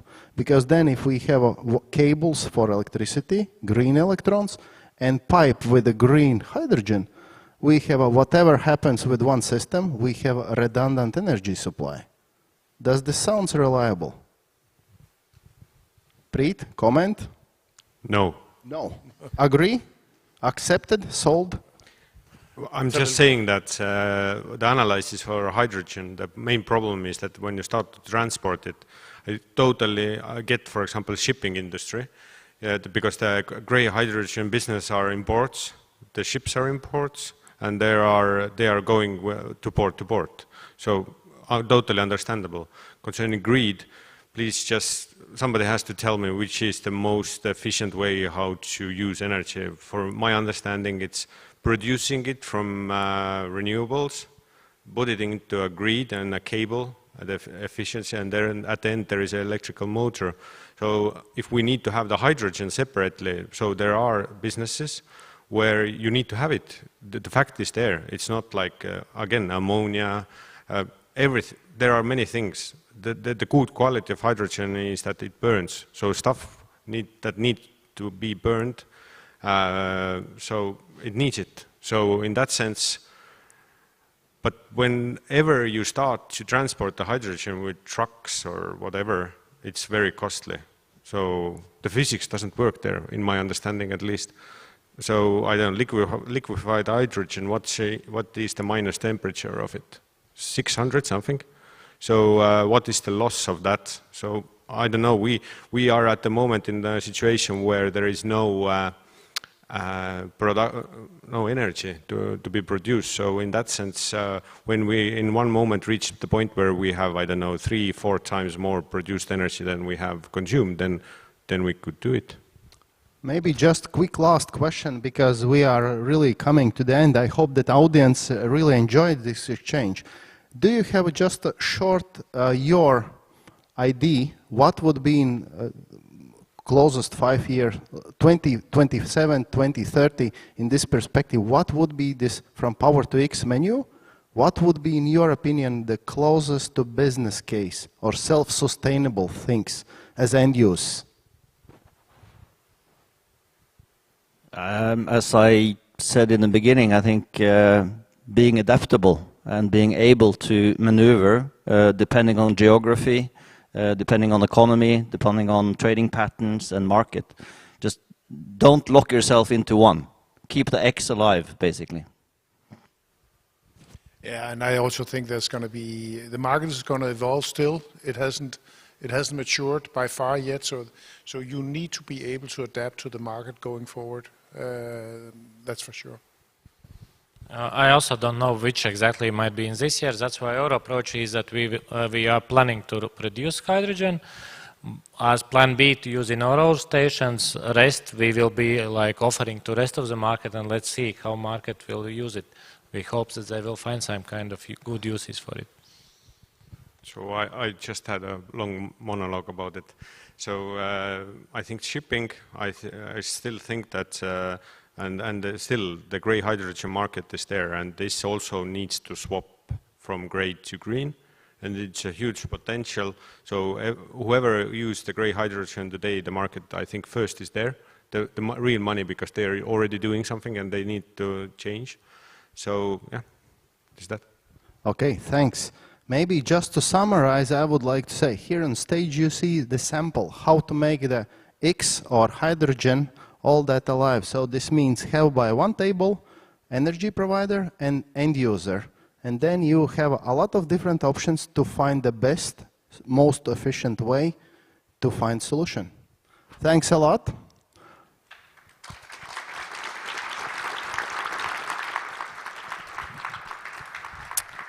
All right, thank you so much to all the panelists, also to the moderator. You know, I'll get home tonight and she will ask me, how was the conference? What did you learn? And I would say, you know what, there was something about green electrons, and then physics, laws of physics, and something about future of the energy. But I'm not sure I got it. Did you get it? I mean, what's coming? I see some smiles. All right. Yeah, but one thing I got from this discussion, which was interesting, that at some point we will reach, some countries have reached that already, when we will have the excess amounts of energy and what to do with it. And yeah, that's interesting. All right. Thought-provoking discussions. That's probably the main reason why this conference is held, apart from networking, of course. Okay. As glass is being refilled, we are getting ready for our next panel, but before that, let's watch a short video from one of the sponsors, the company named Orlen.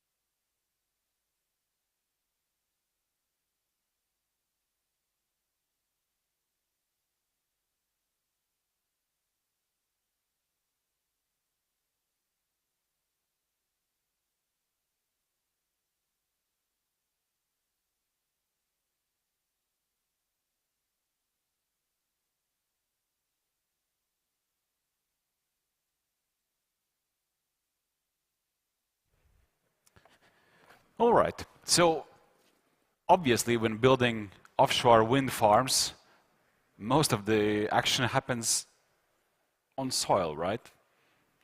Things being pre-produced and then shipped out to the sea. So in this process, of course, ports play a significant role, and our next discussion will be about the role of the ports in offshore wind energy deployments. It's going to be moderated by Edwin van der Broek, Regional Manager at Van Oord. Edwin, yes. I know that you have a few slides to share. How do we do this? Do we invite panelists yet, or? Yeah, okay, so we'll ask panelists to join Edwin. Uldis Chmielevskis from Liepāja Special Economic Zone. He's the CEO there. Henrik Telgaard, COO, Port of Esbjerg. Margus Wigman, member of the management board in Port of Tallinn.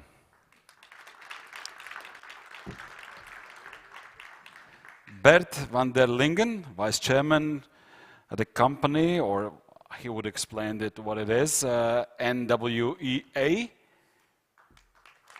For mystical letters, we'll see what that is. Okay, Edwin, the floor is yours. If you want to share your slides and do the intro. Yep, does it work? Yes, it works. Okay, good afternoon, all of you. I just realized that in the word important, the word port is in, and that can't be a coincidence. But just to start off, just a few slides indicating what we're talking about. I mean, just showing what do we need at the port, what's happening in the port. And I consider for this moment in time, for this panel, I look at the marshalling harbor. So a place where you get monopiles in, where you get transmission pieces in, and where you load them out and bring them to the harbor. And of course, the similar thing for turbines, towers, just a huge area which you use for transport, for getting the stuff in and getting it out again to the offshore side. And just to see what we're thinking about, it's about having a stable area. It should be able to carry 25 tons per square kilometer, because these monopiles nowadays could be over 2,000 tons. You need to have sufficient area behind the quay wall, because you need to maybe have a storage for 100 monopiles, 100 turbines, and all the transport you need to do, you need to area for it. Vessels nowadays, 250 meters long, 10 meters draft, so you should be able to get into the port. If you use jackups, it would be nice if you can stand next to the quay wall without the quay wall collapsing. Now, these are the kind of things we're talking about and we're thinking about if we look at marshalling harbors. And of course, it would be nice if you don't have to wait for the ferry between Harwich and Dover before you get in and go on with your work. So that's essentially the ideas, and I think the discussion we'll have on what is a marshalling harbor, what is a port, how can we use it. And I think the last thing I wanted to show is a bit back on what I've seen in the last 20 years in offshore wind. I once made a study looking at the best British harbor. Any idea? You may shout or you may not shout. What was the best British harbor, the largest marshalling harbor for the British projects between 2004 and 2015? I think you saw the slides, so I can't ask you anymore. Essentially, it was the Dutch harbor of Flushing. It was really the best harbor for England. Next question. What's the best German harbor? Eemshaven. Yeah, you go for the washing machine. Some others? I think if you look at it, there are more or less three best German harbors. Eemshaven, the Dutch harbor, I think Esbjerg, especially for loaning out all the turbines. And then Rønne, for some Baltic Sea projects, was the third best German harbor. And yes, again, there's no real German harbor in it. Then if you look at the Polish harbors,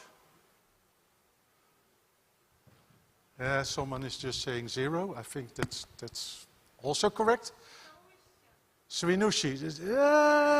Świnoujście could be one, but I'm afraid it's going to be Rønne.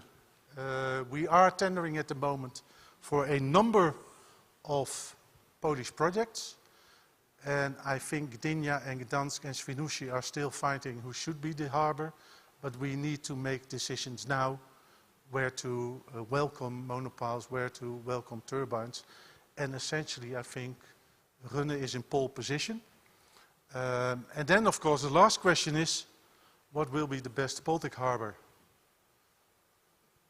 I think they may decide on it. I don't have a clue. It could be any of these harbors which you now see coming up. And I think during this panel discussion we try to shed some light on why there should be one of these specific harbors be the forerunner. I think so far for my short introduction on harbors. I hope it didn't take too much time.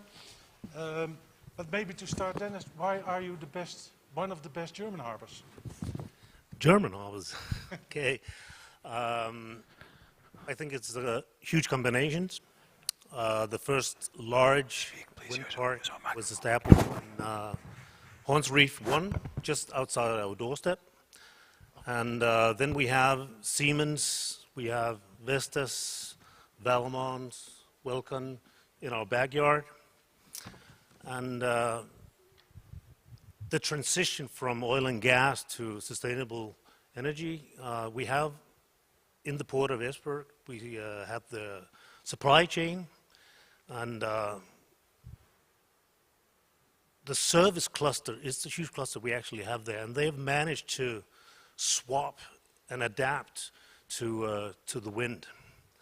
And I think finally I would mention the port management and the board, that they have early seen that investing in developing and extending the port, I think that's very important, and I think that's why we are the leading port. I think we don't have the real supply chain in Eemshaven, but still we're maybe the second German port. What is your idea about that, Bert? Well, Eemshaven is a port in development, a fast development as well, also because of the not only the German plants, but also of the Dutch plants. There's a huge increase planned in terms of installed wind energy capacity. And what you can also see is a couple of advantages for the Eemshaven is that it's accessible. It's quite close to, let's say, the hinterland supply chain, which is very important. Also, of course, very close to the German waters where the wind energy parks are being located. But what you also see is that you have a complete chain of initiatives being developed in and around Eemshaven. You have the Heaven project, which is an integrated hydrogen valley project, the first hydrogen valley awarded and subsidized by the European Commission, and also with the intent on expanding the cooperation with German, Danish, but also Baltic partners. Perhaps one word about NWEA, because some people said that that was a kind of a mysterious abbreviation. It's just very simple, Netherlands Wind Energy Association. The Dutch ports are member of our delegation, of our association, which consists of about 300 plus members. So that's for clarification. Okay, thank you. I just said that it's very important to have a large area and a capacity, and I think you added supply chain, you added accessibility. And I wonder if I should first give the floor to Tallinn or to Liepāja, maybe because we're in Latvia. Your first reaction, but why does Liepāja become the best Baltic Sea port? I have some comparison. You probably have, everybody had that your parents, when you were a small kid, you have some sweets in a shelf a little bit above that you can reach. Yeah, but it's visible. And actually in Liepāja situation we have those sweets a little bit above, but we see them. So it's 100-kilometer radius. Actually, mostly all of Latvian projects are located, and so location. That's probably is one of the most important things. So that's why we actually started to work on that. And second thing that we see, we have chair in the room that we have to pull to the shelf, actually to get those sweets. And we have a pretty large territory in our port area that we have possibility to develop. Yeah? And seeing requirements that you showed on previous slides, that's doable. And that's doable also because all Baltic ports are more or less in the same position. So there is no existing infrastructure in any of Baltic Sea ports. I mean, Latvia, Lithuania, Estonia. So probably for us it's who will make the most convenient and most suitable infrastructure and as close as possible for as minimum investment as possible. Let's say putting all those things together, I see that Liepāja is in good position to go ahead and actually make it happen. Okay, thanks. Margus, you're very enthusiastic about Liepāja as well? Yes, I mean the competition is always welcome, and anyhow, if the building of the wind parks will start, offshore wind parks, there will be a lack of ports. That's for sure. But coming to a question, why Paldiski or Port of Tallinn in Paldiski? Also location, but looking more to the Gulf of Bothnia, so we can service also Finnish and Swedish construction parks. Secondly, we have already made the investment decision. So the public tender of building the new quay to the Paldiski is being done right now. We hope to finish it actually this week. So we will start to build a new quay in Paldiski next month, and it will be ready in the mid of 2025. So we really hope to be in this region the first that has the infrastructure. And then additionally, we also have 60 hectares of prime land that is very well connected to this quay. We are working on the supply chain together with the entrepreneurs in Paldiski. We have very well connected port with the railway, with the highways. Airport of Tallinn is 50 kilometers away, so 40 minutes of driving. And also you can have the workforce from the capital Tallinn. So these are the advantages that we recognize. Do you, and then more specifically for the two of you, Liepāja and Paldiski, do you feel that you're in competition, or do you think there's enough to share, or is it kind of winner takes it all, the first one takes it all? I think Tallinn and Liepāja is quite far one from each other. Actually, you mentioned very well regions that you are actually mostly focusing. Yeah, so I believe that from Tallinn, from Paldiski, those would be well better served from Estonia. We have another district, and again, if you look at like 100, 200 kilometers this distance from marshalling port, yeah, so that's probably the most reasonable distance. So we can cover Latvia, we can cover some part of Sweden, like Gotland, yeah, and then that's, I think we can help each other even in some projects, yeah, because the region is not that very big, but still distances are quite distant. And I believe that that having several ports in the region, that would also help develop industry of production, manufacturing, like generators, like blades, like towers, yeah, and so delivering them between ports, between areas with smaller distances rather than delivering them from, I don't know, Germany or Denmark, further distances. I think that investors who will have investment decision either to invest in park in Germany or Denmark or in some Baltic Sea park, they will also look at the manufacturing capacities that is available in the region. So it's important that we have region as itself together is strong. Yeah, absolutely correct. And I don't see us as a competitors right now. A lot depends on how are the wind parks coming to the market. Right now we have 3 big projects coming in Poland, we have 1 in Lithuania, we have 3 big projects in Estonia, and everybody says that they would start to build 2024 to 2026 and want to give electricity to the grid in 2028 latest.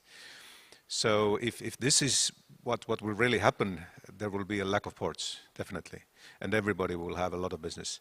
If this delays, and there will be partly coming to the markets, which actually would be better, I guess. Maybe we will have some competition, but still there will be lack of ports. I think the project will be a bit later, as being involved in one of them, but that's okay. Yeah, we have some time. There's a lot to come. If you look at Eemshaven or maybe in the Dutch ports, do they cooperate together? Is there a strong cooperation, or it's not in the nature of the Dutch every now and then, I think? We always say competition is good because it makes you stronger as a port, as an individual port. But what we have seen as well, also within NWA, is that we have formed a group of 5 ports which are actually engaging in O&M activities, but also in installation activities. And what they say is that there is a imminent need for improved infrastructure investments, imminent need in HR supplies, and an imminent need for all over investments in order to create the environment in which installation can take place, because you have to bear in mind that, for instance, only in the Netherlands part of the North Sea, we are aiming at 21 gigawatts of installed capacity in 2030. So in 7 years' time, we're not even at a quarter of that capability. And if you look at further in the future, in 2050, the perspectives are to reach the 70 or 72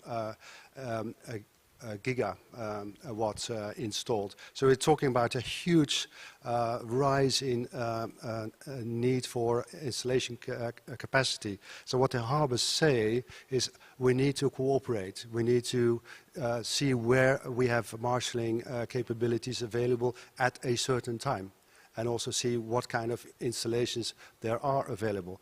And also, moreover, perhaps also in the European context, there are 3 ports in the Netherlands which are part of the so-called Wind Europe ports platform. I think Esbjerg is also part of that. But the only port in the Baltic region being member of that platform is Klaipėda. So I was just wondering, I'm just getting it back to the gentleman, why it's only Klaipėda. I am a little bit biased because until 5 years ago, in my previous life, I was working in Lithuania as a diplomat. So therefore, I have this small bias. But my question is, would one consider looking into the European, let's say, cooperation of sharing experiences? I saw yesterday with the delegation of the organized also by the Dutch Embassy in Tallinn, the plans for the port. I think it's wonderful also because you are connecting with Rail Baltica, which is an important project, I think. So the key would be cooperation and sharing capabilities, because otherwise we won't make it.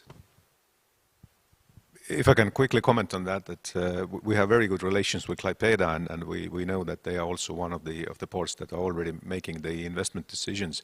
So the cooperation is going on. Maybe we are just part of too many associations, and we haven't been a part of that yet. But otherwise, with Klaipėda, we have very good relations. I can say that this has been a very intensive year, and we have visited many ports to take a look how this offshore wind actually, how port should look. So we actually have used a lot of experience to develop our project, and it was just very fast time, but we see that ports actually are very welcome to share information, even without at the moment being in like formal platform. But I don't know if we can tell what we are going to do in the end of this discussion, but let's leave it to the end. And but we look forward that actually we are in such kind of platform and share this information and share with knowledge that we will have when we will develop our project, and with mistakes we will probably make, and then we will be happy to learn from other ports how they have developed and how they actually see the future. Yes. Does it help to be a member of the Wind Europe Ports Association or Ports Club? Well, we just and I'm not sure if Giles is around still, so we actually just started up, but I think it's going to be there, and I really agree. We have to cooperate. If we have to, and we do reach the goal for the green transition, we have to cooperate. Yes, please. Maybe if I can add something, Giles also mentioned, he mentioned this morning 9 billion, but in his press release he said 8.5, so maybe that's inflation. But there is a need for investments to the tune of 8 billion on a very short notice. And what you see now also in the policy development, last week in the European Parliament, in Trans working group, agreement was reached to actually includes port investments in infrastructure in the 10T methodology. This is a very important step which ports need to take into consideration as a possible line of financing in the near future. So in that sense, if we cooperate much more as a port community, I think then we can stand a chance of actually delivering the services which are required of us in the near future. If you say 8.5 billion of investments in ports, 9, do you consider that all governmental investments? Because I think Liepāja is, well, maybe you asked the Latvian government, but the answer was not very positive, or not? We have discussions with government, and we of course will look for European funds available. Every port infrastructure project takes quite a huge investment, and payback is slow, long. Yeah, so therefore, to make any significant development happening, you need to attract additional money from some kind of grant, etc. We had good discussion. Actually, we see that ports that have commercial operation for many tens and hundreds of years, even they cannot afford to do it themselves. They need support from government or from other institutions. Yeah? So to make it happen, and especially in such a fast pace as industry is requiring. We can maybe develop slowly, but that is not what everybody is expecting. Everybody is expecting to have infrastructure ready like tomorrow. Yeah, and to invest and to get it ready for tomorrow, you need a big amount.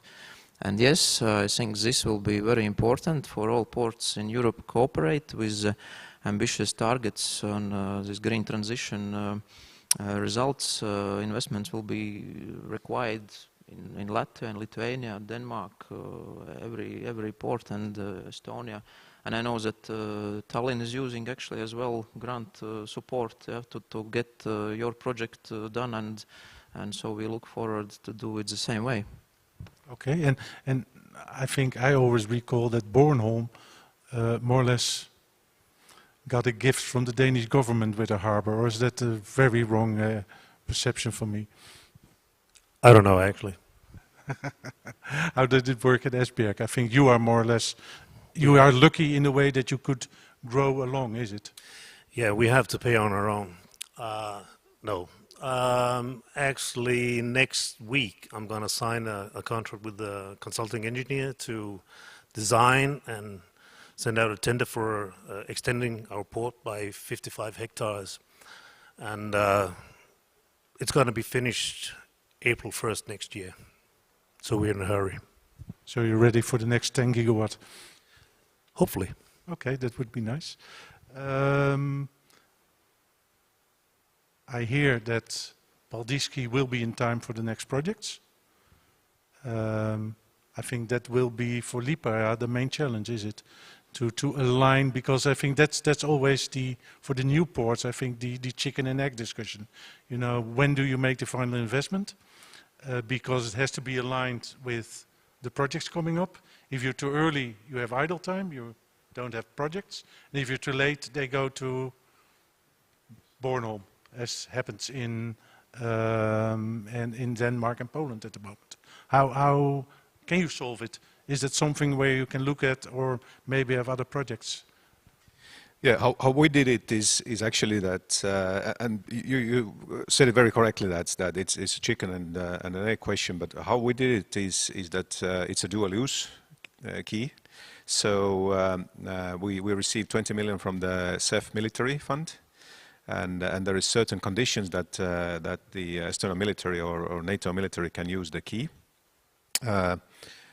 Secondly, as we don't know, and you are very correct, that probably these dates that the construction of these offshore wind parks will start will be delayed or postponed.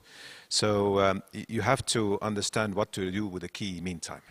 So can you use it for break bulk? Can you use it for RoRo? And then when you have the contract that you can give it to the offshore wind. This is very important. I also know some of your colleagues have given us the same advice, because we have seen your port, and even though you have a lot of offshore business, you have always had also the opportunity to have the dual use. So whatever port you develop, it will not be exclusively only for offshore wind, certainly not in the beginning. Yes, but at the same time, when you get the project, it would be mostly 95%, let's say. So there is some military use, and of course, if there is some conflict in the world, then it's all the bets are off, and they can use it whenever they want. But otherwise, it would be for that time dedicated to the offshore wind. As you said, it's not possible to have a jackup waiting when the RoRo ship is coming in, or a break bulk ship is staying there for a week. I can add, I think that the term chicken and egg we heard several times during today, and timescale and which project will be started, and when auctions will happen, and when the results will be announced. So also it's not clear yet. So it's not no field have been selected developer. Yeah. And what we see from the time scales that we still have time for preparation work, meaning doing technical designs of the territories on key wall, and to be ready for year 27. So basically we have 4 or 5 years for projects that are going to be installed in Latvia. And if we take a look at that, so we have what we have in our target. So this year, to find and select investor, because how we want to do is that this is private project, private development. So next year, 24, that would be technical design and maybe some additional investigations. Year 25, 26, that's actually construction work. So basically, if we start now, year 27 is commissioning, and it's pretty good timescale, and we don't need anything to be done faster. And next year or two, it's a design phase that is not requiring huge investment before it's clear about who is going to build what, where, and when. So you could even be in time for the Polish projects? It depends on their timescale, of course, but yes. Maybe one thing in between. I have a beautiful tablet, and that shows all the questions you have given me from the audience. Yes, it's showing nothing. So if you have a question and you want to ask the panel something, I think you could use the Menti website and that number, and then hopefully some questions pop up. And it would be nice if you can a bit participate in this meeting. Looking at Esbjerg, I think one of the things you said is that you're not only a marshalling harbor, I would say you were more a kind of fabrication harbor with Vestas and Siemens in the backyard.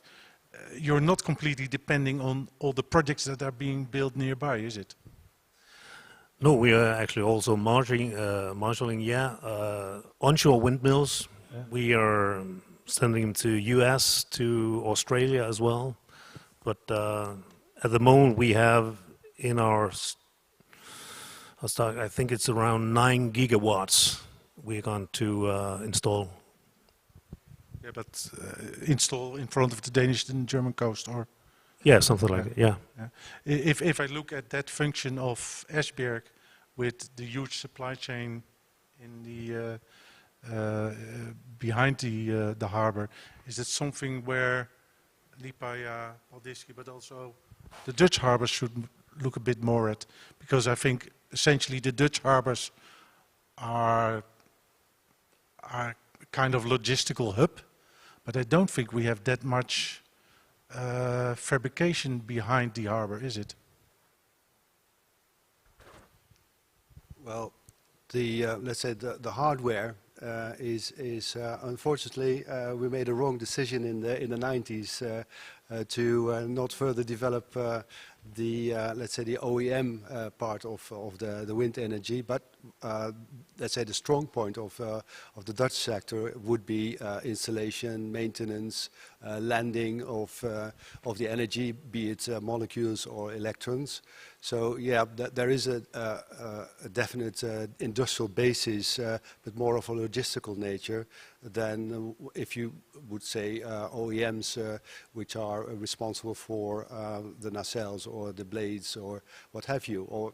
But with one exception, that is SIF in Rotterdam, which brings me also to the question of the involvement of the government, because it was actually for the first time since decades that the Dutch government took a decision to ask InvestNL, one of the agencies liaised with the government policies in terms of industrial investments, to cooperate with SIF to build. SIF is the monopile producer at the Maasvlakte, let's say at the mouth of the River Rhine, west of Rotterdam. And they build monopiles for the offshore wind parks. But they said, you know, we cannot produce more monopiles as have been asked by the market, and we also need to improve the capability in terms of mass per monopile. So there the government actually concluded that, okay, if SIF cannot produce the number of monopiles needed, you know, we are not going to hit our target for the Green Deal. So, you know, there's a hard target which you have to achieve also as a government. So what you can see now, up until quite recently, the government held the position that the ports are mainly, as you said, they have their own business, they have their own business case. But if you need to invest in infrastructure which is geared to the installation and OEM activities related to wind parks, and you cannot close the business case of that, there is no port which is going to invest in those developments. So there is a need for governmental or, let's say, public finance. And that is something which I can see is coming through as a kind of consciousness, not only in the national government. I can only say something about the Dutch government, but also you can see that within the European Commission, there is also, I feel, it's sort of a change in attitude towards that, because we are approaching the first deadline of 2030, and people are in a hurry. They should be in a hurry. Thanks. I got 6 questions, and now I'm wondering if we can answer them all. One of the questions was related to what we just said. Are you working actively also on creating a supply chain behind the harbor. So not only focusing on the traveling circus of contractors coming in and going out, but really attracting maybe second-tier supply chain. Yeah, actually very good that we started to discuss about supply chain and manufacturing, because how we see our port, actually manufacturing companies in Liepāja city, in Liepāja special economic zone, who can use opportunities of port to export their products.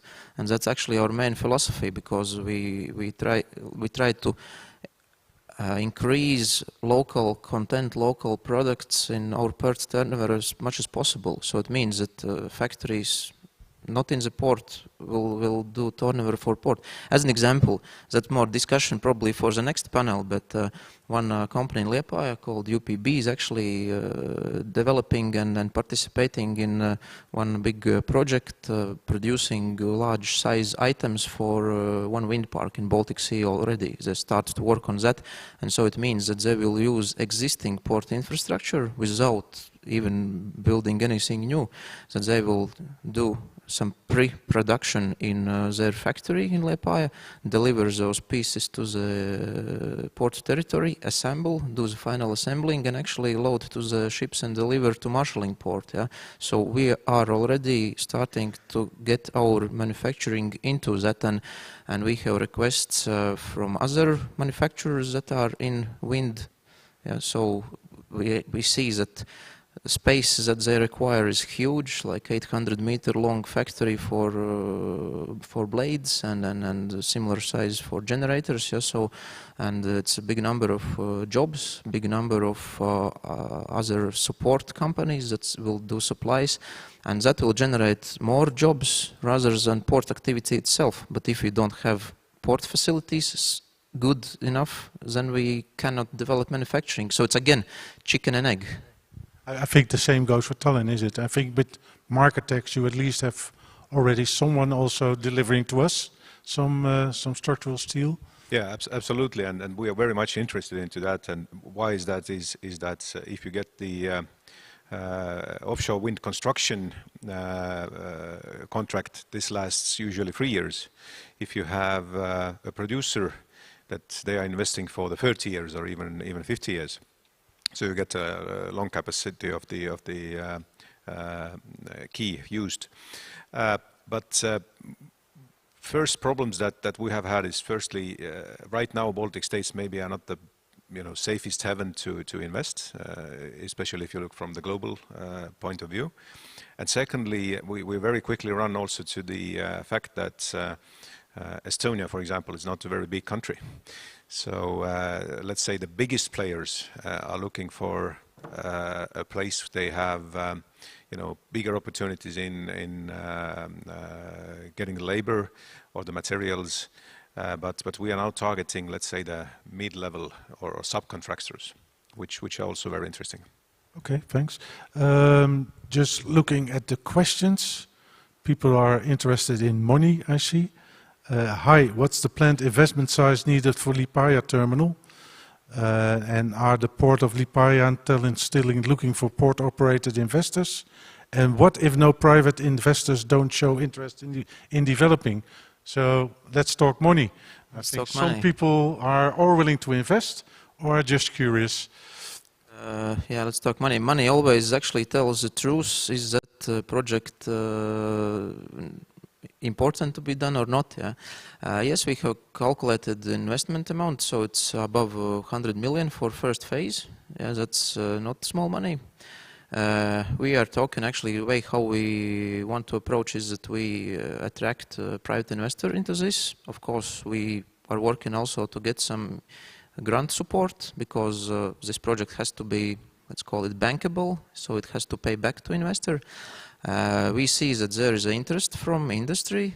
We don't expect that bank or just financial institution without knowing industry will show up and tell, here you have money, let's do it. Yeah, so we see it's like a combination between operator who knows how to operate, how to work in this business together with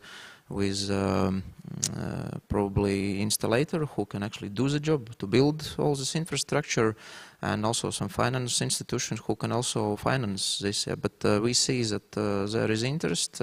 Probably interest is because there are these parks planned around Liepāja. So as I told, candies in top floor. You now more or less say that parks just are planned because there's Liepāja. Okay, that's good. Paldiski, you have, you made the investment decision, so money is not a problem. Yes, we have made the investment decision. It's 55 million right now, and yes, in that sense, we have the money for that. Together with the CEF funds, of course, 20 million. That's we get for the military mobility. And for the port of Esbjerg, getting money in is just business as usual in developing further? Well, the upcoming year, I have to spend around 150 million euros for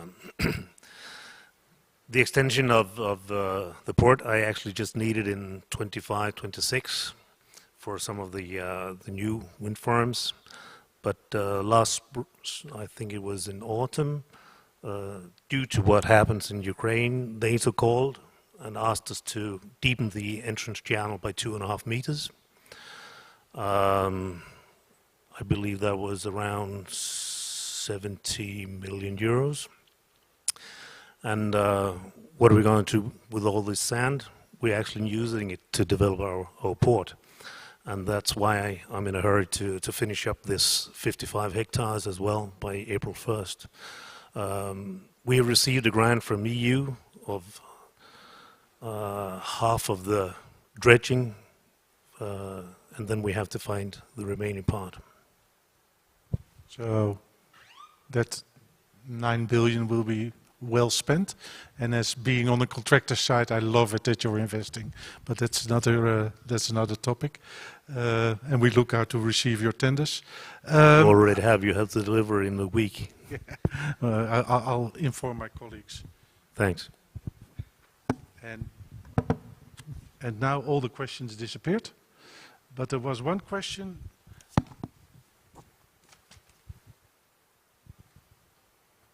Saying something about climate neutral corridors and what kind of energies you would expect in the harbors. But to be honest, I don't understand the question. Can the one who made that question maybe detail a bit on how we should translate that and how I should ask it?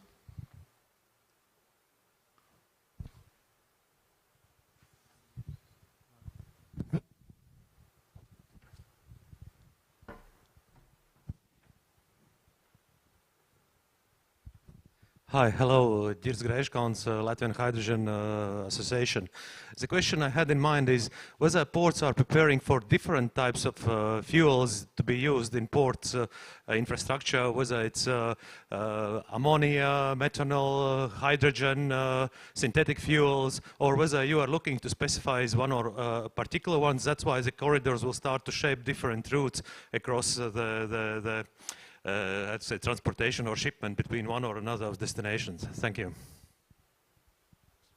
Maybe there are several possibilities to answer, but I think most important is that vessels being equipped with, I don't know, hydrogen or other fuel engines, because there are just first orders getting made, so it's very few ships around in Europe, and very few will just turn up. So you need to get like a critical amount to have this infrastructure made in the ports to supply to the vessels. Yeah, at this moment, it would be like, let's say, if you have one electrical car at a village, there will be no charging station. You will have to charge it at home. If there will be 100 electric cars in the village, yes, so then you will probably have a charging station near the shop or petrol station. Yes, so it's critical mass. It's just somewhere, I don't know how close. We're again a chicken and egg, is it? Because yes, we are just investing in a vessel that can work on methanol. Can we charge it? Can we load it in Esbjerg? Paldiski? Yes, you can. even the ships you can on shore power. But the previous panel discussed Power to X. We actually have in our backyard 2 large projects.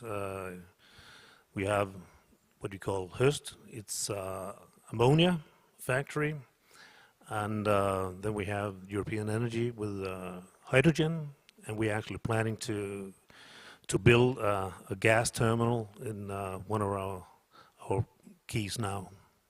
Okay. Paldiski, same answer? Yes, Port of Tallinn is also getting ready for the multiple fuels. So we have an ammonia project, we have a hydrogen project, and we really see that this is even not the chicken and egg question anymore. As you know, in 2024, we will have the CO2 quotas for the shipping lines. 50% first, 2025, 75%, and 2027, we will have 100% already. So this will start to develop now very quickly. And we also see that the most used one at first would be mixed fuels, so ammonia together with the traditional fuel, which gives you 40% less CO2, and then the methanol that you mentioned, but hydrogen is coming very quickly to that. What's happening in the Netherlands? Because this is not a question for Flushing and Eemshaven on its own, but most probably also something which happens in Rotterdam. Do you have any idea what's happening on these kind of new fuels in Rotterdam or Eemshaven? Yeah, a bit. Rotterdam wants to have the biggest chunk of the targeted import of hydrogen of 10 megatons a year, which was announced as a Commission's goal for 2030. But if you look at the projects which are now currently underway in the port of Rotterdam alone, you're talking about several hydrogen projects. You're talking about electrolyzer capability. There's one project which was had the final investment decision by Shell, aiming at building in the next few years an electrolyzer of 200 megawatts, which is part and parcel of the target of the government to create before 2030 4 gigawatts of installed capacity of electrolyzers in the Netherlands. And the most interesting thing I can see from, let's say, the latest development is that the government also has indicated that it's not going to be onshore, the electrolyzer capability, but also offshore, because they are investigating now the possibility to create a 500 megawatt installation offshore, north of Groningen, north of Eemshaven. And what you also see is that also in terms of to abate the exhausts from ships that are moored off in the ports of, for instance, Rotterdam or Amsterdam, you get also the system of electricity supply to the ships so that they do not have to run on their engines, so as to reduce the level of pollution in and around the ports. And then there are also large solar parks under development, also in the vicinity of the ports. And the last development, which is maybe also noticeable, is that in Groningen, a company has just announced a gigawatt battery project last week. So we're talking about very fast developments going on, which is almost, if you follow the news, it's like every day you have to follow up on 3 or 4 different new developments. It's like, you know, like that at the moment. So, very exciting. So next to marshalling harbor, fabrication harbor, sufficient area, supply chain, we completely forgot the Power to X so far. Bet you know another one? Yeah, and that is, I guess you all 3 are into circularity. So if you have a wind park which is running for 30 years, well, the first ones are of that age. What are you going to do with the materials? I know that Siemens has started with recyclable blades, for instance, but a large part of the future function of harbors, of ports, will be also to service the recycling of old wind turbines. That will be also in future a major task of ports. Okay. Just conscious of time, I think we have some time for a question from the audience, and maybe someone likes to use the microphone as well. But next to that, I think we only had 5 chairs here, and there's another Latvian harbor who plays a role, who likes to play a role in offshore wind as well, and that's the harbor of Ventspils. And they wanted to make a comment and remark as well. So if that's possible. Oh, and I was wondering why the microphone is standing all along me. Ladies and gentlemen, from Ventspils Harbor, as you correctly already guessed, Edwin, thank you for giving the floor. Well, basically, first of all, I would like to comment on that the organizers have made a very wise decision not placing 2 of Latvian harbors at the panel, because then the whole discussion would be just about which is the only and the best harbor, and it could become more tense. Although we're good friends with Liepāja port. Well, from Ventspils port, we are also advancing in the area of offshore industry, and currently, maybe some of you have already noticed, we are tendering a detailed study. The tender should finalize. The submission date is due in a couple of weeks. And with this detailed study, we will assess all the existing port terminals, trying to figure out what type of investments or improvements are necessary to service the offshore industry. This is the one part. The other part, we will perform a detailed study on development of potentially new harbor in Ventspils port, which is dedicated for servicing the offshore industry in all the phases, starting from the construction down to O&M activities. So if there are some companies who would be interested to participate in that, there is still time left. Please check our LinkedIn page, Ventspils Port or Ventspils Freeport Authority, and you're all welcome to look or follow us on that. And as a port, we see our future in servicing the offshore. We see our future as Power-to-X hub on the Baltic Sea, and we will move forward on that. And of course, we are happy that the other ports are doing that as well.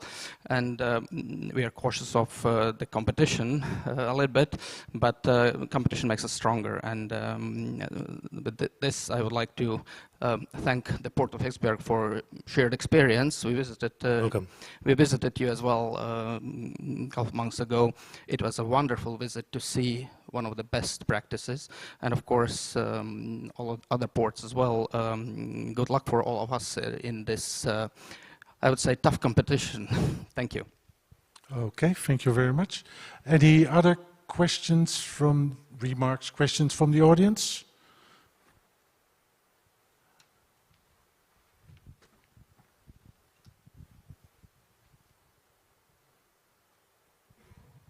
Yes, good afternoon. You see some initiatives to actually make floating harbors, so big vessels that can then take on the wind turbine components directly. So basically no need for staging harbors anymore. There are some concepts out there. I believe we have seen a concept from Huisman in the Netherlands, but also from, I believe, a Middle East company with big 5,000-ton cranes on that. Is that a feasible solution for the Baltic? So don't need a harbor anymore. Is that a question to me? Whoa, I didn't see that one coming. I think if you look at the Baltics and you look at the opportunities that are being developed, both in Ventspils, in Liepāja, in Klaipėda, in Paldiski, in wherever, Rønne, Gdansk, Gdynia, I doubt if there's a need for it. So I think for me, the main positive point of the Baltic Sea and the Baltic countries is that they are close by and the infrastructure is there. So there's no need to do a lot of additional work than just reinforce what you already got. And I think that's a positive point for the Baltic countries to develop their own offshore wind market. So I would doubt if there's a need for floating harbors. Maybe one last question which pops up over here, because we didn't talk about O&M harbors. I think Esbjerg is an O&M harbor, most probably Yes, for the yeah. Horns Reef projects. Do you make money with it, or do you rather say, find yourself another place? No, we have space for it, and we have quite a lot of crew transfer vessels in the port as well, yeah. And we're actually creating 2 of the basins just for that. Something of interest for you guys? Yeah, we have studied O&M. I think, let's say, existing port infrastructure is absolutely good for O&M operations in many Latvian ports, including the small ports. So basically, the territories that were used earlier or currently used for fishing can be turned into O&M facilities. So I think this is much easier job rather than installation port. Something to add from Paldiski?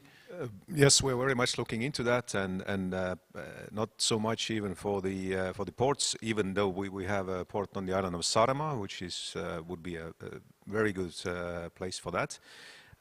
But we are typically also ship owners, and we are thinking about maybe getting some ships done for this service. Okay, thanks.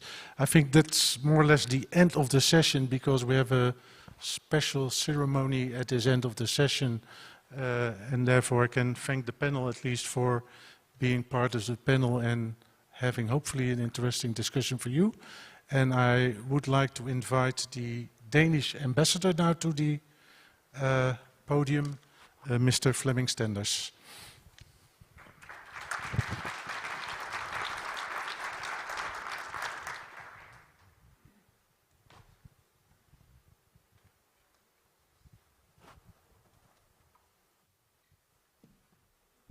Good afternoon. Gives me great pleasure to welcome you to this small ceremony, signing of an MOU, a Memorandum of Understanding of Cooperation between the Port of Esbjerg and Liepāja Special Economic Zone and Port. Esbjerg, of course known as a hub for wind energy, by far Europe's leading port when it comes to shipping and handling of offshore wind turbines. And Liepāja, also a leading port when it comes to logistics. And by the way, as many of you know, the city that is known as the city where the wind is born, and since the beginning of the 19th, also a hub for Danish companies. Many Danish companies have established themselves there over the past many decades.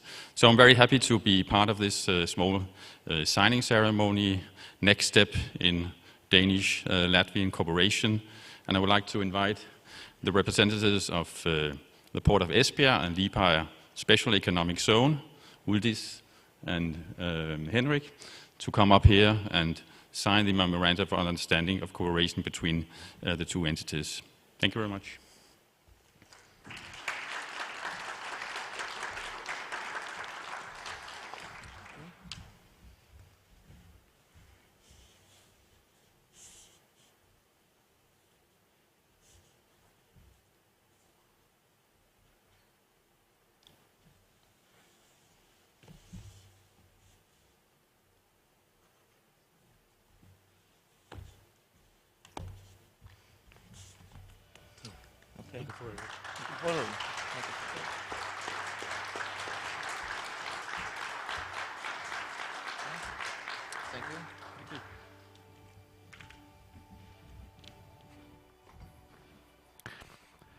All right, thank you, Ambassador.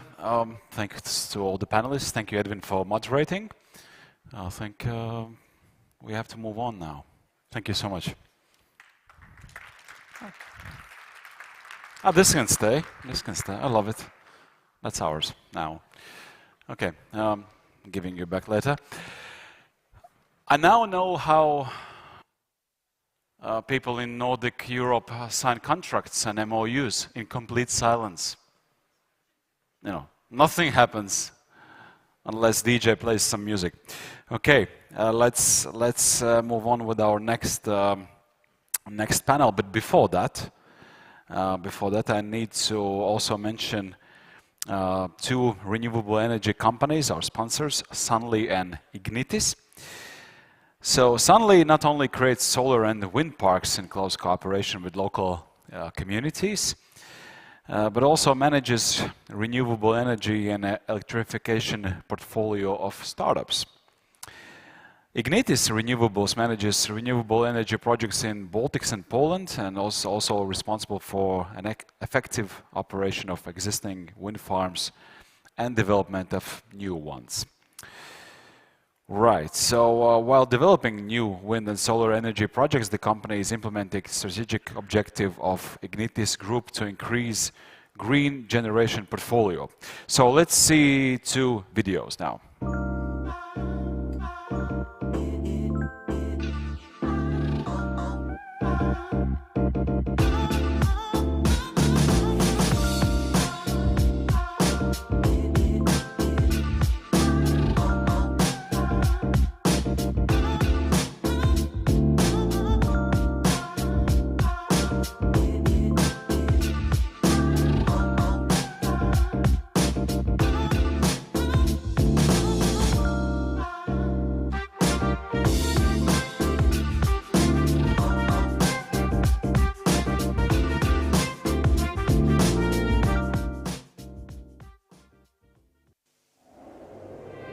Ignitis Group is creating an energy-smart world, which is green, safe, empowering, and sustainable, with a clear commitment to the net zero emissions by 2050.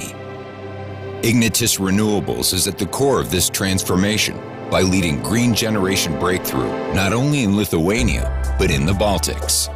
Ambitious goals, innovative solutions, and motivating results empower us. We are moving ahead with the help of constantly growing innovators, talented creators, and top professionals in our different fields of expertise.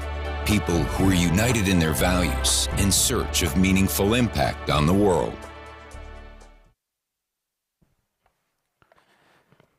Okay, so I believe one of the hottest panels of today, being part of the offshore spiel, game, so the opportunities, business opportunities in this process. So the moderator of this panel would be Lāsma Līvzemniece, the Executive Director of Latvian Wind Energy Association.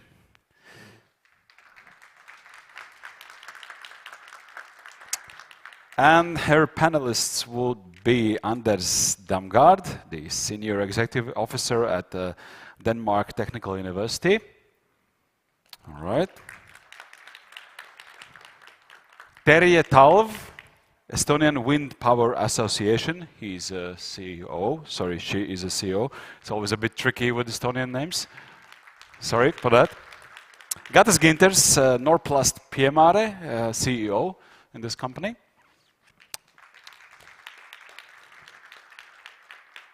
Nadezhda Vasilyeva, member of the board at Marketex.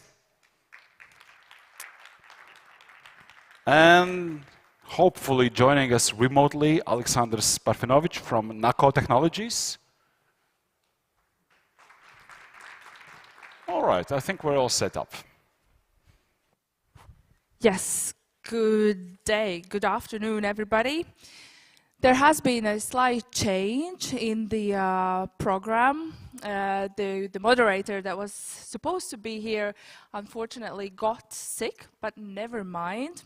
So my name is Lāsma Līvzemniece, as Oskars already said, Executive Director of the Latvian Wind Energy Association. You probably have been seeing me standing there at the wall most of the event, but yeah, it's my pleasure to be finally on the stage as well.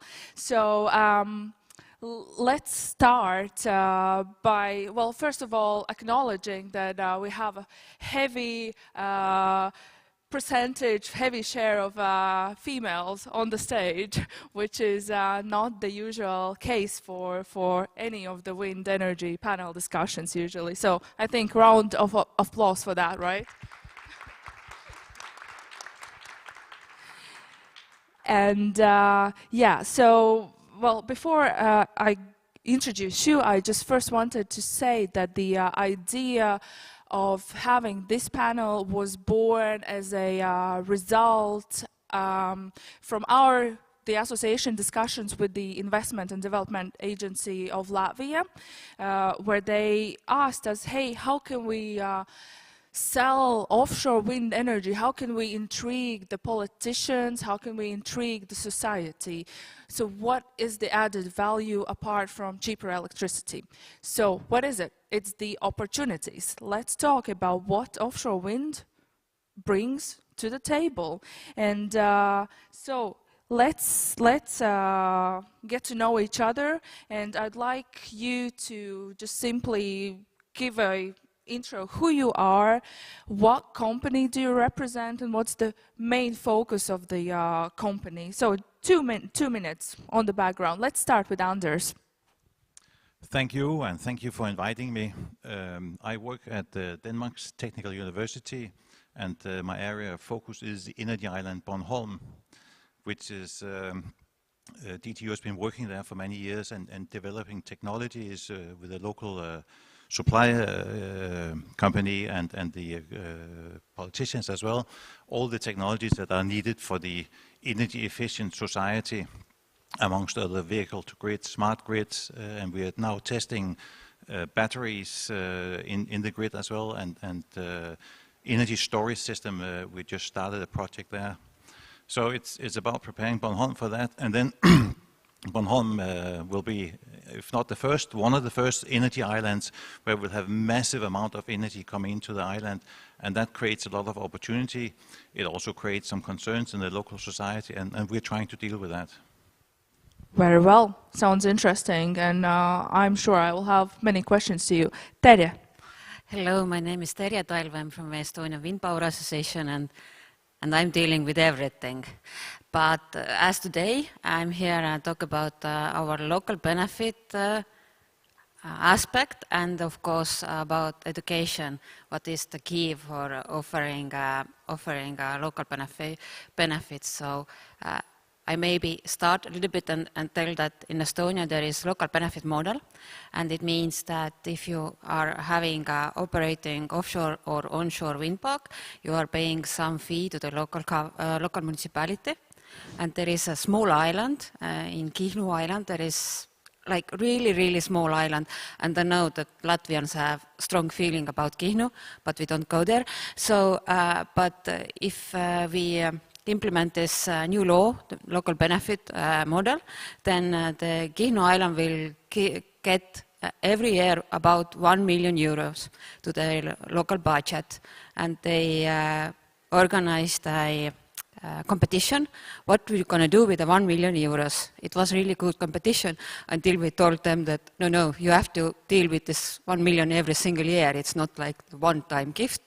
And then they were a bit amazed, and starting for this and continue to the local benefit as a local part of offshore, the education, the jobs, the tax money, the opportunities. That is my agenda today here. Very good. So offshore does not only create opportunities, it also gives some monetary value to the locals. Very good. Actual money. Yeah. Right, Gatis. Yes, hello. My name is Gatis Ginters, and I'm representing company Norplast Piemare from Liepāja port. which was already mentioned several times today. We are the pure production company who 1.5 years ago, we are Norwegian owned. We are owned by Enter Group, the company which has diversified its activities into the offshore supply. We produce various chains, various cranes for the offshore industry as well. We do a lot of glass fiber. In Latvia, our operations is based in 2 places. We have a production facility of 3,000 square meters in Saldus, which is western part of Latvia. And 1.5 years ago, Norwegians acquired an old terminal in Liepāja port with 2 quays of 130 meters each. So I think we are the first ones which are most close to what has been talked today. We have a quayside with a 20 tons crane, and already in the first stage we are finishing the first production facility of 650 square meters with a 15-meter wide gate, 6 meter high. We are currently in Liepāja in a port producing subsea covers for the oil industry, oil and gas for the Norwegian shelf. But besides that, historically, our Saldus production facility has been doing wind turbine nacelles and wind turbine rotor hub heads for the Siemens in 2014. Of course, at that time, it was too expensive to produce here in Europe, so it didn't continue. But we have the expertise, which is like only 8 years ago. Plus, we know the paperwork which is behind this, because all this thing is not only about physical things, it's about a lot of paperwork, which is because of safety. And now we are developing, mostly it's for the offshore and oil industry, but with the second phase of our development by building additionally almost 3,000 square meters production facility next to the quayside in Liepāja port, will be the ones who will be able to provide these auxiliary services to the ones who will be coming and developing. Whether you choose any of the ports in a Baltic countries region, we'll be the ones, if you need, we can help to service you and provide you at least our facilities, our premises, offload storage, small size things. Right. Okay. That is interesting indeed. Nadezhda. Nadia Vasilyeva, Sales Director for Markitex Offshore Constructions. We're based in Tallinn, Estonia, and we're part of Belurti Group, largest industrial holding in Baltics. We work for offshore since 2007.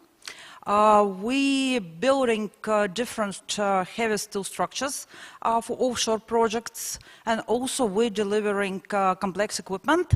Our heaviest equipment shipped from Tallinn for wind offshore project so far was 1,000 tons. So basically we are living proof that you can build complex projects for wind offshore in Baltics. Impressive, impressive. Alexanders, you have joined us remotely, but you're with us. We see and hear you. So I hope you heard the question, and can you quickly give an intro? Yes, today I'm making a bridge to Napoli, Italy. So I'm in Science Park here, where the deep tech startups gather together with corporates, and we're discussing clean energy and how to support renewable production. And so my company, where I'm CEO, is Nako Technologies. We support green hydrogen with nano coatings. So the idea is that wind energy will, at least 1/3 of it will need to be stored in form of hydrogen. And the role of Nako Technologies is to support green hydrogen also with green technologies, so that the green energy is based on green technology. Okay, thank you. I think this is one of the unicorns of Latvia that is going to grow rapidly in a very fast time, very quick time. Right, thank you for the intros. Let's move on, let's dive in and talk about the real deal, the real opportunities, and I'd like to address Gatis first. So you mentioned that you've been present in Liepāja, so Norplus has been present for quite some time, well, in Saldus and then also Liepāja. But then can you comment what motivated the Norwegian equity to enter Latvia? Is it a competitive market?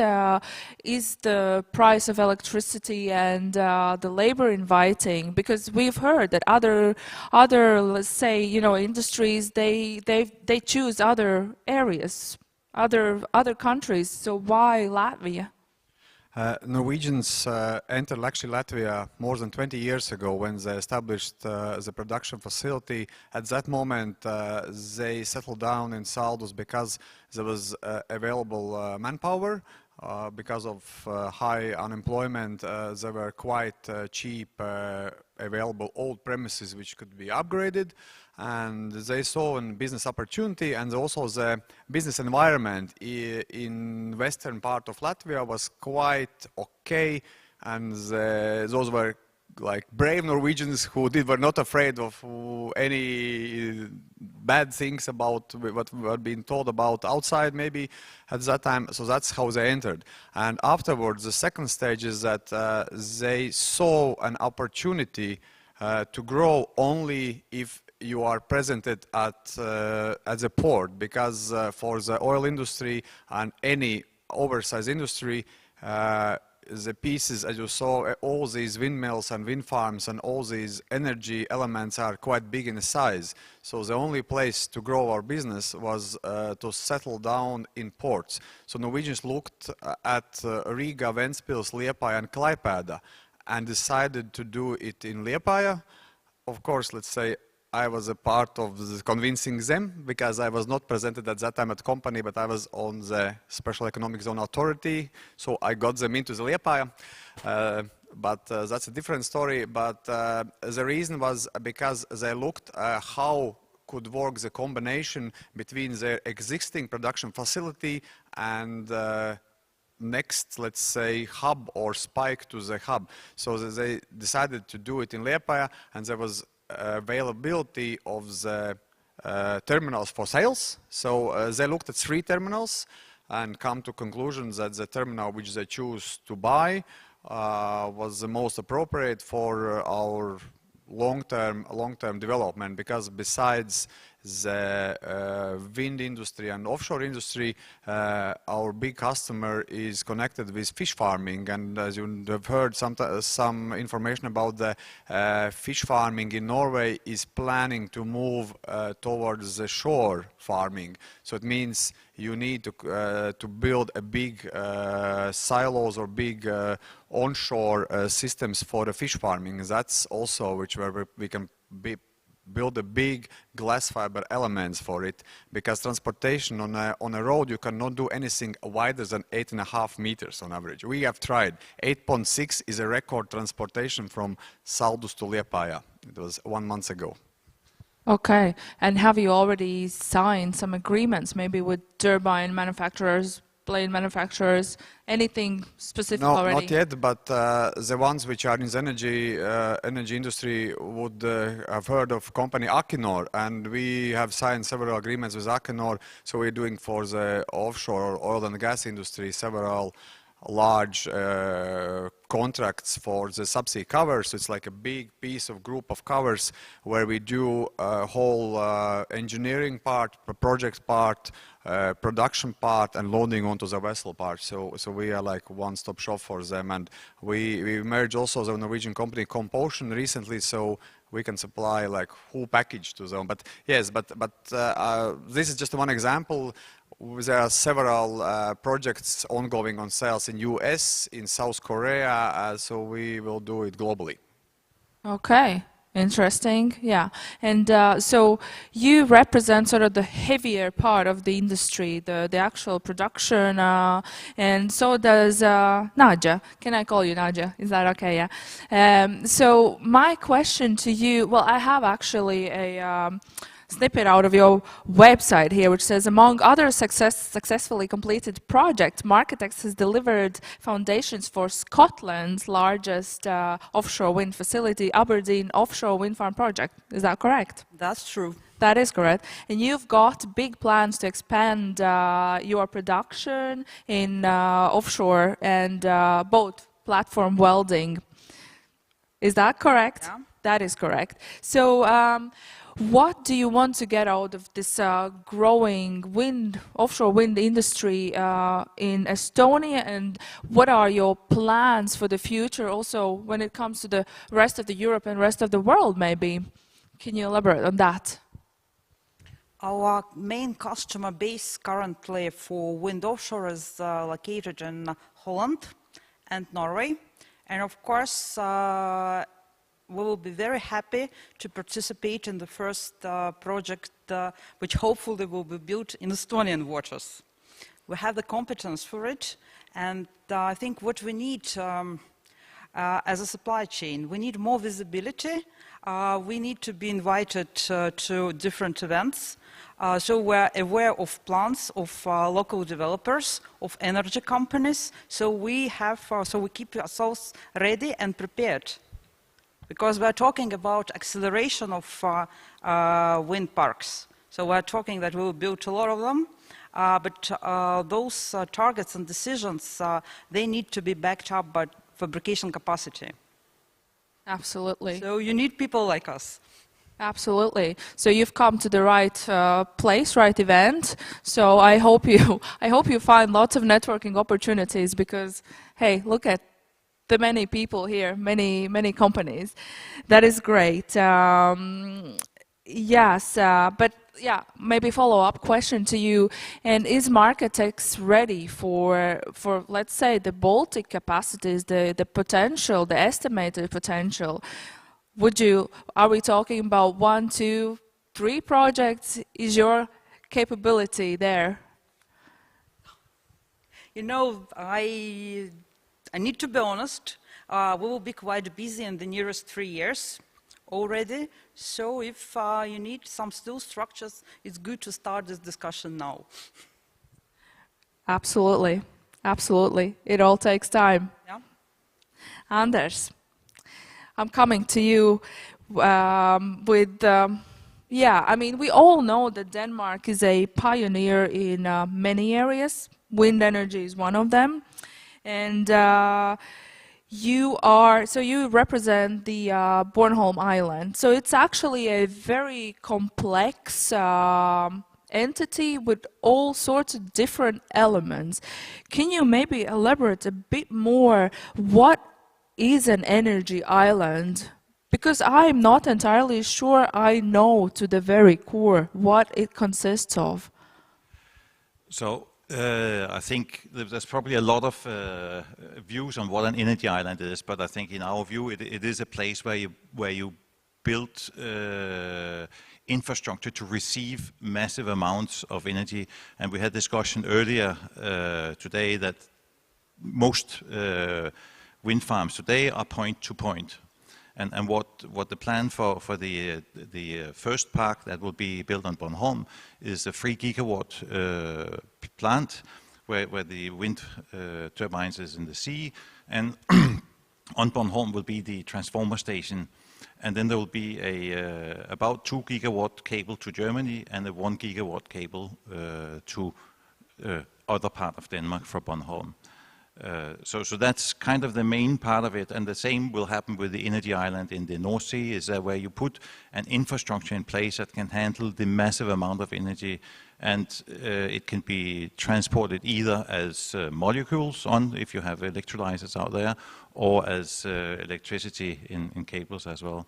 So that's kind of the ground understanding of that.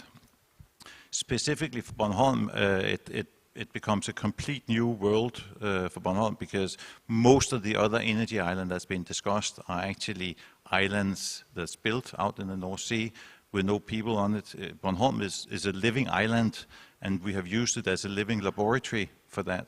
And the plan is to continue to expand on that, where we, in connection with this infrastructure, are planning to build a test site where we can test much bigger things that we've been testing before. And the hope is also that there is another project being prepared through the open door policy in Denmark with additional 3 gigawatt coming into Bornholm, and that would be transferred to hydrogen and then exported with the hydrogen network that's been now planned all the way up from Finland through Sweden and down to Germany via Bornholm. And that would then create a lot of waste heat in the electrolyzer, and we hope to build a plant, a community of businesses that can then generate value out of the waste heat that you have. That would be much more difficult, say, in an energy island on the North Sea. So we're hoping to build this synergy park with integrated solutions around energy optimal uses on Bornholm. That is impressive. That is impressive, I would say. But your role in all of this, what is it exactly that you are responsible for in practical terms? That's a good question. Yeah. I'm wondering about that myself. No, so as we're actually working on the grant, EU grant that was given as post-corona activization of small communities, and Bornholm is one of those. And we have created a partnership with the local energy company, with the local community politicians, the Rønne Havn, which has been mentioned a few times, Ørsted, the big wind developer, and also Siemens and some of the local companies, to create the foundation for delivering all of this, and DTU is really leaning in very hard on this, and we really see our main role is driving the innovation that is needed for the new energy world. And we have created this system that will be a platform where people can meet politicians, developers, local communities can meet and discuss the solutions we need for the future. And we will be a platform for that, where the whole region can come together and discuss what is needed for this Baltic region to be successful in the renewable world. And we created the name Baltic Energy Island, and it's meant to be a platform for the collaboration needed in the future. And your government is intentionally doing this, it's a part of this whole thing, is that correct? So our government has been extremely ambitious. We had the Esbjerg, what do you call it, the protocol that was done last year, well, was before last year, and then we had also in August last year we had the Baltic agreement for wind power as well. That was signed. It was called the Marienborg Declaration, and it's, I think the Danish government's been behind all of this, and they don't do it for fun. No, we do it because it's actually serious business, and it is needed for the world we are looking into and the energy supply needs we have. I think it's important to hear that governments play a crucial role in driving the innovation when it comes to, well, whichever industry, whichever field, in this case offshore wind. So well said, and that is something that we can learn from Denmark, absolutely. I like to add that at least at DTU we spend a lot of resources studying wind and energy systems, and particularly the integration of systems where you go from wind to other systems is not simple. And we know the technology for building point-to-point systems, but when we start building energy island, it actually takes a lot of innovation to get the most optimal system. And we estimate that we can save more than 10% on the development cost of new energy islands if we can do things right. So there's a lot of opportunity in that space. Excellent. Alexander, moving to you. Honestly, I must say that before, well, let's say a couple of months ago, I did not know about NACO technologies. Thanks to the Investment and Development Agency who brought them on this panel, I am now aware of them. And so NACO Technologies is a relatively small startup, and you have found a niche that is very, very raw at this point? So you mentioned working with hydrogen, but not only. I read that you, Alexander, also work with coating layers for wind turbines when it comes to radars and how to sort of trick the beams around the turbine so that they don't disturb the military and civil aviation. So, like, how did you end up actually being part of the wind industry, and who at this point are your clients? Yeah, thank you for the question. At this point, we are still mostly concentrated on hydrogen industry. So the wind is something that the wind energy will receive a benefit of having possibility to store the energy in a robust hydrogen and also at that much cheaper than it's calculated now. So with our nano coatings, you can significantly reduce the cost of production of hydrogen. So for example, if Anders wants to put the electrolyzer on Burnham Island, it will be much cheaper for him than to produce molecular. And also the equipment will work significantly longer time. That is a big issue that we're also discussing today in Napoli. The other applications that you've mentioned for specifically for WindWorks, that would probably be a future. So we don't have so many customers from that field. We have more customers from electrolyzers world, like Siemens Energy, ThyssenKrupp, Plug Power. We also work with fuel cells, so the use of hydrogen with companies like Toyota, Hyundai, Ballard, so covering the whole spectrum of electrolyzers and fuel cells. You just intentionally picked the field of hydrogen and very purposely are moving forward with your innovation. Is that right? That's correct. We see, and not only we also see that the other kind of those who are analyzing the future industry, they believe that the hydrogen is going to be the fastest growing market in next like 10 years. It should be similar something to the battery business recently, or solar panels and windmill energy like several years ago. So that's why as a startup, we need to chase the most promising future industry. Right, and well, there was a previous panel on hydrogen, but what is your take? So what needs to be done to ensure that hydrogen becomes a thing in the Baltics? So what is currently missing, and what should the governments do to speed up, implementing hydrogen electrolyzers in the whole network? Yeah, I would split this question in two parts. So the first one is technology, especially when we take the offshore.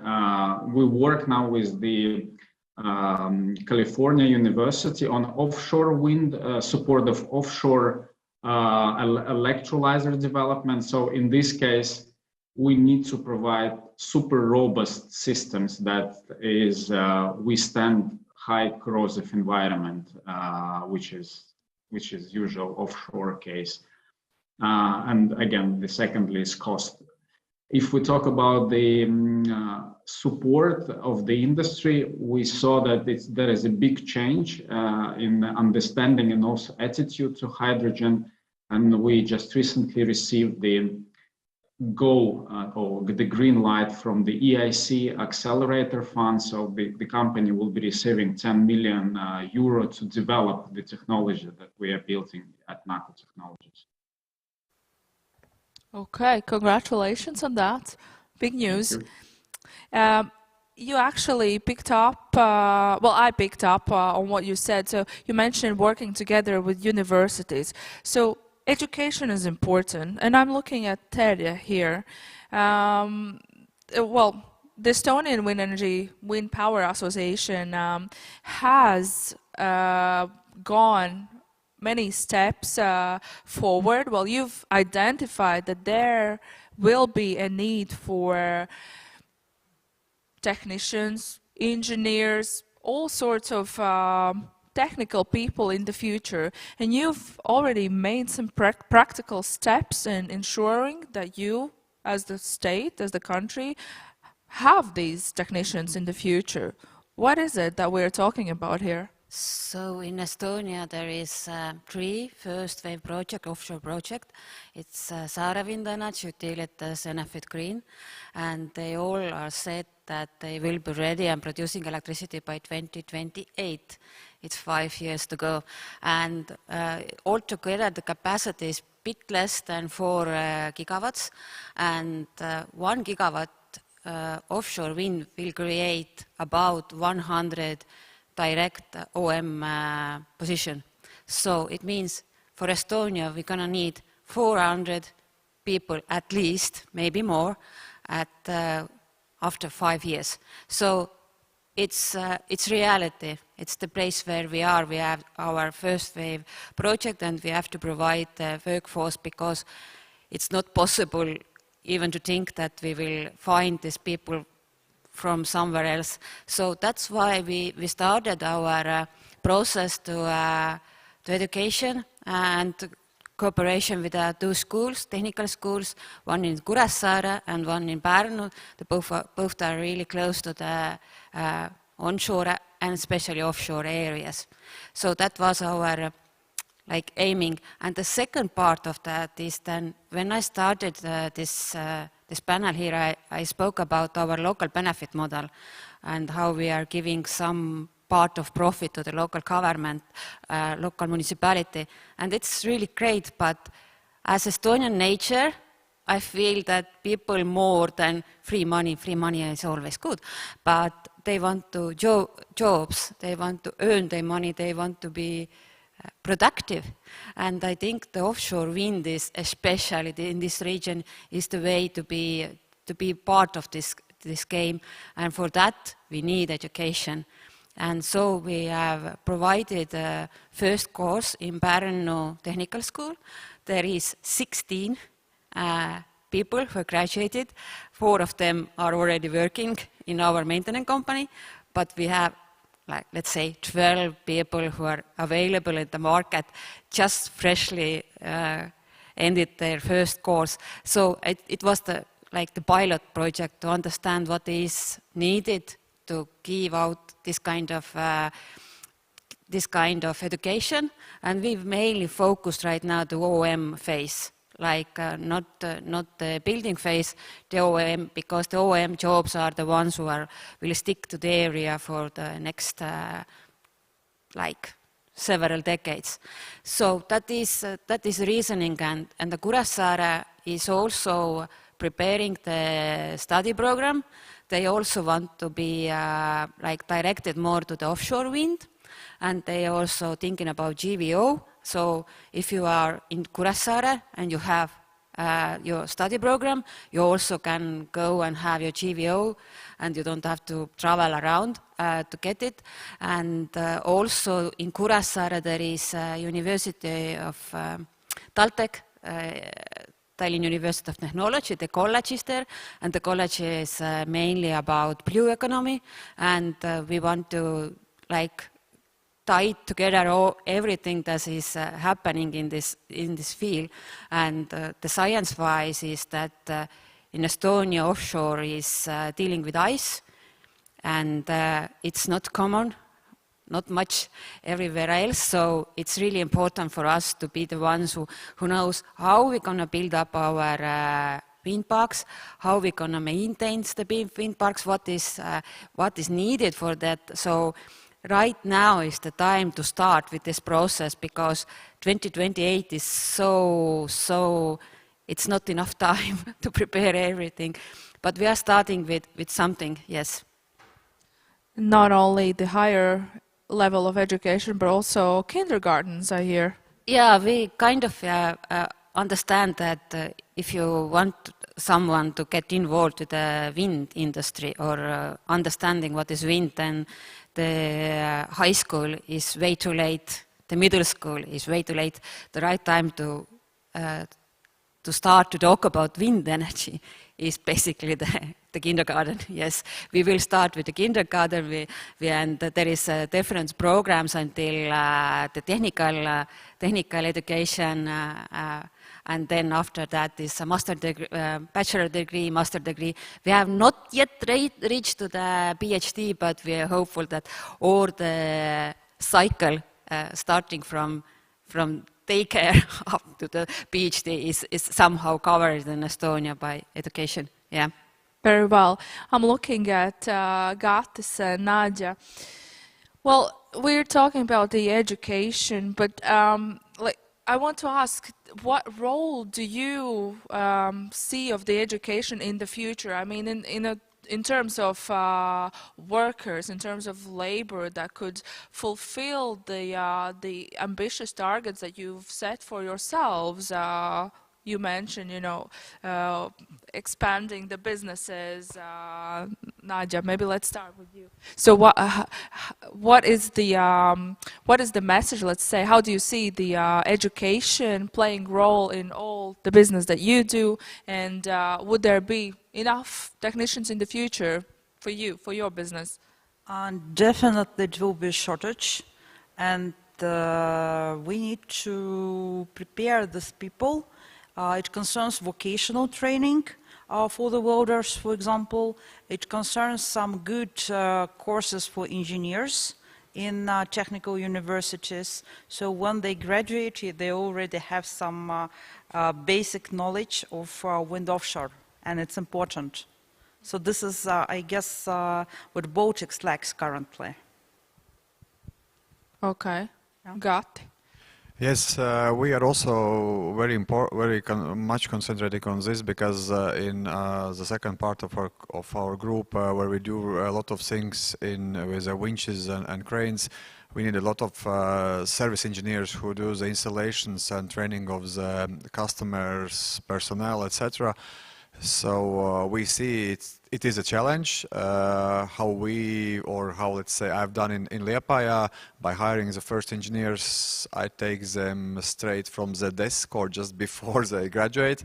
So I have one of the engineers is just graduating now, and one has graduated at Riga Technical University last year.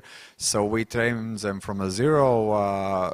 Good thing that I have as the headquarters where I have the competence, so I can send them for the training over to Norway for a month or 2 months, and then that's how we upgrade it to our needs. For the future, I think it will be an important and big issue which has to be raised, let's say, country level, because entrepreneurs, okay, we can more deeply cooperate with universities.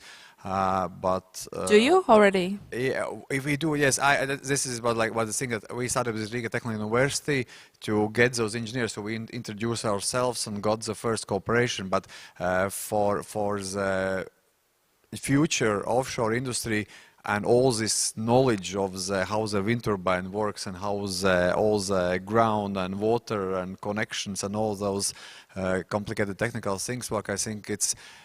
There should be a state program on how and which institutions will train the engineers and who will train also the staff who does the servicing, which maybe you don't need an engineer, but you need a technical school trained personnel, and this is like a thing.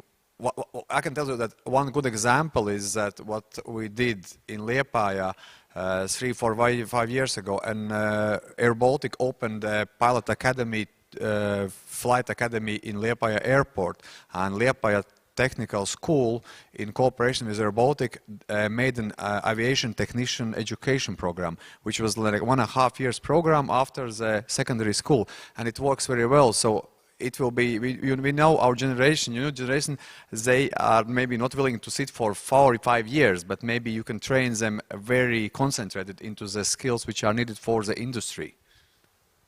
Yeah. Anders, what is it like in Denmark? I presume that you have already well-prepared, well-thought-through programs for each level of education. Do you also fear the shortage of manpower in the future? I think we have a well-prepared educational system, but it's not geared to what's about to happen. And I think that's very clear. And that goes from vocational education and all the way up to university and postdoc as well. So we're working on that as well. As part of the Baltic Energy Island project, we're working very closely with the local it's called Bornholm campus, which has high school and vocational education as well. And I know they're working with, we had discussion before with Esbjerg. So, and Esbjerg has actually developed the educational program for the support industry for the offshore parks as well. And Bornholm is now working with them to see how we can implement something similar at Bornholm. At DTU, we have a very, very long tradition for working together with the businesses and also the businesses inside the wind energy. And we work close with them to make sure that the educations we have actually matches the need also of the industry. And it actually pays back because it actually also allows us to understand what are the problems we need to work with in terms of innovation and programs we can actually help the industry to develop further with. Okay, and I'm looking at Terry now, but we already have, and in Estonia too, you already have technical programs that prepare engineers. What is missing? Why would you tailor-made specific, programs? What's unique about them?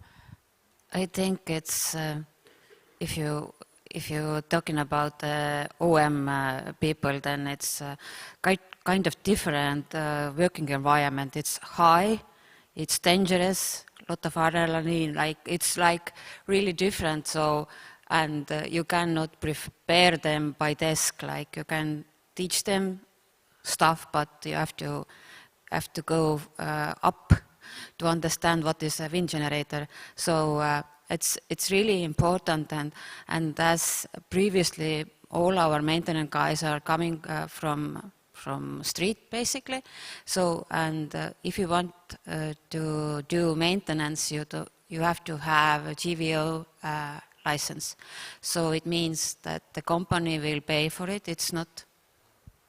It's expensive, and can you imagine when you send the people up after you have paid all this training, and the halfway up they say, no, this is not for me.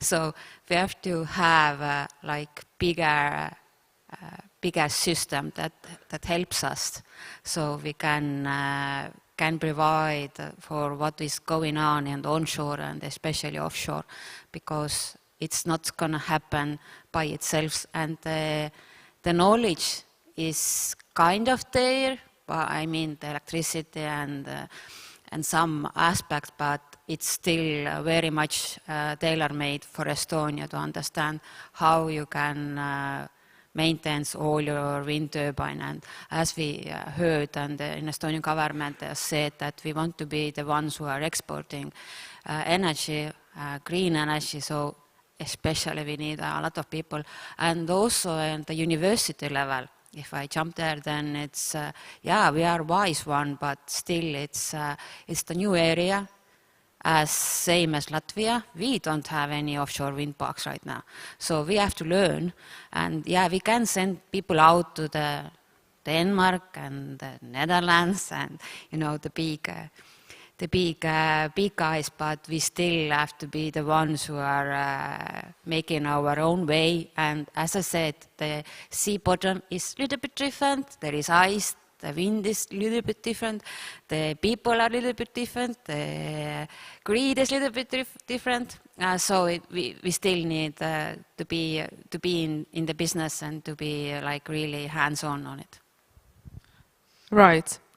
Alexander, so we've been hearing that the cooperation between universities and the industry can be improved, but what about you? I know that you have already strong cooperations with, at least with one of the institutes in Latvia.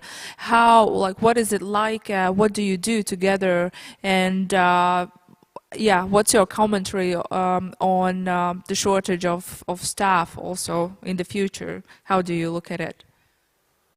Maybe then answering the last question. In our case, of course, we are a small-sized company, so we can cherry pick and select those who like we believe are the best on the market. Of course, now I heard that everyone is competing for engineers. We are a company who is a mix of engineers and also material scientists. So yeah, there is more for us competition than the lack of personnel on the market, but it's only for now. In future, this would be an issue, of course. Regarding the cooperations with universities, we do cooperate with Riga Technical University, with Latvian University, with Solid State Physics Institute. We also work with DTU, so the Danish Technical University, and also with Tartu, so we work with all the presented panel countries. And the way we collaborate, we mostly do co-development work. So for example, with DTU, we work together with Estonian Elcogen company on a project to develop new type of electrolyzers that are much robust and cheaper, producing cheaper hydrogen. Similar to Latvian universities. In Latvia, we use more universities as the test bed, so they are making tests of our novel coatings and confirm that they are good or bad. So they are kind of the more close partners in development of our coatings. Okay, thank you. So we can say that, in fact, education creates opportunities in all sorts of fields because it enables the local businesses to grow, to potentially export their products, sell their products or services to developers or you know, the whole industry. But maybe I can ask you, so how do we, sure, we need to have the right programs in place, but how do we motivate the youngsters to actually take on the technical sciences and be willing to study? Anders, what do you think? And actually, we don't, in Denmark, we don't have a problem with that. You don't? We have every year, well, at DTU, we have every year much more application that we can take in to DTU. So right now, we don't have that problem. It may come with time. I really like the approach of starting introducing technical challenges at kindergarten level and getting people used to that. I think that's what's probably needed in the long run. But certainly at DTU we don't have that problem. We have a problem actually for the postdoc activities because the engineers are so popular that the industry actually take them before we can have the postdoc work done. Perfect. Nadia, what do you think? How to promote? How to promote? No. So what motivates? How can we motivate? How we can motivate?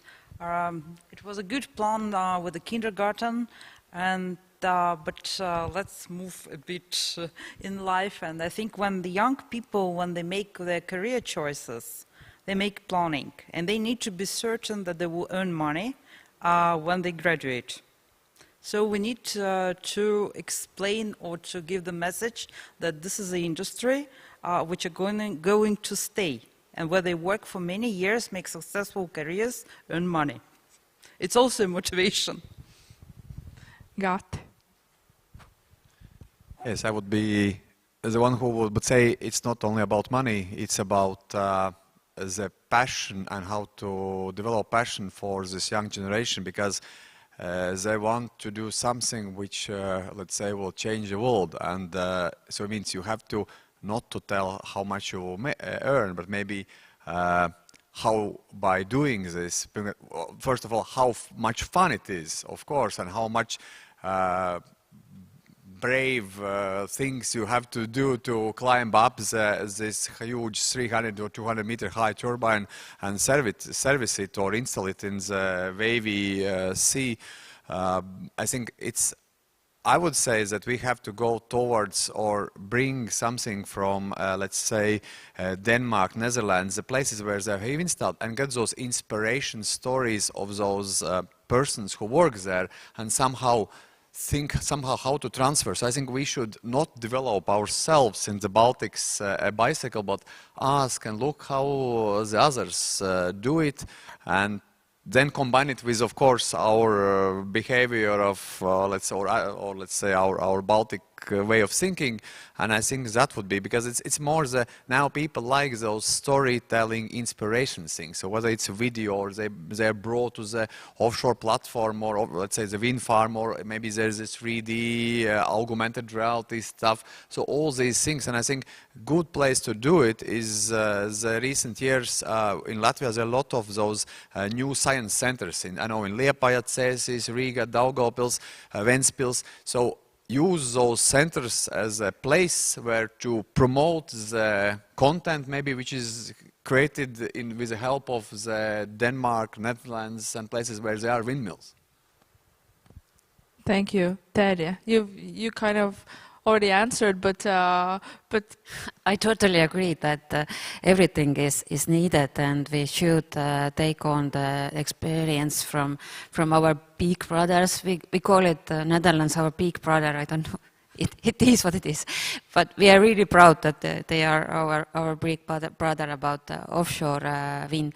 But I have to say that when I go to schools, and that is part of my job, and I explain what wind energy is and wind industry is, then of course people, especially young people, they need to save the world, the environment. It's so important for them, but the final selling point is when I say how much what level are the salaries in this industry. So they are more than ready to join, but the money is like cherry on the top. So there is really good salaries in this industry. Yeah, and inspired by the good comments, and I think the industry has a lot to offer, and it is about how we can change the world. I think I failed to mention where we are challenged in Denmark, and that's on the vocational educations, where we are actually seeing through the last maybe 10 years or so, there's a decrease in the people wanting to go in to be electricians, carpenters, and these, and that's going to be a real problem for Denmark in terms of getting that labor to deliver the big ambitions for the green energy transition. How would you tackle that? We are actually in discussions with the ministries and all educations, and say how can we actually make some of the what you call the engineering stardust to come to the vocational educations as well, so it doesn't become you can say a choice they don't take, but a choice to take because it actually is interesting as well. Right. And Alexandrs, what do you think? How can we motivate youngsters? I totally support what the previous panelists told, that young generation is motivated now more by the mission to save planet. I think we are more grown people also can be proud that by building wind energy and making green energy affordable, we can become independent and also become, for Latvia and for Estonia, I think, and for Denmark, of course, becoming an export of energy. It's a big deal also. So I think putting this together, saving planet and becoming independent from the fossil fuels is a big mission, and I think it motivates generation. And also the industry itself is developing so fast. So it's not boring to work in energy industry anymore. Thank you. That's very well said. Well, we are fast approaching to the end of this panel discussion. My takeaway from listening to you is that education is key indeed, and we need to keep echoing this statement all the time.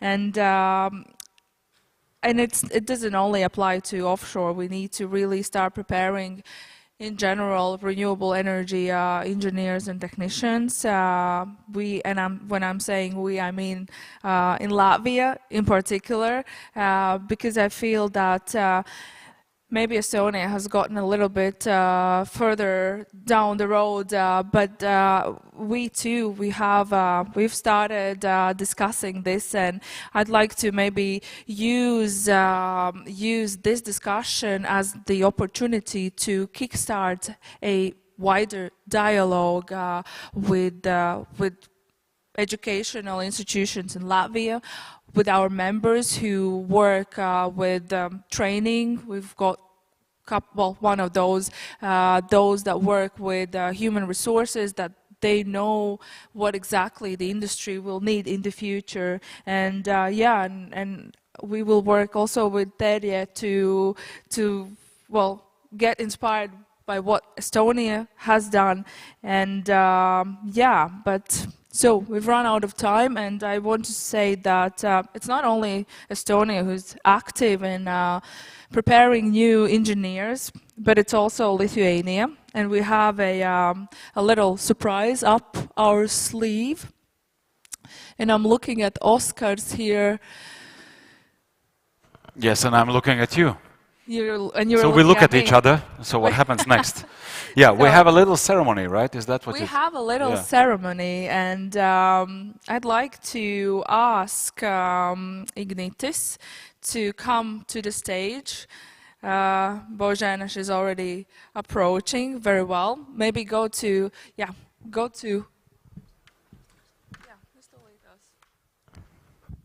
All right, now it's a little bit awkward, yeah. It's awkward, no. Yes. But Božena, do you have a few words before, because we have a program. You will see we will all see a quick video by Ignitis, and do say what it is, what are we going to watch, and while you do that, the rest of us will jump. We will just climb down the stairs, the stage. Thank you, my panelists. Thank you, everybody. Yeah. First of all, I would like to thank you very much, the last panelists, because they touched very important question to which this video and my short introduction will be connected. And to start, I would like to show you the faces of this young generation who are coming to energy sector. So if we can have a short video presented. Į Lietuvą pučia stiprus vakarų vėjas, permainų vėjas.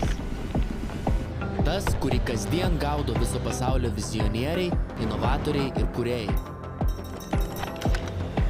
Kviečiu pagauti permainų vėją ir veikti išvien su gamta. Atrasti neišsenkančią energiją, veikti dėl ateities. Kad visa tai, kas tave budina rytais, miško kvapai, jūrų krantai, mūsų namai, išliktų amžinai. Mes kuriame naują tikrovę, kurioje esame laisvi investuoti laiką ir žinias į energetiką, kuri tiki rytojumi. Pasaulis pilnas iššūkių, bet mūsų kūrybingumas yra lyg gryno oro gurkšnis. Kviečiu pagauti vėją, atrasti energiją, kuri turi ambiciją būti laisva. Jei nori kurti ateitį, junkis ir atrask save energetikoje. Energy Smart Start. Yeah, so you probably have noticed how quickly is accelerating renewables energy in Baltics, that we are even had no time to translate everything to English.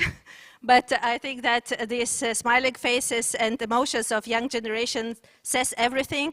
As on the last panel we saw, we heard thoughts about people being eager to join the renewables energy sector, and we have seen that as well in Lithuania. As an international companies, Ignitis Renewables is operating in Baltic countries and Poland. So we do see that there are many opportunities for businesses, and at the same time, a lot of challenges with the talents who are the very much foundation of every business. And we're talking about today, for example, we were tackling such challenges which are related to supply or to the grid connection or to Power to X. But you know, without new talents who will join our sectors, who will join our companies, probably nothing would happen. And we have realized that in Lithuania for quite a time. And what was decided to do 2 years ago, almost 2 years ago, we were introducing the new program, Energy Smart Start. And the idea of that program is tackling what I said before, exactly bringing the message how great energy sector, the new energy sector is, and what people can find here, which career opportunities, what kind of jobs, why it's wise to join our sector. And we have introduced this program which seeks to go to schools, to the students, to any person who is interested in renewables energy, and actually to kindergartens as well. Sometimes we're even joking that probably some demographic issues will be our target as well to solve. Because we're small countries. In Baltics, we do not have too many people, so we're competing basically for every kid and every student. And what we're doing, we're cooperating with schools and universities. We're going to different organizations as well, educational institutions, to promote energy sector and to include more talents into the candidate pool.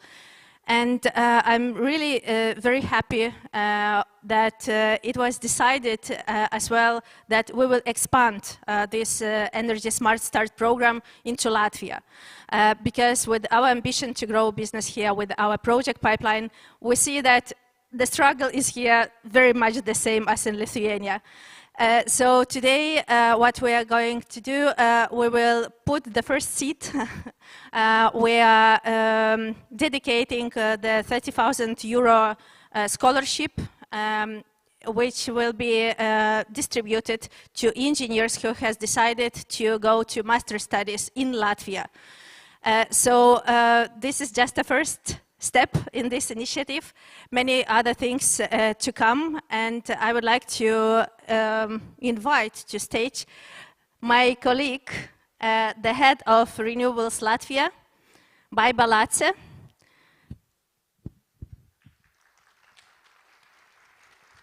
to put the very, very first step of this initiative. So thank you, Božena. And well, here I am at a very perfect start position. At my first day in new job, in new position, in new place for me, announcing a new project. So what else could encourage many other professionals from energy sector who are presented in this hall to follow Ignitis Renewables in this initiative. And I believe that many other Czechs will follow this one. So therefore, I'm honored to invite Toms Naburgs from Wind Association to accept this as the beginning of our cooperation. I want to say big thanks for this idea and initiative. And exactly like you said, I'm pretty sure that there will be others who will follow, because yes, we need to educate the youth and we need to help them to make the first practical steps. So thank you again, and I encourage many more to follow. Thanks. Thank you.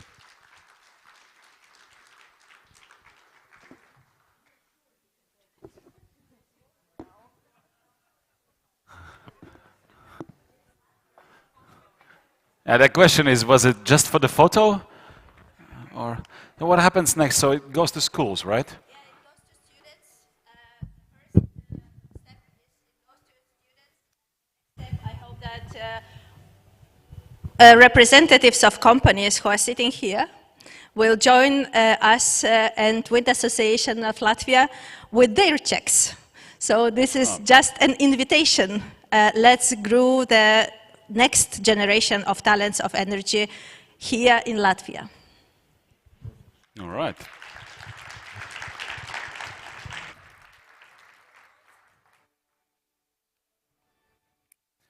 So we'll see now, I mean, in a year from now, next conference, maybe many more checks will come. And I hope we'll hear also about stories of that money being spent on students and what was the outcome. We'll see about that. I have two teenage daughters, and obviously they don't have any clue what to do with their life at that age.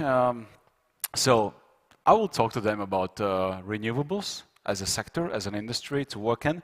I think it's a good opportunity, considering all the facts and data that we saw today about upcoming plans in Baltic countries. All right, a little more patience that I ask from you, participants of this conference. I think we can applaud to ourselves and all the speakers and all the panelists, all the people discussing and sharing their insights. So thank you. Thank you, thank everybody, and also those watching us online.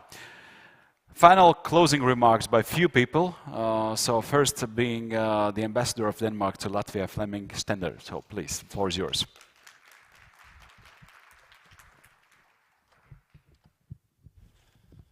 It's me again. 3 years ago, the Danish Embassy in Riga and the Latvian Wind Energy Association took the initiative to launch the WindWorks conference.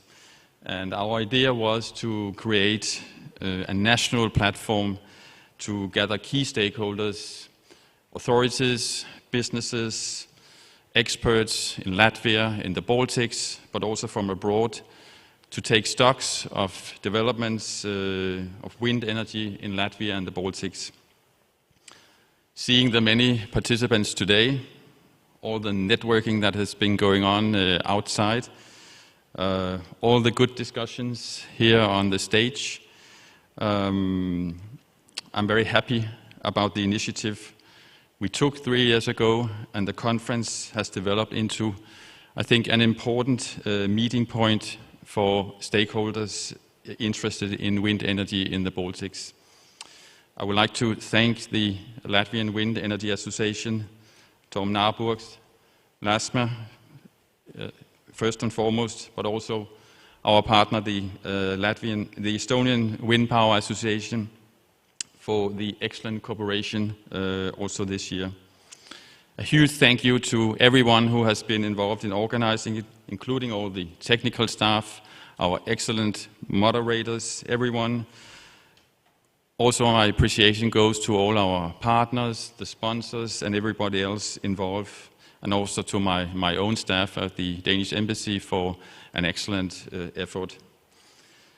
This morning, the Danish Minister for Energy and Climate opened the WindWorks conference, telling the story about Denmark's journey from the establishment of the world's first very small-scale offshore wind farm up to today, where offshore wind and wind energy in general is the backbone of Denmark's electricity production. Despite this amazing journey and amazing development, the Danish minister stressed the need to do more, to speed up further the green transition with faster permitting processes and better integration of energy systems across the Baltic Sea. It is the aim of the Danish government to establish the North Sea and the Baltic Sea as powerhouses that delivers green electricity, not only to Denmark, but to the whole of Europe. And this afternoon, in one of the sessions, we heard about Bornholm Energy Island, one of the 2 large-scale offshore wind energy islands that is going to be established by 2030, telling about the progress. The Danish government aimed to promote cooperation in the Baltic Sea for a faster and more coordinated development of wind energy and accelerate the phasing out of Russian fossil fuels. So last year, the Danish government hosted the Baltic Sea Energy Security Summit in August, where political leaders from all the Baltic Sea countries agreed to strengthen cooperation regarding energy security and development of renewable energy. The Danish Energy Agency and the Danish TSO Energinet, also present here today, already for several years have cooperated closely with Latvian, but also the other Baltic states' counterparts to share knowledge and know-how from Denmark with development of offshore wind energy. Another concrete sign today of good Latvian-Danish cooperation was the signing earlier this afternoon of an MOU between the port of Esbjerg and Liepāja Special Economic Zone. So thank you to everybody for coming, to everybody who has involved in making this conference a big success, and I look very much forward to welcoming you back next year. Thank you.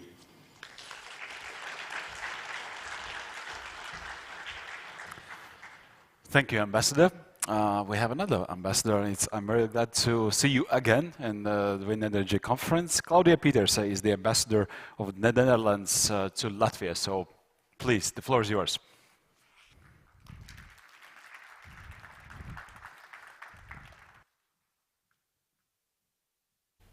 Yes. Good afternoon, ladies and gentlemen. It is a true pleasure for me to be here with you today on behalf of the Embassy of the Kingdom of the Netherlands in Latvia. It has been an intense, insightful and productive day, and it's always a joy to witness up close the cooperation between like-minded countries in the green transition, such as Latvia and Estonia, Lithuania, but also the Netherlands, Denmark and Norway. Ahead of the crowd on our way to sustainable energy. And I also am glad that I'm not alone here, but joined by actually 20 Dutch companies interested in working together with Latvia and in the region on offshore wind, because the Netherlands is actually well positioned with extensive expertise and experiences in the whole supply chain of offshore wind. And we gladly share this expertise and are looking forward to further cooperation. Let this be a starting point. We've been here last year as well, and we are also here tomorrow. So let me also emphasize that if you've missed the opportunity to meet with our Dutch companies, you can still register for the business-to-business matchmaking tomorrow morning at the Latvian Investment Agency at the LIA premises in Riga. So let me echo the words of thanks from my dear colleague from Denmark. Thanks to the organizing team and all partners for the excellent cooperation. And we are looking forward to joining again next year. Thank you very much.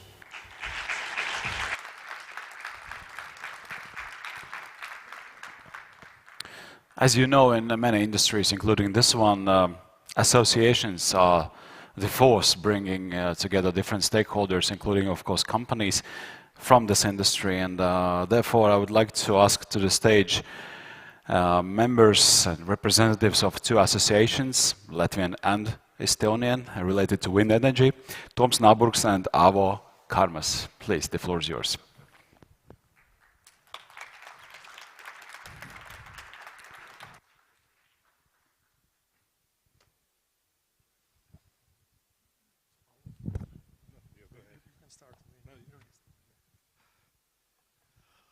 All right, I don't know how this goes. We will need to improvise, but first off, I would like to say that I'm incredibly proud of the organizing team.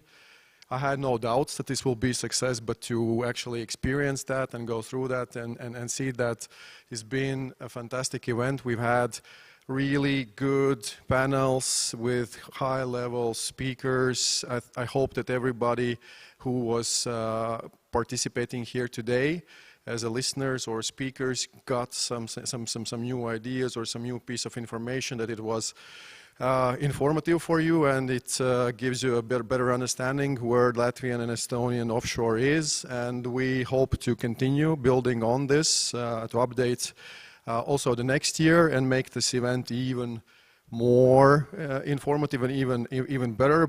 And our ambition is, I'm not hiding, is to also include Lithuanian Association for the next year. We would like to create a truly pan-Baltic. This year I have a pleasure of seeing our friends from North joining us, and I hope that we will build on it. And before I pass the word to Aavo, I just want to underline maybe a few people and organizations without whom this event would not have happened like it is today. So thanks to Latvian Wind Association girls, Lasma and Magda. Thank you, thank you. Yeah. Thanks to our Danish colleagues, the embassy, the ambassador, the team behind him, fantastic cooperation, and I hope that we can continue building on it. A big round of applause, please. And obviously, we are very also happy and encouraging the other embassies and other nations to join us in. And it's a pleasure to see that the Dutch delegation is quite active, and also Team Norway is showing interest. So thank you guys, and you're welcome to put in the joint effort for the next year's event. And before this is really the last round, I have to say also big thanks to our financial supporters, because this is a non-profit organization. We're not the event company. We came together as an industry, invited you as an industry representatives to meet up, to discuss, but we needed somebody to fund this, to make this happen. So I think we need to recognize the big contribution from Latvian Energo and RWE as the main sponsors, then Enefit Green and Utilitas as medium sponsors, and also Eolus, Ignitis, Orlen and Sunly. Thank you guys a lot. Without you, we would have had a slightly more humble event, still would have, but thanks to your support, it has been, I think, quite enjoyable event. But now I give the word to Aavo. Yeah, thanks, Tom. So I was not so eager to get my word. So first of all, I think you all agree with me that it was really a fantastic conference, not only in terms of course, organization is also very important, but also the topics and those fruitful discussions. And I'm personally really happy that this time we didn't speak about if wind is our future, but how fast we can make it really happen and really use this potential in all three Baltic countries in favor of not only developers but whole societies. And really, one really important takeaway for me is also that it's not only about the energy sector. Actually, the wind industry has a wider impact of different sectors in economy and also for longer term. And I'm also happy to see that the last panel, which was also about education and next generation, at how to really be successful in the longer run. So taking all that together, I'm really happy. I'm really want to say great thanks to all organizers who've been involved, but please join with me with big applause. I have here a nice bouquet of flowers, and those I would like to give to Lasma. So Lasma, those are for you.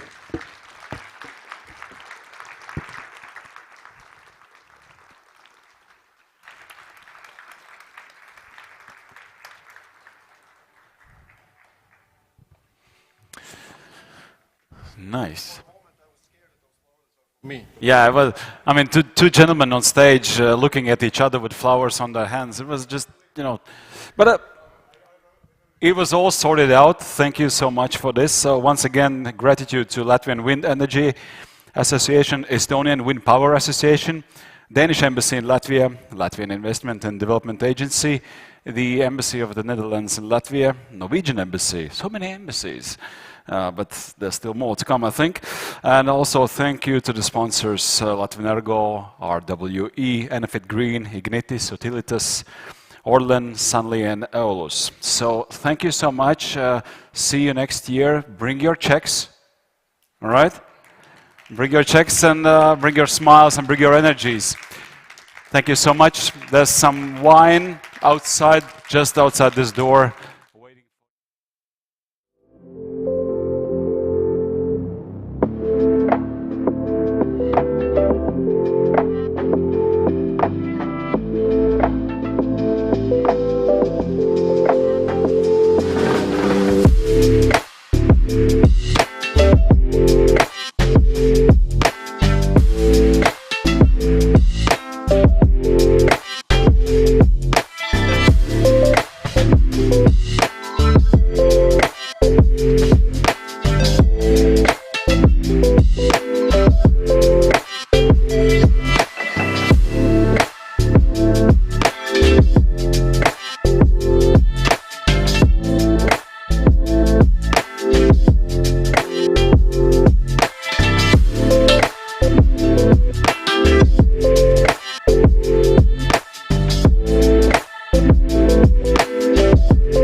Baltics.